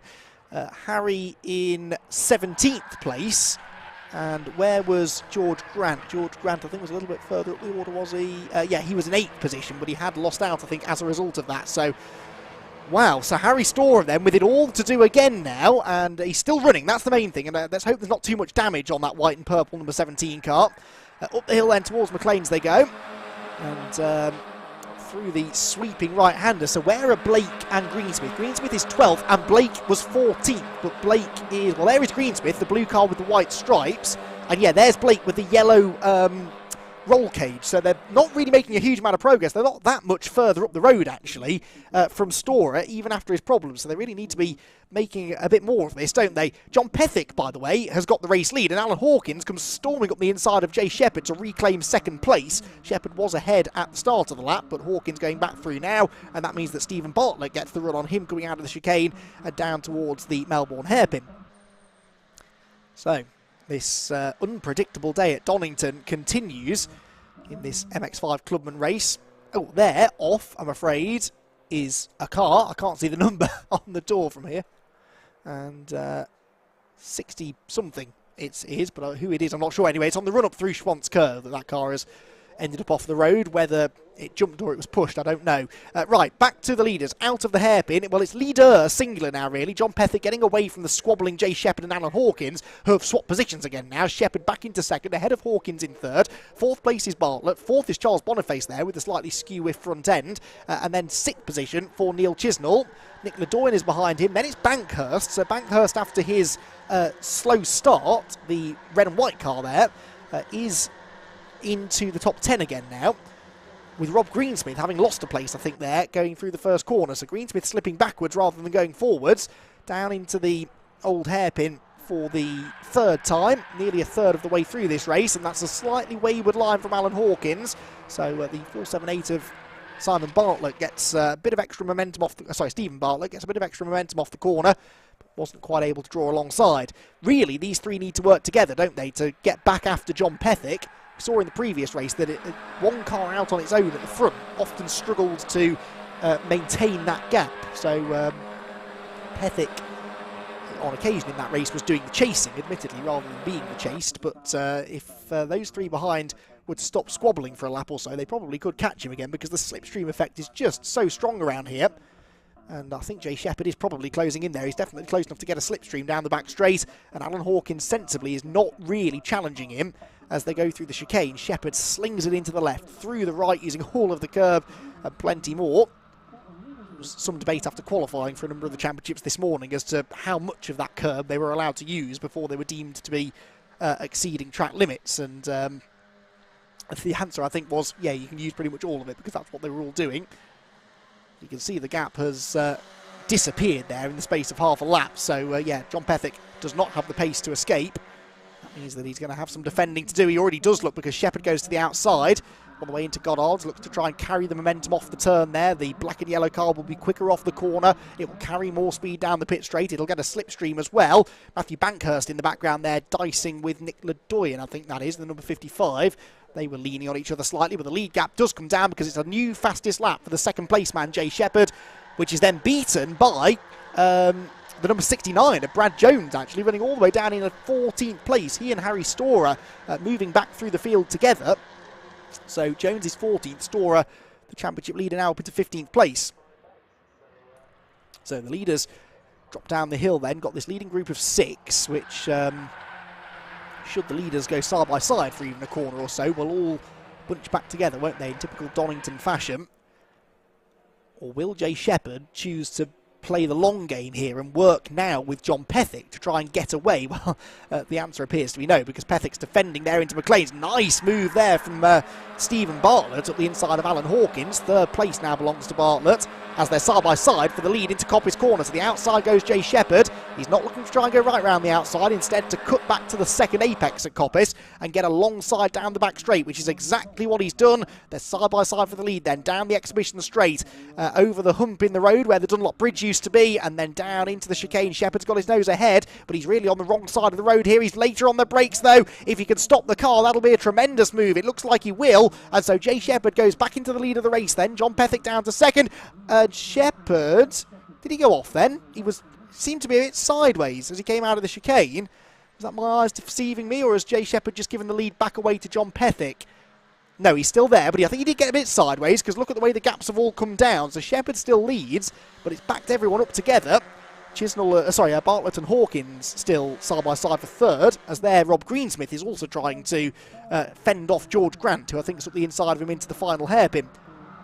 Through they go. Bartlett fends off Hawkins. Big lock up there. That was Parry, wasn't it? Bo Parry from the back of the grid. Yeah, I think it is. Number 73, Bo Parry, from the very back of the grid. 35th on the grid.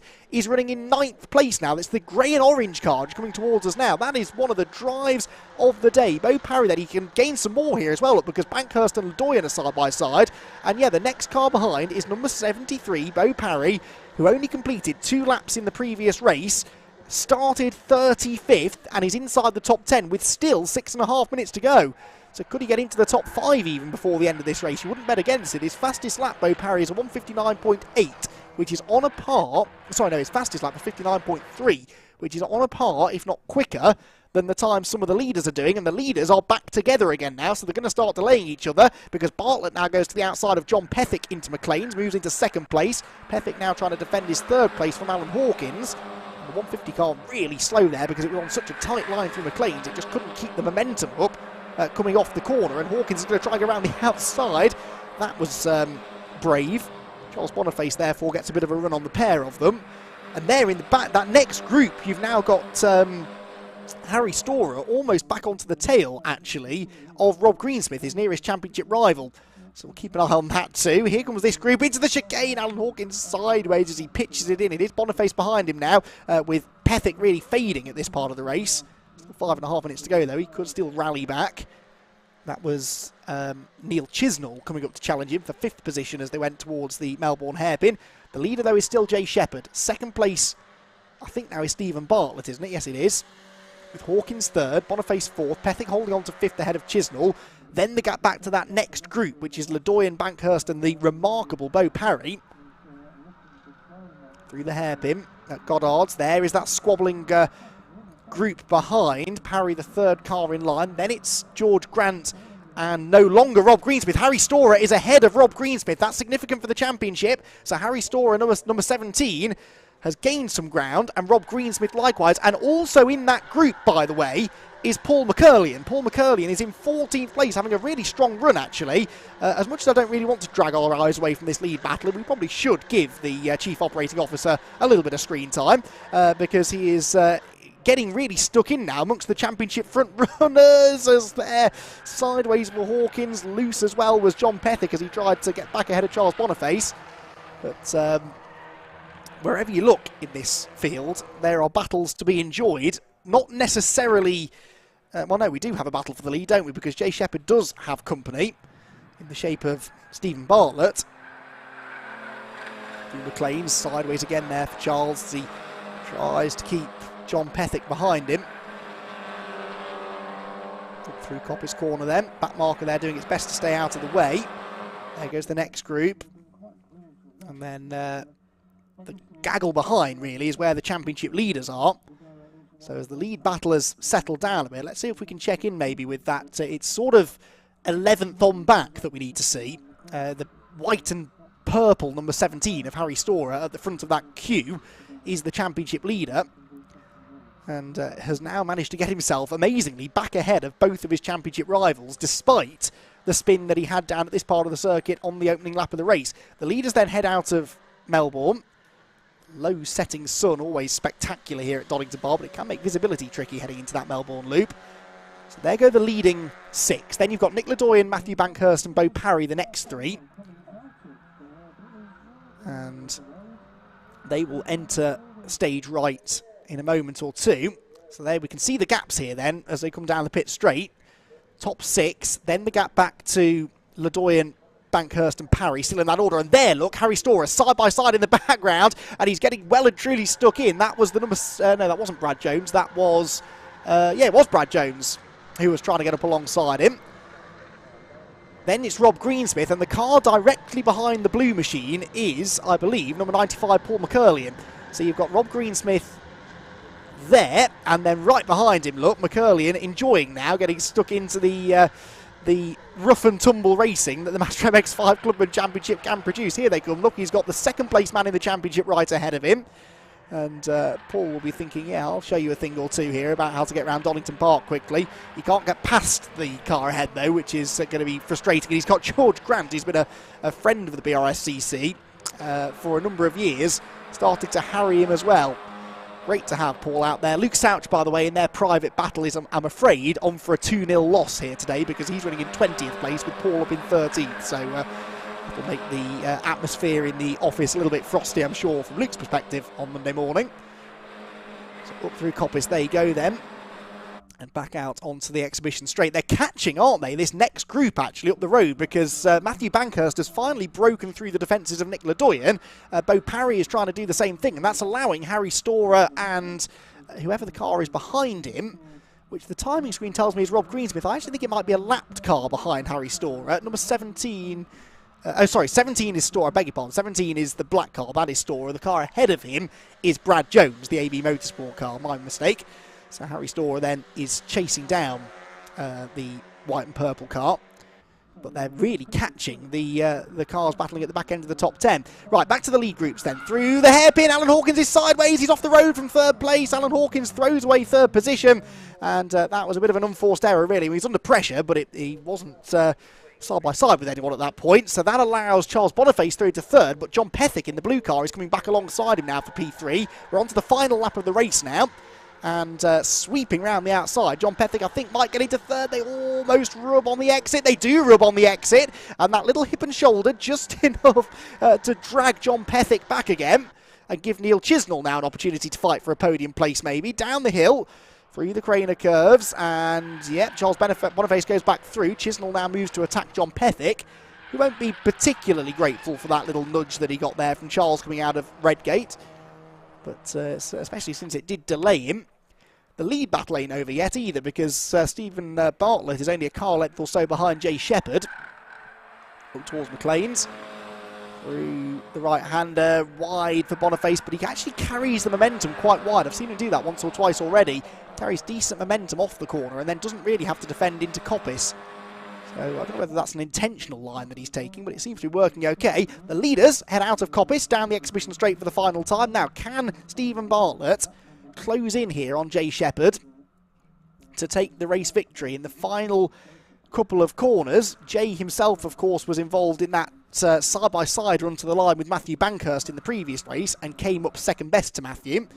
What's going to happen this time then? Will we get another change here at the end? And will Jay Shepherd again end up being the bridesmaid? Through the hairpin at Melbourne. I'm not convinced that Bartlett is close enough. It would require a mistake now from Jay Shepherd.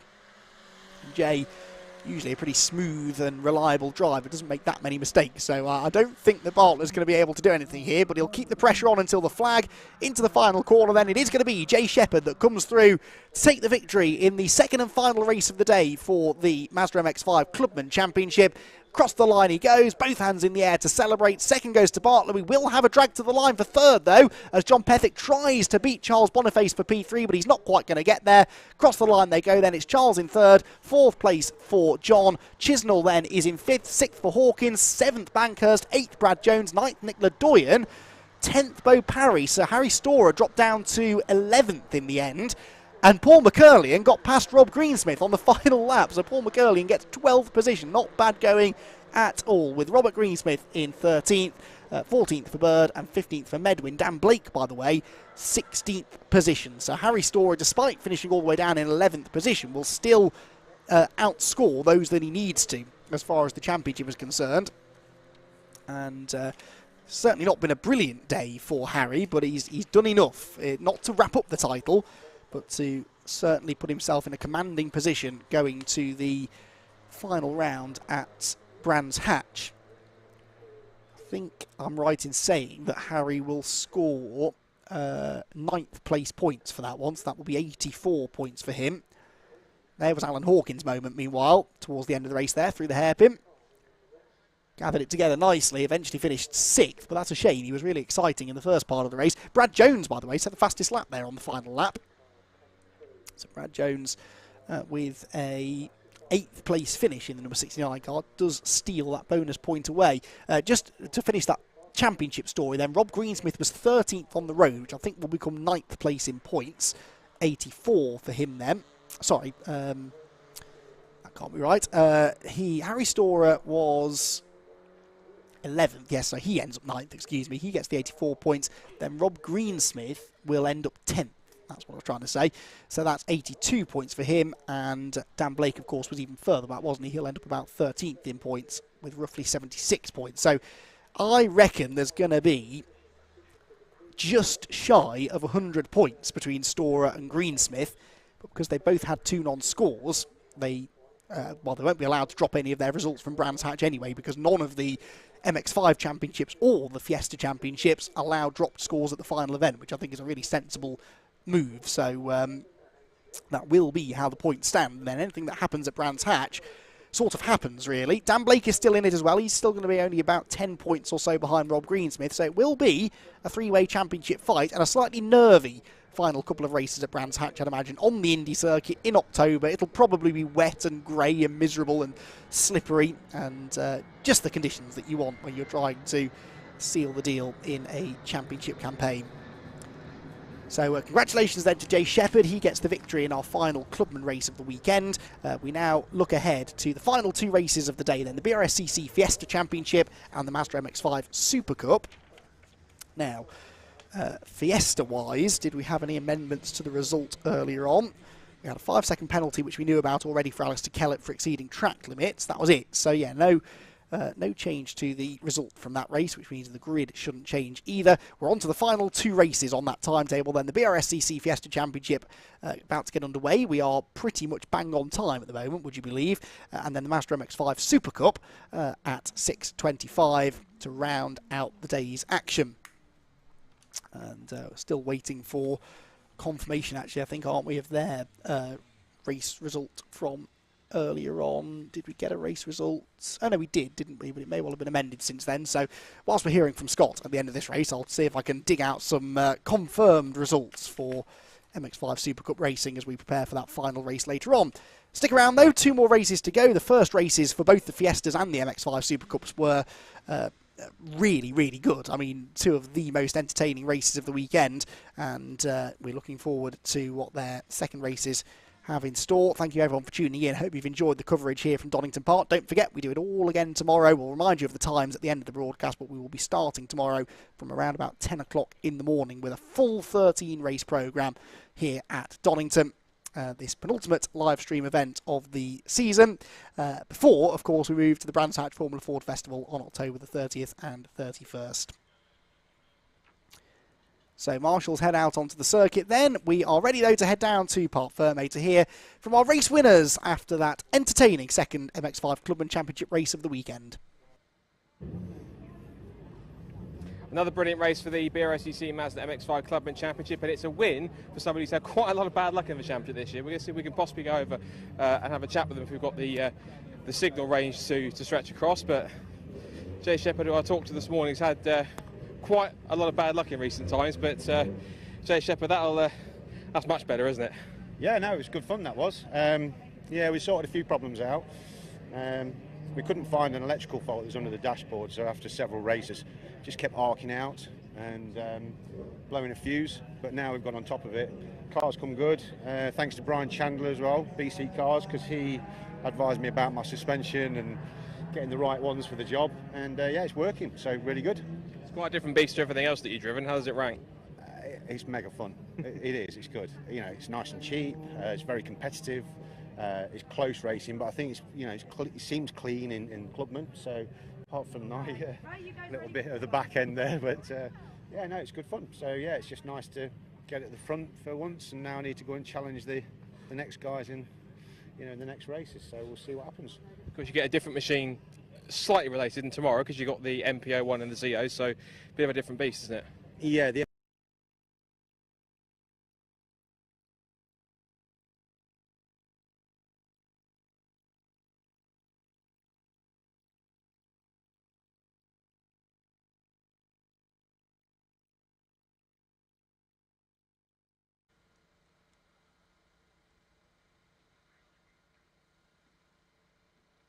Well, apologies there. I think we've lost Scott Woodwis down in Parc Ferme, but we got most of that, I think. Let's move on then, shall we, to the BRSCC Fiesta Championship, because those cars are on the grid already then. So the result from the earlier race saw Simon Horrobin take the victory, Rob Smith second, and that therefore will be your front row.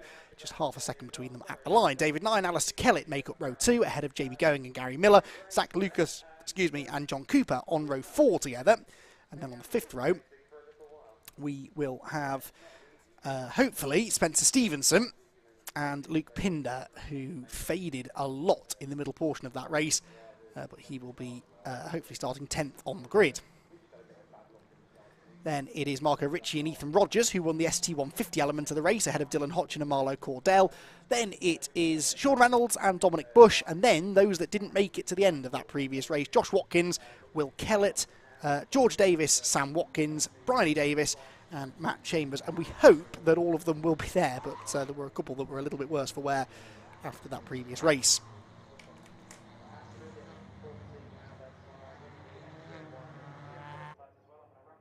So, green flag lap then underway, and just to, again, confirm those championship points then, Simon Horrobin obviously got the race victory, which is worth 50 points. Pole position for that first race went to, just get this right, pole position went to Alistair Kellett, so he gets the bonus point for the pole position. So Horrobin, though not really a championship contender, the ones we needed to watch out for were Rob Smith and Luke Pinder in particular, who were just 1 point apart, weren't they, going into that race. So Rob Smith ended up second, got 46 points, and Luke Pinder eventually crossed the line in 10th position, scored just 26 points now. So that is unfortunately going to lose him, obviously, ground in the championship. His 2 dropped scores that he was already using were from earlier on in the year, one race at Cadwell, one race at Croft. So it's definitely going to be advantage Smith in the championship, but it could all change in this race, couldn't it? Because the hopefully the Luke Pinder car has been fixed first and foremost, because it had some sort of mechanical issue, it would appear, through the final couple of laps of that race. And if they have got it fixed, I'm sure he's going to be charging through from towards the very back of the grid. But it's not going to be easy to do. It's a very competitive grid this year in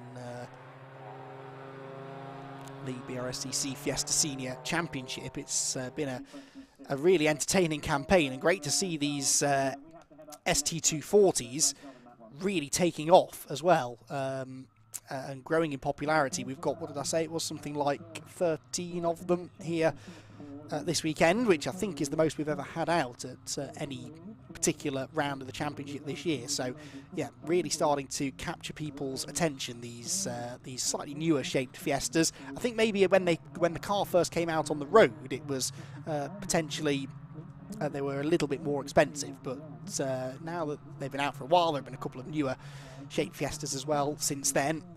It's become a little bit more affordable, and yeah, it's enabled the grid to really swell over the last, particularly the last 12 months or so, and the competition level within the championship has increased with it as well, with some truly amazing racing, and actually a great spread of race victories and podiums. We've had 1, 2, 3, 4, 5, 6, 7, 8, 9 different drivers on the podium, and just the 4 different winners, admittedly. Rob Smith, by the way, still hasn't won a race this year. He's leading the championship, but he still hasn't had a race win. He's had 7 podiums, of which 5 of them have been second place finishes, but still yet to win. He got another one of those second place finishes earlier on this afternoon, and he lines up on the outside of row 1 then. Black, green and red car on the left, the silver with the red wing mirrors. Here's Simon Horrobin. And Horrobin, the winner earlier on today, but he's had a couple of off races over the season, so Simon only 6th in points. He could still break into the top 5 before the year is out, but no longer in contention for the title. So the second race of the weekend then for the BRSCC Fiesta Championship here at Donington Park. The grid is all in place. The field faces the red lights and we are ready to go racing then for 15 minutes around the Donington Park Grand Prix circuit. We got 9 laps in the race earlier on today. Something similar should be the target in this one then. Red lights go on. They go out. Now away they go, and it looks like a pretty equal start from both of the front row men, but in the second phase it's not that good for Simon Horrobin. I think he got a bit of wheel spin there, so it's Rob Smith then that holds the advantage into turn 1. John Cooper comes storming round the outside into Redgate corner. There's a bit of tapping there in the middle. Jamie going into the back maybe of David Nye, I think that was. ST150 is getting through without drama this time as they make their way towards the Craner curves for the first time. Now cold tyres, be careful, or, you know, don't be careful. John Cooper there up the inside of the sideways in the background. 42 is around onto the grass. Let's hope he doesn't get back onto the track. No, he doesn't. Number 42 was Gary Miller, and he will fall right to the back of the group now, well, almost to the back of the group. He's in amongst the ST150s now. The leading two getting away. John Cooper did not get ahead of David Nye, and now Jamie Going is up the inside of Cooper, and Zach Lucas is the green car behind. Oh, sideways for David Nye. What a save! Brilliant driving. You can tell he's got years of experience in front-wheel drive cars, decades in fact, and he put it all to good work there to save that slide on cold tyres. Brilliant car control. He loses a couple of spots, but he could have easily ended up in the barriers there. That was really well caught. Drops down to 5th, but he'll be grateful, I think, to still be in the race at all.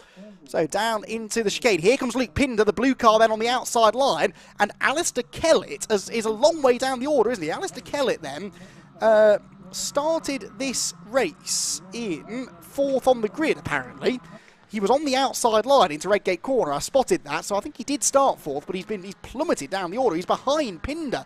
So Luke Pinder is ahead now of the championship leader. That could be significant if he stays there, but we know that it's likely to chop and change quite a bit. The two blue cars then really in that second pack we need to watch out for. The leaders go through the hairpin. Rob Smith is ahead of Simon Horrobin. So Smith holding on to the advantage here that he snatched at the first corner. Through the hairpin, here come the ST150s, as running very wide there was the number 42 again of Gary Miller. But yeah, look in the pack, you've got the blue car 55 of Luke Pinder, as there Jamie Going looks up the inside of John Cooper, but he's not close enough to do it. But yeah, Pinder comes across the line 7th with Kellett in 9th, so only a couple of places in it, but at least that's a step in the right direction for Luke Pinder. As we move into this second race of the weekend, side by side down the hill, that's David Nye, not deterred by that moment on cold tyres a lap ago. He's actually going to go up the inside of Jamie Going as well, so David Nye takes 4th place from Going, having already passed John Cooper, but then Going comes back at him as they come out of the old hairpin and up through Starkeys. He's on the outside through Schwantzkerb, but that will give him the inside for McLean's corner, and Jamie Going, I think, is going to go back into a podium place. There's dirt on the road, they're all struggling for traction. David Nye, at the very corner that he nearly threw it away a lap ago, just keeps it pinned round the outside. This time it's not going to work though, because there's another right-hander coming up now through Coppice. Surely he can't go right round the outside here as well. He's going to try it, isn't he?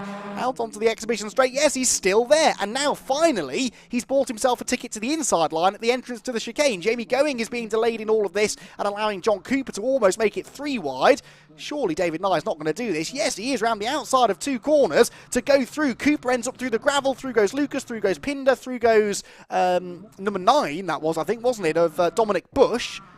And so where is Kellett? Because Kellett should have been 9th, and he's not. He's 10th as they went through the chicane.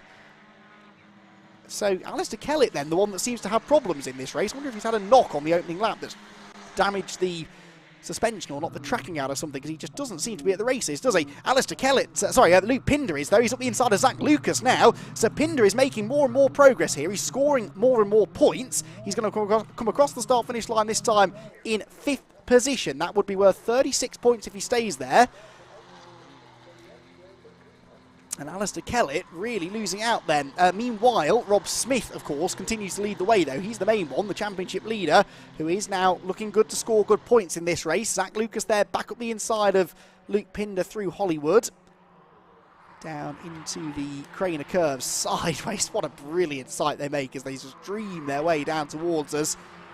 And, yeah, there at the back of this group, just behind the number 9 car, is Alistair Kellett then. So Alistair Kellett, who was up there 4th in the previous race, but of course finished higher than that, finished on the podium before the time penalty was applied.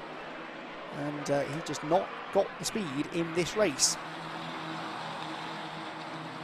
Out through McLean's. Here comes another side-by-side battle then. This is going to be the recovering Miller, isn't it? Yeah, who goes up the inside of Marco Ricci.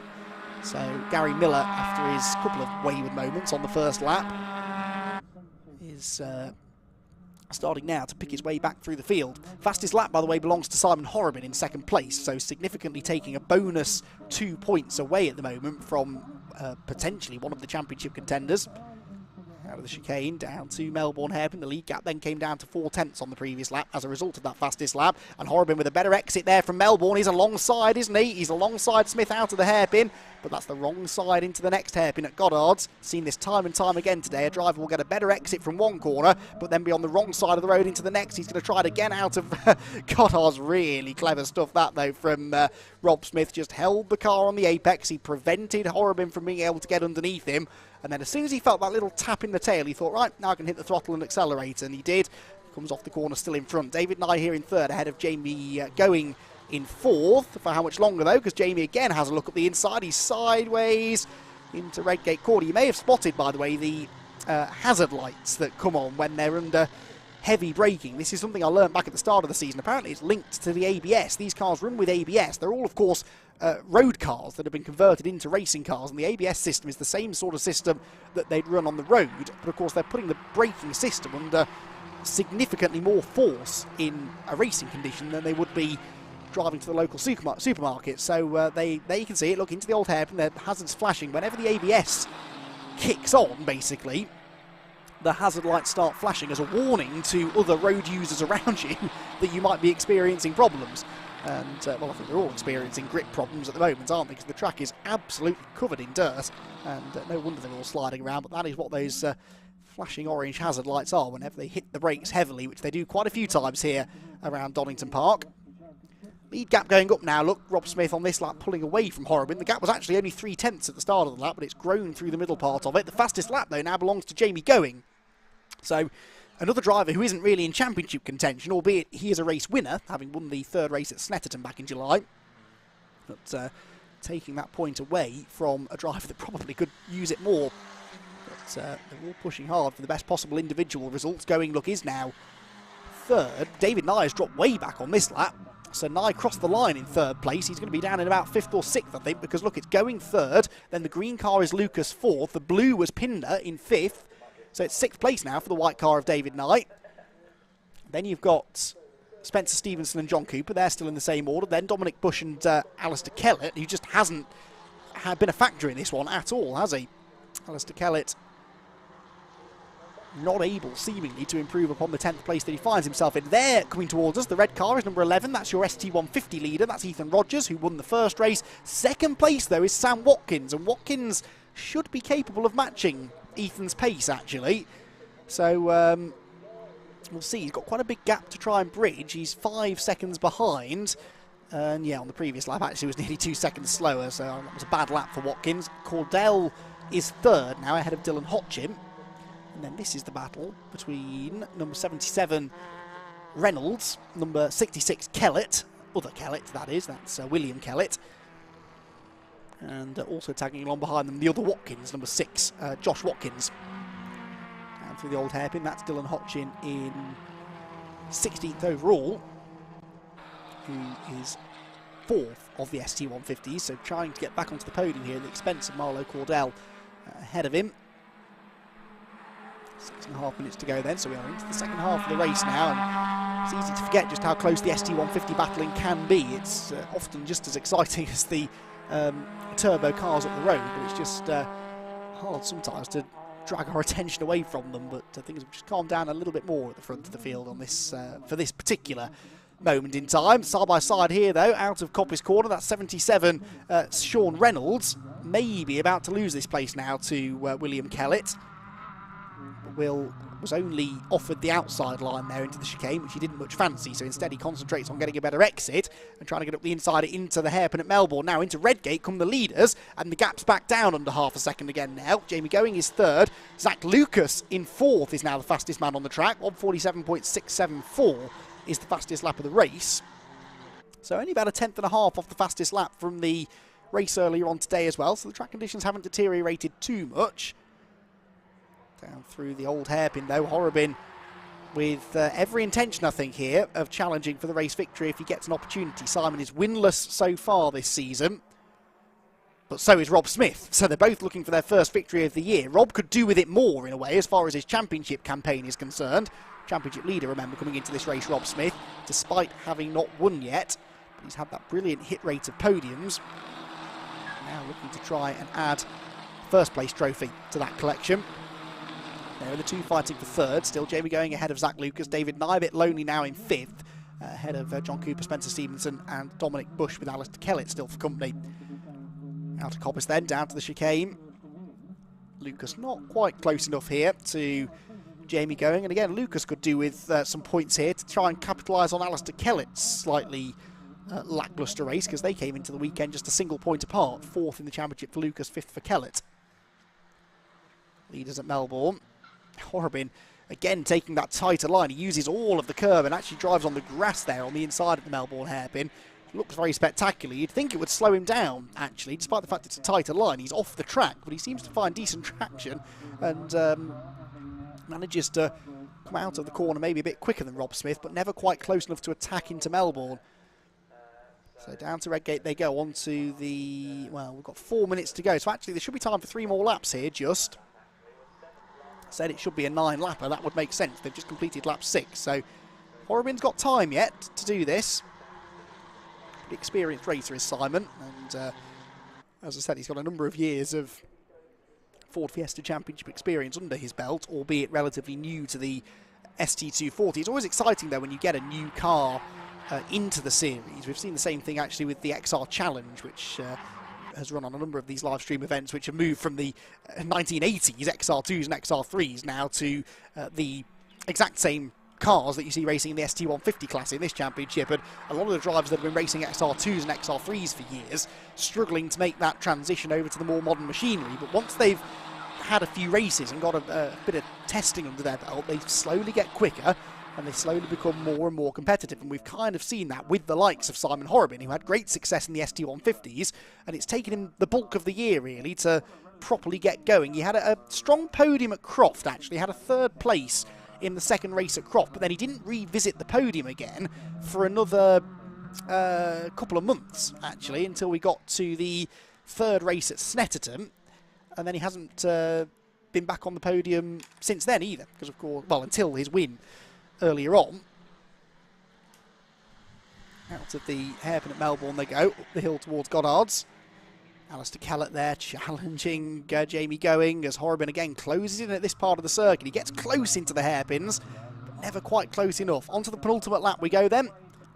2 more laps remain in this race that's going to keep on going, I think, right to the end, isn't it, between Horobin and Smith. If Smith had the pace to escape, he would have done it by now.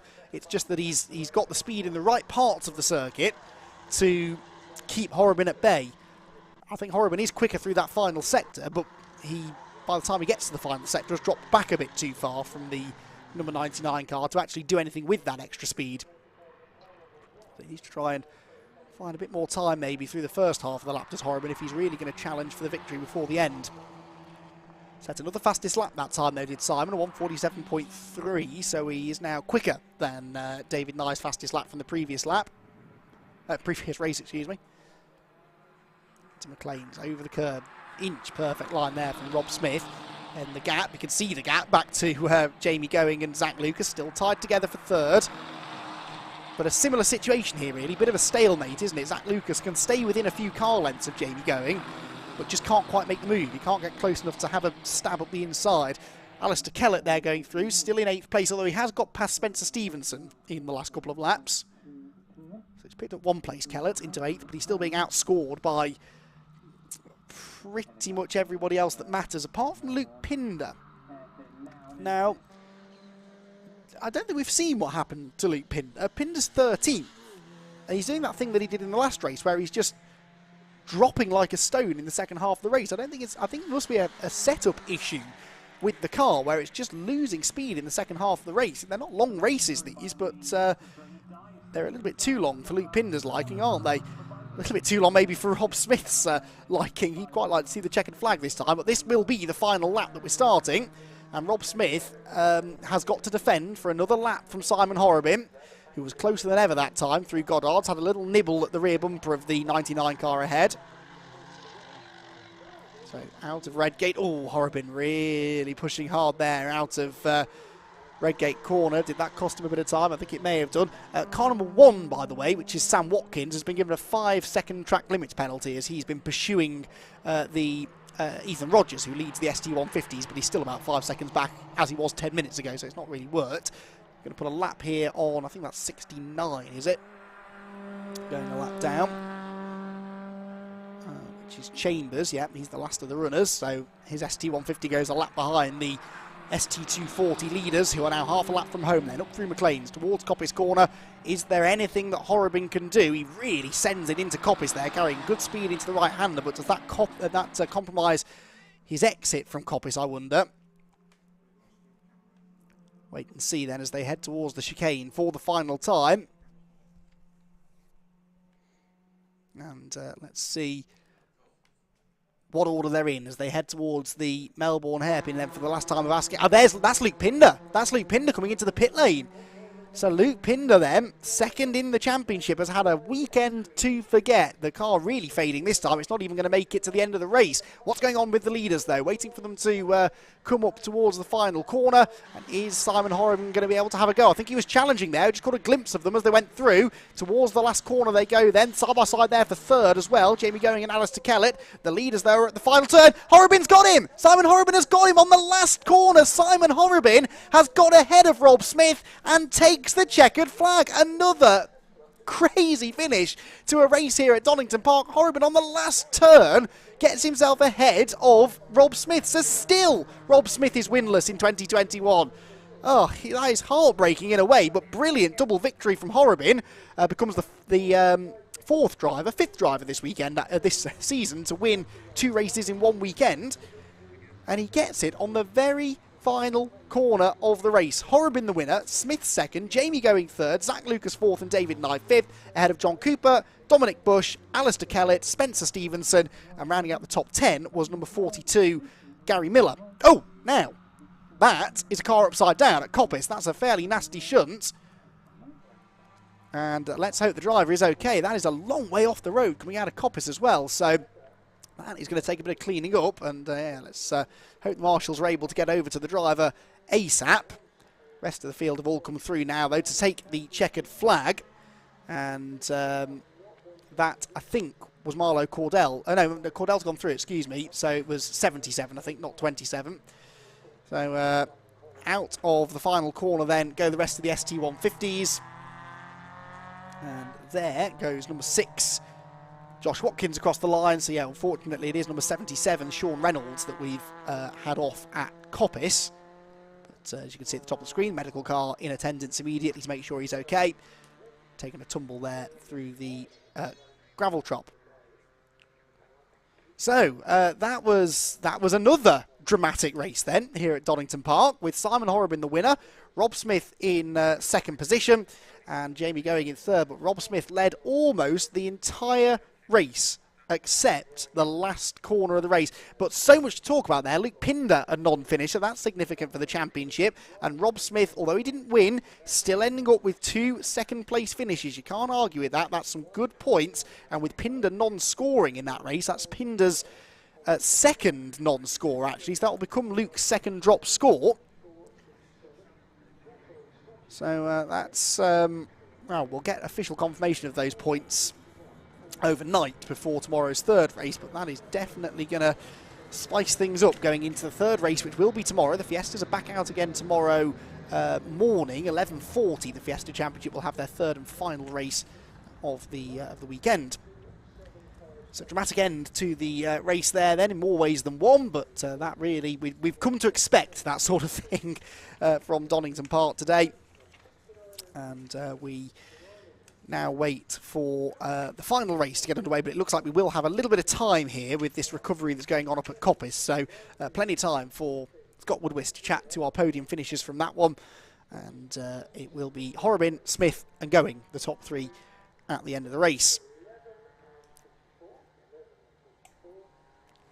So last couple of cars just making their way into the pit lane, and Rob Smith there will be disappointed not to have won. It really looked like he was going to do it, but it looked equally likely, didn't it, that Horobin was going to have a go. We knew he was good through that last sector.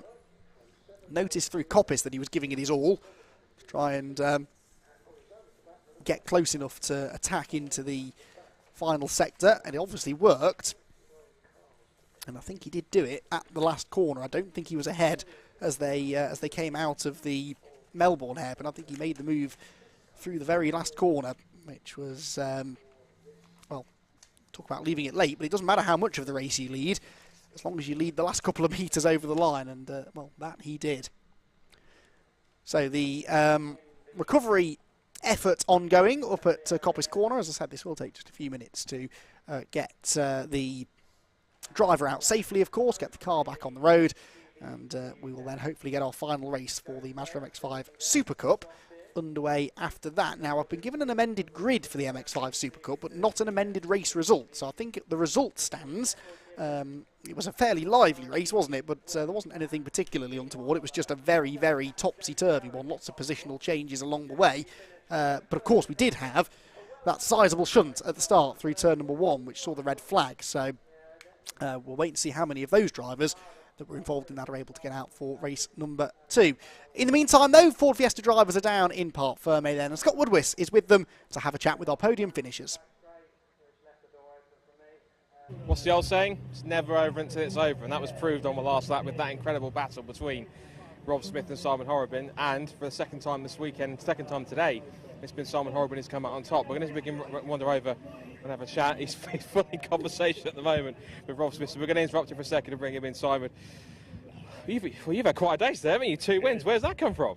Well, just I like Donington. It's track I've always liked, you know. Yeah, it's just Carson, you know, performing well, you know, and I like the track, so it all dials in. We know you've always been quick in Fiestas, but I think we talked about that Croft. These new cars, you've been reinvigorated in these new cars. Well, yeah, you know, you needed something other than the 150s to step up to, and you know the way these are at the moment, they're so close. When me and Rob, we were like fag paper between us, you know what I mean? And I think the other lads were as well. I think, you know, these are a different breed, you know. Tomorrow, hat trick. I don't know, which is where the reverse group comes, doesn't it?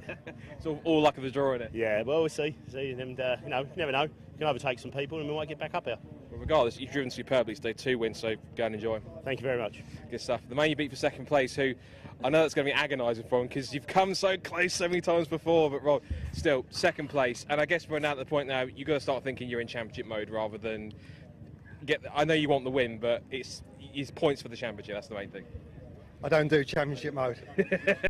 I thought I had that one, and Simon, he drove a great race, and he did me like a chestnut on the last bend.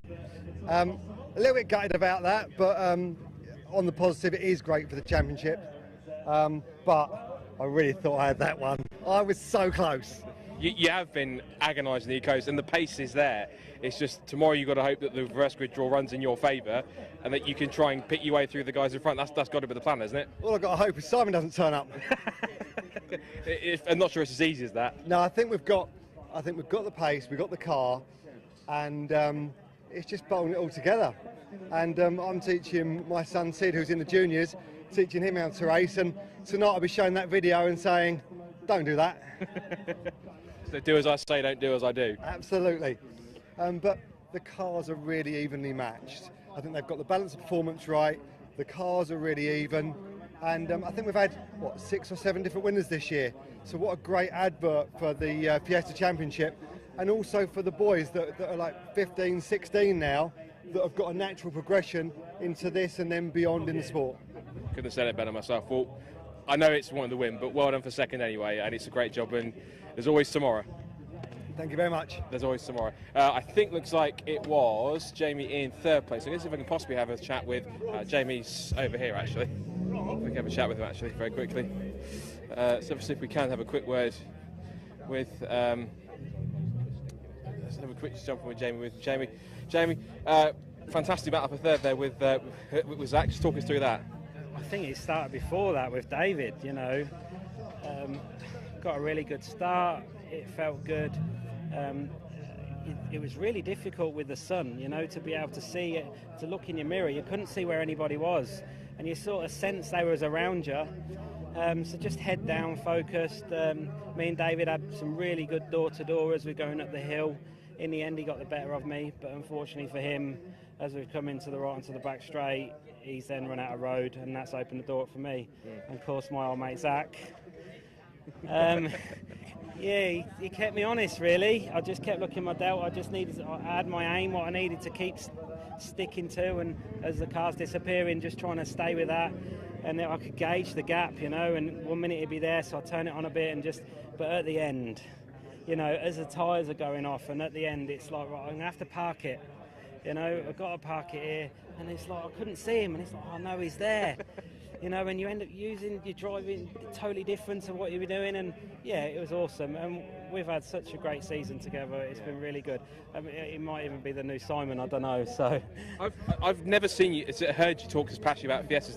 These new cars have, I would say, reinvigorated the overused word with Fiestas, but genuinely, you, Simon, you're raving about them. It's amazing. I mean, this 240 car, it's so close. The driving style of everybody's fair, but there is nothing in it. You know what I mean, Scott? There is absolutely nothing in between these cars. And in that race, them two managed to get away, but I had my own race and just get my head down. The aim really was, with the bad qualifying, is to get through in race 1. Next aim was a podium, and then we'll see where we get a reverse grid and for race 3. So I'm really looking forward to it. It's amazing. Really, really good racing. Well, at this rate, we'll have a full grid of these 240s next year. I think we should. Anybody that wants to go racing something new, you know, affordable, amazing, really good cars.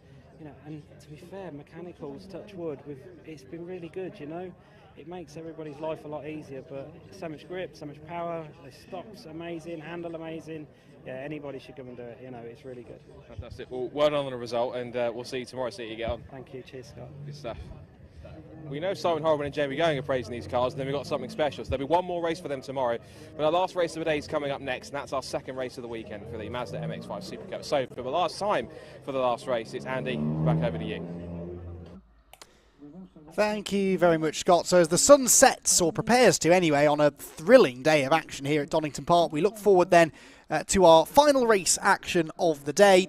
This is the 9th race of the day, the second for the Mazda MX-5 Super Cup, and this ongoing championship battle between Sam Smith, the reigning champion, and Jack Harding, the perennial championship runner-up. He's been in championship contention for almost as long as I can remember, and still not yet been able to wrap up the title. And unfortunately, what happened in the race earlier on today hasn't much helped his cause, because Sam Smith went and won the race. Jack Harding, after getting muscled out in the earlier stages, could only manage 4th place. Smith was also on the pole position for that race, so gets a bonus point for that. So he scored in total 7 points more than Jack Harding, meaning the gap goes up to 15 now, with 5 races remaining, 2 more of which will take place here at Donington Park, 1 this evening and 1 tomorrow as well, tomorrow morning, before we then head to the Brands Hatch Formula Ford Festival and the finale to the championship, at which drivers will no longer be able to drop scores. So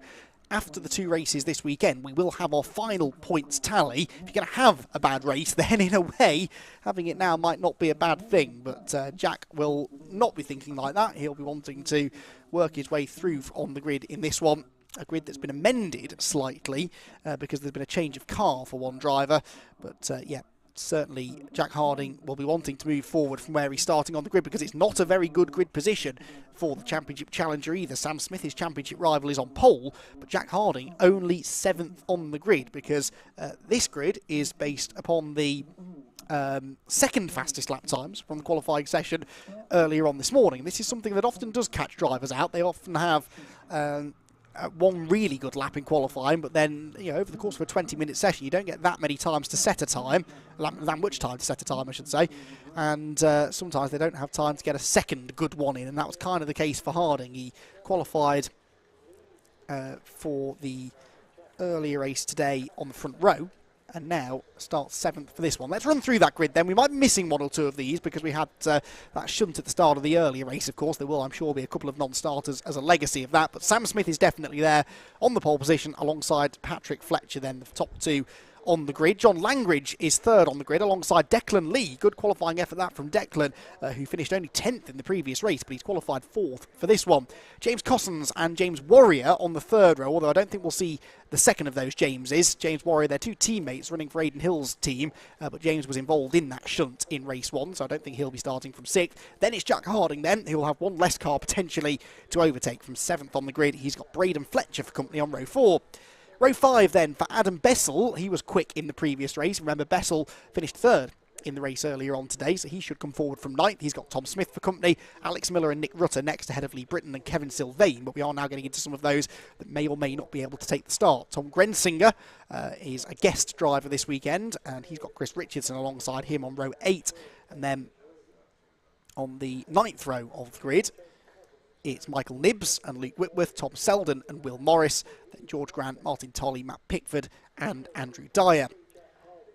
Then right towards the back, Bruce Robinson, Clive Powell, Seamus Heaney and Alex Jones, Scott Wright and Nick Ponting, with Clive Chisnell and Xavier Brooks sharing row number 16. And then we've still got another 3 or 4 rows to go, actually. Christina Holly, Martin Heath, Andrew Flynn, Liz Walton, Adrian Burge, Richard Amos and Stephen New. Now, Richard Amos is an interesting one, isn't he? Because he finished 5th in the previous race, but he only got 1 lap in the session that was allowed, because I think he had a few laps disallowed through track limits. And Richard Amos, who really was kind of the root of Jack Harding's problems in that earlier race, when he had a bit of a close moment with Jack in the early stages. Jack ended up out in the grass, and that allowed a few others to come through. Jack will be quite glad, I think, that Richard is that bit further down the order this time. Certainly a pretty eventful race earlier on that, as I said, put Sam Smith now in a strong position championship-wise, moving into this final race of the day. Another one later on, of course, in the weekend, which will really then set the scene for the showdown at Brands Hatch. It's going to go down to the wire, that much we can be certain. There's no way that Sam Smith can mathematically wrap the title up this weekend. It's far too close between the two of them, and even if Jack were to have 2 non-finishes now, they would just become his drop scores, and he'd earn back the nearly 200 points that he was dropping from earlier rounds. Over 200 points, in fact, he's dropping from earlier rounds in the season. In fact, that race result for Jack earlier on today will become now one of his drops. He was dropping 9th from Snetterton, he was dropping 5th from Silverstone, and now he's dropping this 4th from Donington Park. The only 3 times that Jack, who always has been really consistent, the only 3 times that he's been off the podium all season long, which is still 2 more off the podium finishes than Sam Smith's had. Sam has only finished outside of the top 3 once, and that was in the reversed grid race at Cadwell last time out, the 3rd race where he finished 9th, so not a disaster by any means. But of course this all means that he's dropping a lot more points than Jack Harding is. So although he's ahead by 20 points in the championship, he's dropping more points than that, which is why this gap is down at 15 provisionally once those drops are calculated. So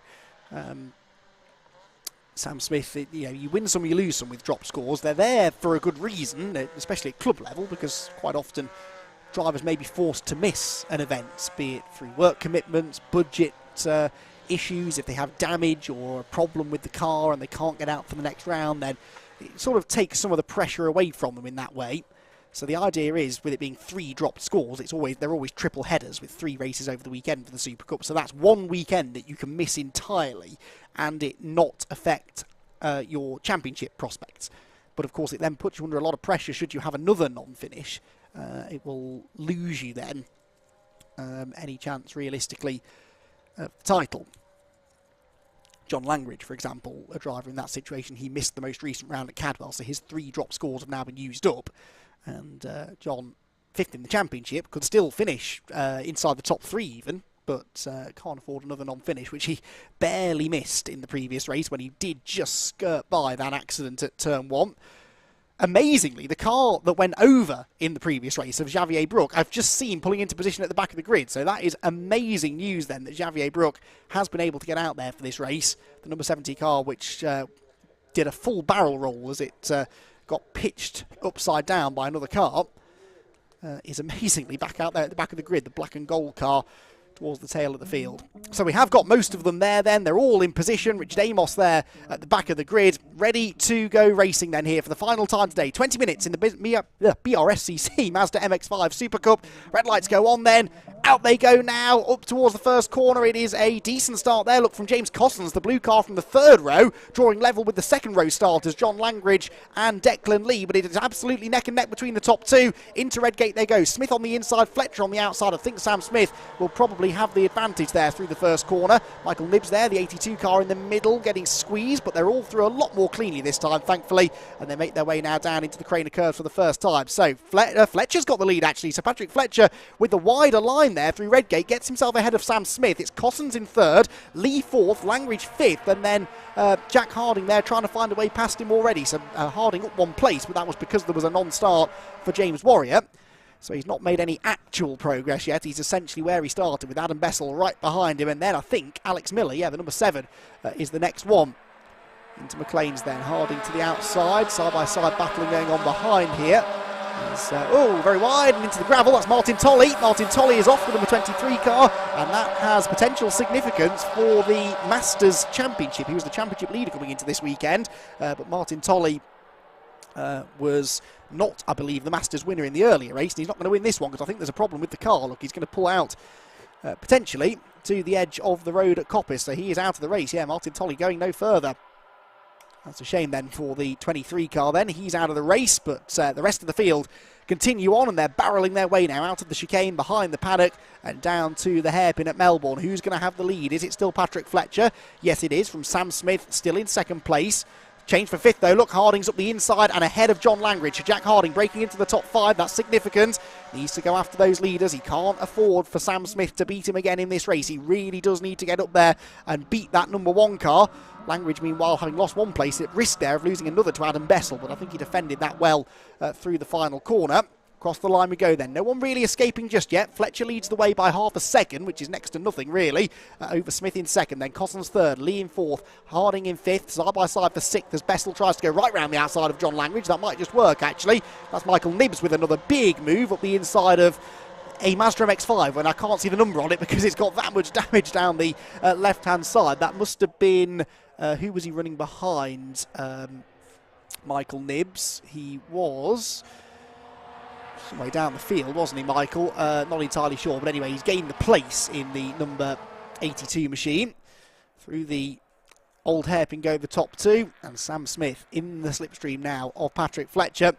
So he's closed in on the leader, but how hard does Smith want to fight this? Because he'll know that Harding is coming up behind, but he also knows he's got a few cars between himself and Jack at the moment, so not necessarily worth taking a big risk.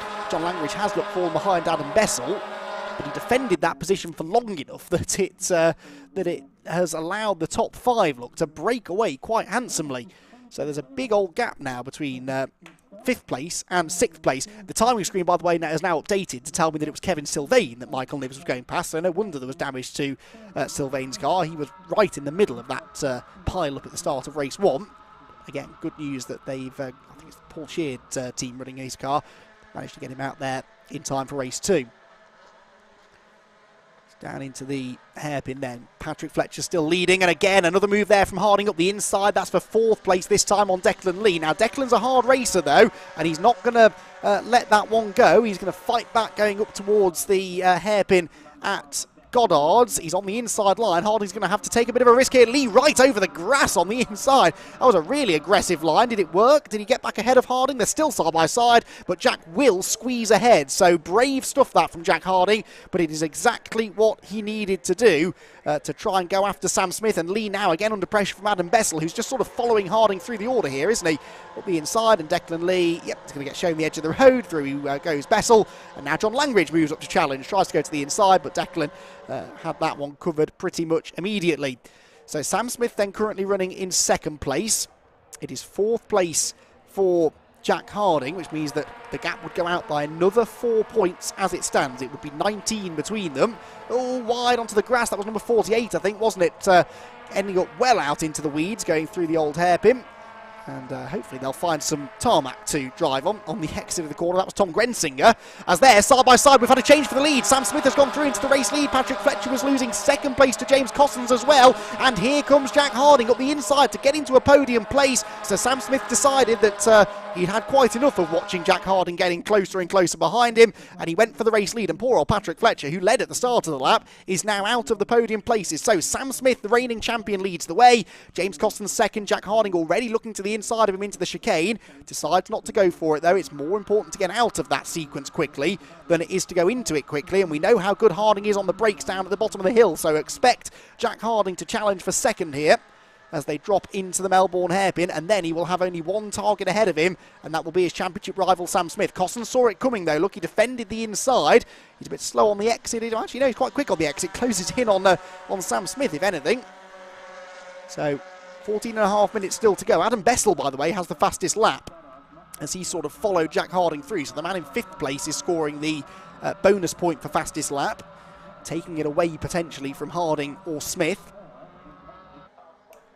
Across the line then, up towards Redgate Corner. The top 5 covered by 1.6 seconds. Top 4 covered by less than a second. And Jack Harding goes for a really big dive up the inside of James Cossons, who saw him coming and opened up the steering just at the last second. That was a typical Jack Harding move. Forceful but fair, and he's into second place. Now he needs to chase off after Sam Smith. I'm sure he'll be waving desperately at James Cossons, saying, right, don't race me. Let's work together. Let's close back in on the leader. Harding will feel that he is quicker than Cossons and therefore should be in front of him, leading the charge.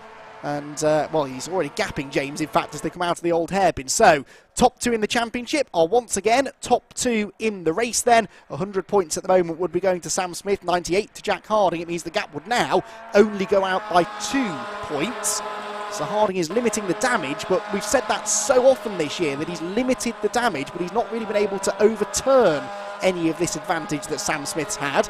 The gap has never really shot out by a big margin over any individual race. It's just been gradually Sam Smith beating Harding by 1 position each race has given him this championship advantage now coming into the last few races.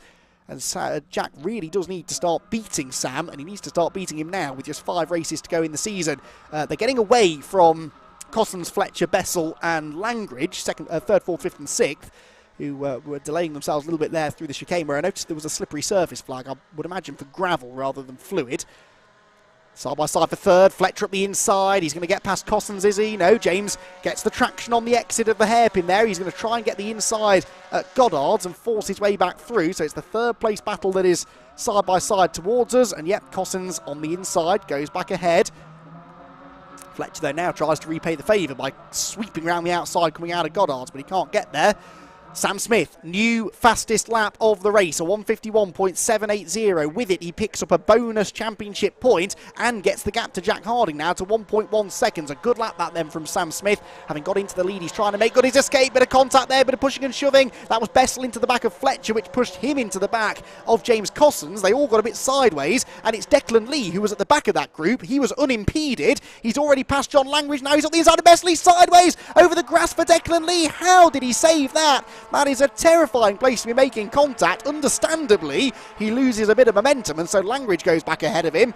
But that was a really, really good save, that from Declan, who was trying to make it 3 wide when there really wasn't the space to do so. But fair play to him. Quick hands there meant that he kept it pointing in vaguely the right direction. He's now got Braden Fletcher behind him as Adam Bessel goes around the outside of 2 cars. How on earth did he do that? Something happened, I think, there to Cossons and Fletcher. They were really slow through McLean's, and Adam Bessel going around the outside of both of them. So Adam Bessel is now into 3rd position. He'll try and escape if he can, with Cossons 4th, Fletcher 5th, then Langridge, then Lee, then Miller and Braden Fletcher side by side. And Tom Grensinger, I think, is the car at the back of this group, now starting to fight for a top 10 place. Fletcher back up the inside of Cossons. 4th place then belongs to the man who is 3rd in the championship. Those two, though, are very close together, only a point apart coming into the weekend. Of course, Fletcher outscored Cossons by a few points in the earlier race, so Cossons could have done with keeping him behind again in this one. Top 2 up the hill. Is Harding closing back in? Not really. We'll get the gap at the line. If it's come down, it's fractional rather than a significant advantage for the chasing car.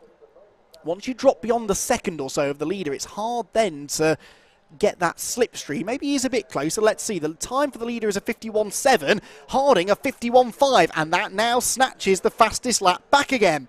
And that's important because it means he's only losing 1 point now to Sam Smith. And he is back underneath the second. So he should now get a bit of a slipstream. And we've still got just over half the race to go. 10.25 minutes left of this one then. This ain't over yet, that is for sure. They've really gapped the rest, though. They're 4.3 seconds now ahead of the squabbling third-place pack. And it really is a pack, isn't it? Bessel, Fletcher, Langridge, Lee, Cossins, Miller, Fletcher, Grensinger, even Nick Rutter and Kevin Sylvain are not that far behind them. Through the old hairpin there is James Cossins then, who at one point was challenging for the lead. And now here he is, down in, where is he? 7th place, having lost 4 places on that last lap alone. Declan Lee, the man in front of him. Alex Miller, the man behind him. It's Miller's best finish of the season been so far. We'll get back to that in a second because that is a expired MX-5. And that is Luke Whitworth. Now, is that car dropping fluid is the main question. I can't see any. Well, he needs to get off the road, though, just in case. Certainly smoke coming from the back of the car. The last thing we need is oil down at that part of the circuit. Oh, Matt Pickford nearly runs into the back of him there. I think he was unsighted. I think we're okay, though. I don't think there's any fluid down. Back through the chicane. Miller is ahead of Declan Lee now, who is behind Cossins. So Cossins has gone past Lee into 6th, the Miller into 7th place now. Oh, lead gap definitely going out on this lap, isn't it? That's not 0.9 seconds anymore. That's probably over 1.5 seconds. So the real entertainment now is going to be behind them. And plenty of entertainment there is. Patrick Fletcher back into 3rd ahead of Adam Bessel there. So Patrick Fletcher gets the number 29 car back into a podium place. And John Langridge now moves into play as well. Gets to the outside on the way into Goddard. Tries to carry more momentum off the turn than Bessel, which he does. But Adams sort of positioned himself in the way there. Sam Smith, by the way, has just taken the fastest lap back away from Jack Harding.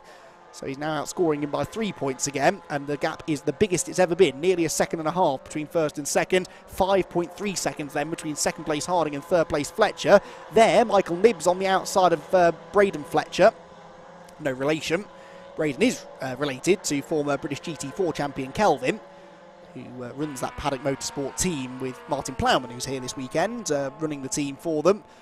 Kelvin's brother, Braden, is racing hard for. Braden Fletcher here trying to hold on to 8th place, but doesn't manage it because Michael Nibbs, who knows no fear, drives right round the outside of him there through the old hairpin. So Michael making some bold moves in the Mark 1 races earlier on as well. Continuing to do that again here in Supercup, and now Braden Fletcher gets a bit sideways. Braden, like his brother, started racing in Minis and then made the move over to Mazdas a couple of years ago.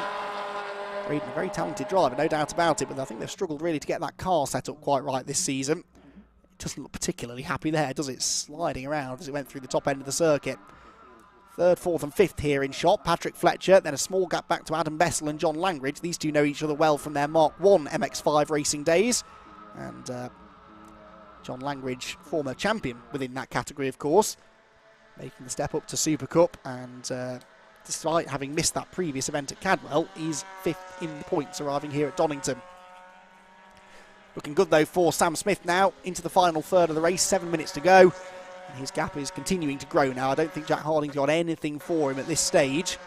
Up towards the Goddard's hairpin, though, comes this battle behind.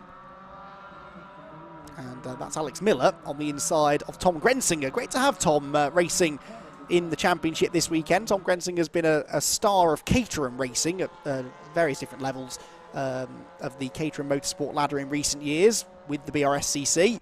I mean, I believe his first taste of MX-5 racing. I don't know whether he's considering a shift over to MX-5s at some point permanently in the future. Running pretty well now inside the top 10 here with Nick Rutter applying some pressure there in the orange number 99 car. And if he can be top 10 on his first attempt, then he is running as a guest driver, it must be said, but still, that's impressive. And you'd have to say if he came back for a full year, probably be up there mixing it for race victories before much longer. Rutter there, number 99, then behind is Braden Fletcher. So Braden Fletcher losing 4 places on that lap. Started it in 8th. He's dropped down to 12th by the end.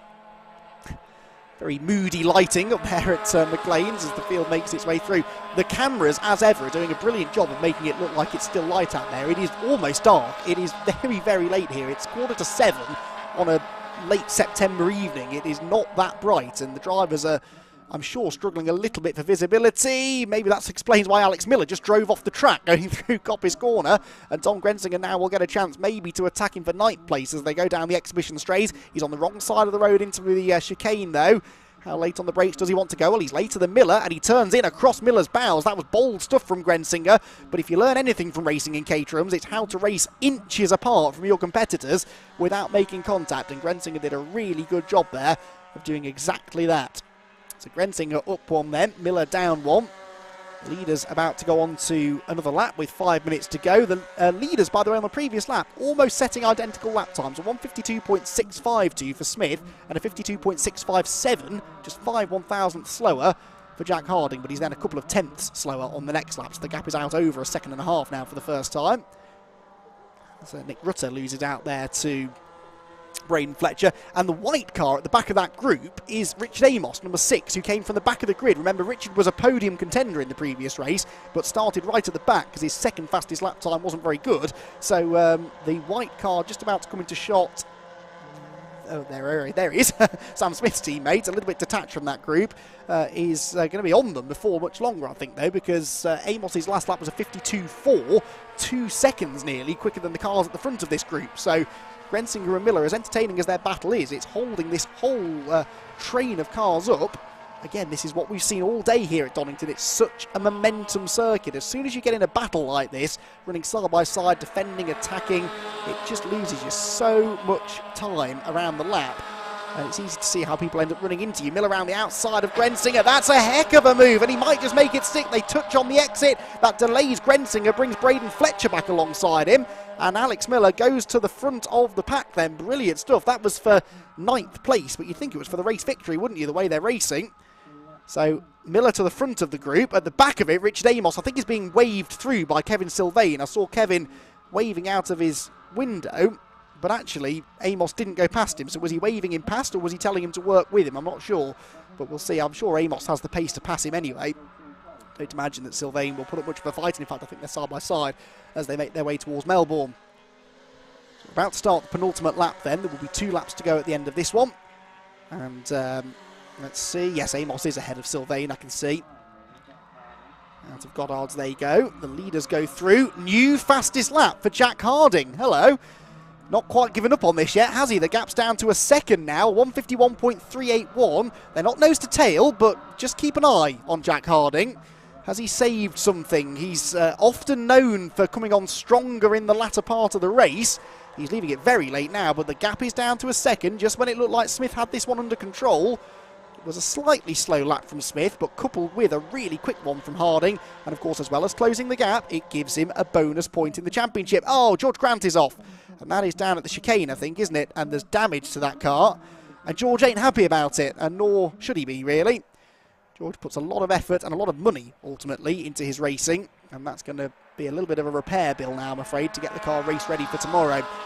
But there are a few drivers with more enthusiasm for racing than George, so I'm sure he'll be able to get back out there again tomorrow. He's racing in the Mark 1s as well this weekend, just to highlight that point. So halfway around the penultimate lap then. There are the leaders. That gap's coming down again, isn't it? Harding has got something for Sam Smith, but is he going to get there in time? That is the question. The front of Smith's car doesn't look quite right, does it? It looks like it's a little bit damaged, but I think it's been like that all race. But that won't be helping the aerodynamics of the car in a straight line. And of course, add to that the fact that Harding's now picking up a bit of a slipstream again. Might he be able to get there? If he catches Sam, I'm convinced he will have a go. I don't think he's going to settle for second. He can't afford to if he wants to win the championship.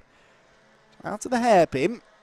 Both taking a similar line, both carrying similar speed. It's certainly not nose to tail yet, but they are closer now than they've been for a number of laps. There's Patrick Fletcher 3rd, John Langridge 4th, 5th Adam Bessel, 6th James Cosson, side by side for 7th. That's between Declan Lee and Michael Nibbs. But as the leaders come out of the final corner, what is the gap? It was almost exactly a second. We go on to the final lap of the race. It only comes down by another 10th. It's 9/10 of a second between them then.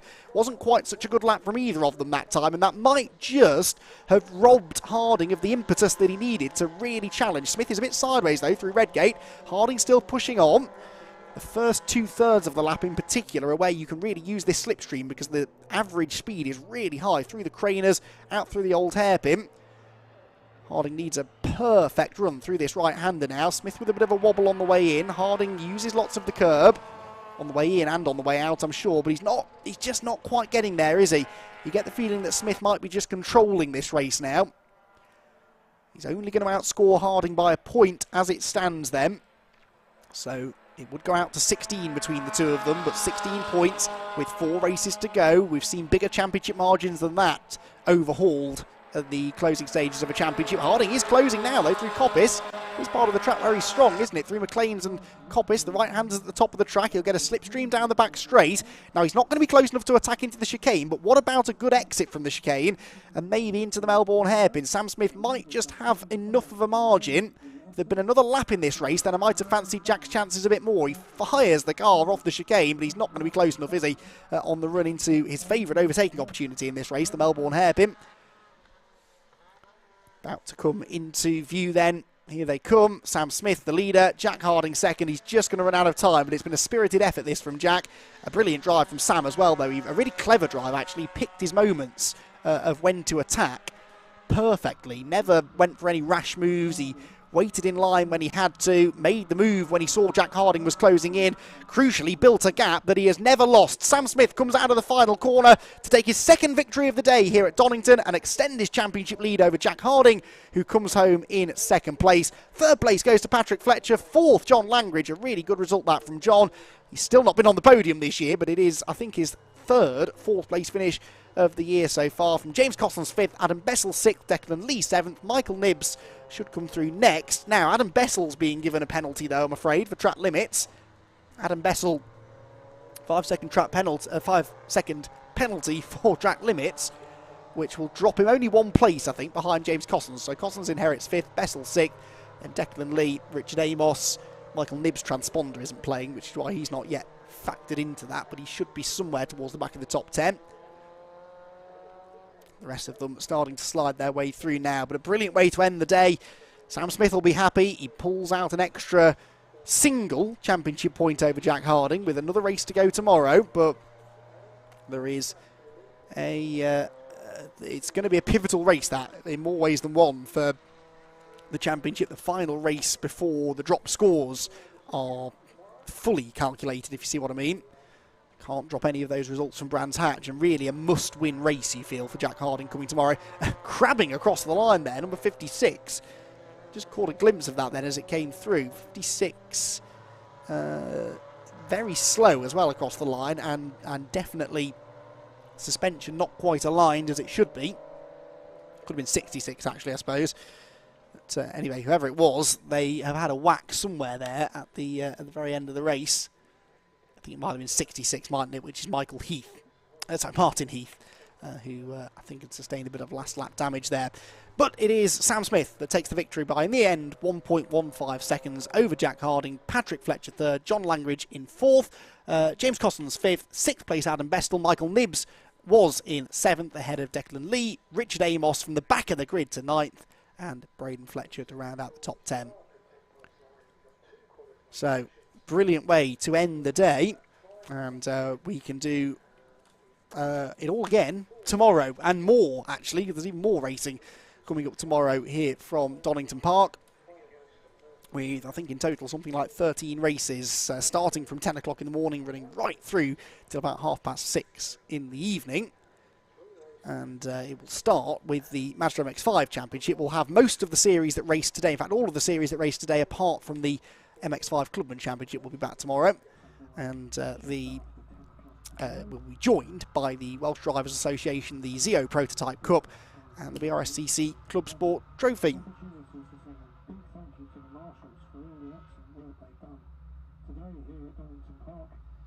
So into the pit lane go the MX-5 Super Cup runners then, and Marshall's there to give them a round of applause and a thumbs up as they come in. They put on quite a show for us for the 2 races today. I mean, Donington has delivered well and truly, hasn't it? One of the most memorable days of racing that I can remember. Donington's produced a few of those over the years, but I mean, that first part of the day, every race was a thriller, wasn't it? And even in the afternoon, likewise, there's always been something going on. to keep us entertained. Here then is the schedule for tomorrow. It is the BRSCC Mazda MX-5 Championship that, as I said, kicks off our live stream action at 10:05. The Fiesta Juniors are out for their second race at 10:40, and then the second and final race of the weekend for the Nankang Tyres BMW Compact Cup at 11:10. The Fiesta Seniors have their third and final race at 11:40, followed by Heat 2 for the Motorsport UK British Supercart Grand Prix at 10 past midday. The Super Cup cars that we just saw racing, they're out at 12:35, and that will be the last race before a lunch break. And then we move into an afternoon that will see actually a lot of different races. We'll have another race for the MX-5 Championship, but then the rest of the action in the afternoon is for those new series joining us. So the Welsh Drivers Association, that Sports Saloon series at 2:25, the Zio Prototype Cup, some really spectacular cars, including, I believe, a couple of the pretty well-known Pragas, very popular, those cars at the moment. They're out at 2:55. Then we've got the third Mark 1 MX-5 race at 3:30, so quite a line that quite a break they'll have between their races tomorrow, followed by the Motorsport UK British Supercart Grand Prix final. The Welsh Drivers Association at 4:30 have their second race, and then the Zio Prototype Cup will round out the action at around about 5 o'clock. Not round out the action, of course. How could I forget the BRSCC Club Sport Trophy at 5:35, the 45-minute pit stop race that will have quite a few familiar names in it. That will round out our weekend's action here from Donington Park. So, with that in mind then, we've got one final set of interviews to conduct. Scott Woodward is down there in Parc Fermé, ready to chat to our top three finishers from another dramatic MX-5 Super Cup race that puts Sam Smith one step closer now to the 2021 Championship trophy. Jack Harding really must beat him tomorrow in that third race of the weekend, you feel. Otherwise, it might just be a little bit too much to ask for him to prevent Sam Smith becoming a repeat champion. Right then, for the final time this weekend, let's head down to Scott Woodward with our podium interviews. There you go. Thank you very much. It's another excellent race in this ever-turning story in the 2021 Mazda MX-5 Super Cup, and once again, it's a victory for champion leader Sam Smith. We're going to see if we can quickly dive in and have a chat, because our drivers in first and third are actually just a little bit further down by their cars. So we'll get it in the back of my head for a second, but we'll have a quick wander down if we can to have a word with our two men on the podium, starting with, and I'll dive in very quickly and interrupt this conversation for a second, to have a chat with our double race winner and championship leader Sam Smith. Another day, another two races, another two wins, job done. Well, he's never done. Jack had me honest the whole race, then I had a really good scrap with Patrick at the start. Patrick actually felt I had more race. I think it was a matter of timing when I did him, and then unfortunately I think James Cousins defended really hard from him, so that enabled me to get a break. Obviously Jack came with me. But yeah, credit to DP Autos and BC Cars. Really, the car's been mega this weekend, really, really good. And then all I saw then, I was just getting comfortable into a rhythm, started to pull away from Jack, and all I saw was a slippery surface flag, and my brain went back to 2018 when I ended in the gravel. So I had about 4 or 5 laps when I was driving around a few temps slower, just didn't know whether it's coolants or what. But yeah, I'm really happy with the result. The team's done a great job. Just hopefully we can do the same tomorrow, and yeah, we're getting there. So 4 races left. Obviously, thoughts have to turn to the championship. Is it just one race at a time, or is there more in your mind on that? No, I'm always a great believer in don't think of the championship. When you think of the championship, things go wrong. So just take it one race at a time. Be as fast as you can, as consistent as you can, and just take it from there. And yeah, the championship will come if it will come. You've been there before, you know how it works. I know how it works. I've been there, won it, and I've lost it, so I know what to do, hopefully. Best of luck for race 3. Yeah, cheers, Scott. Good stuff.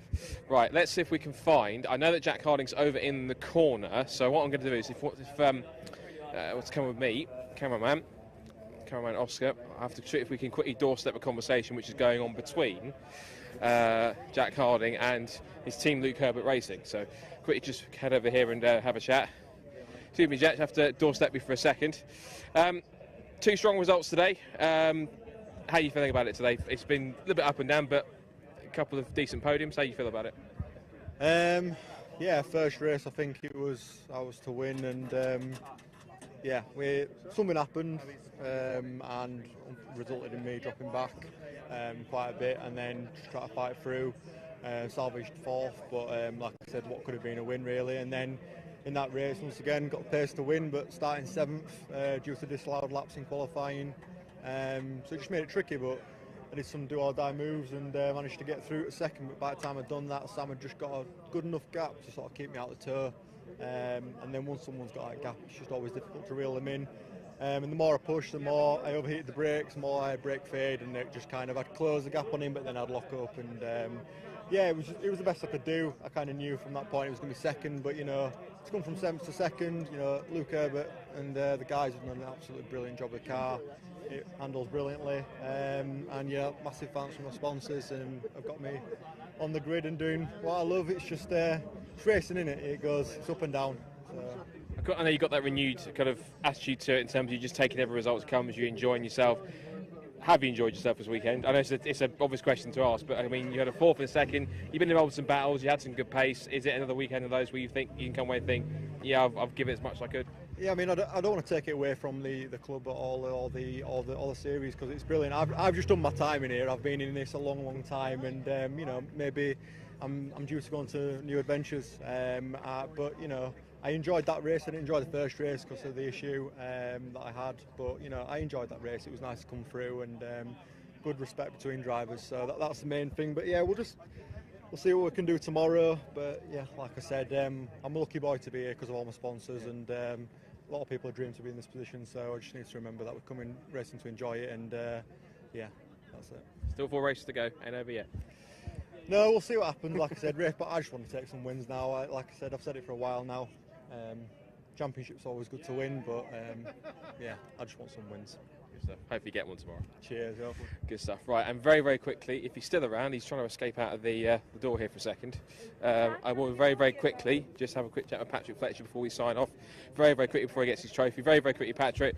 3rd place for you. Nice to get back on the podium. You've had a bit of an up and down couple of meetings, but back on the podium again, that'll do. Yeah, that's a perfect way to end race 2. Yeah, it was like you say, last few races haven't been as good as my first few, but no, it's good to get a good start, getting a lead of a race again, and come back on the podium.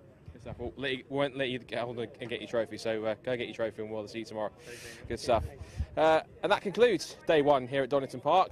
What a bizarre day, and what an action-packed day it's been for the Mazdas, Fiestas and all sorts in between. There's more to come tomorrow with the Welsh Racing Drivers Association's Welsh Sports and Saloon Car Championship and the final meetings of the Zio Prototype Cup with a 20-car grid. Plenty of variety in there, including a couple of Pragas, which you might want to watch out for as well. So that's all from me down here in the paddock. Scott Woodwist signing off for this stream. If we're handing back to Andy, then back to you, Andy. If not, we'll see Andy, I and everyone else see you tomorrow for more action here for the BRSCC. Head to the website, brscc.co.uk for all the information. And until then, have a great evening. We'll see you tomorrow. Yeah, thank you very much, Scott. Yes, just about here, hanging on, but very much ready to go and have a rest, I think, after a dramatic day. Do be sure to join us here again at Donington Park tomorrow at 10:05 in the morning for a full day of 13 races. I'm sure you won't want to miss it. For now, though, from everyone here at Donington Park, that is all we've got time for. We'll see you again in the morning.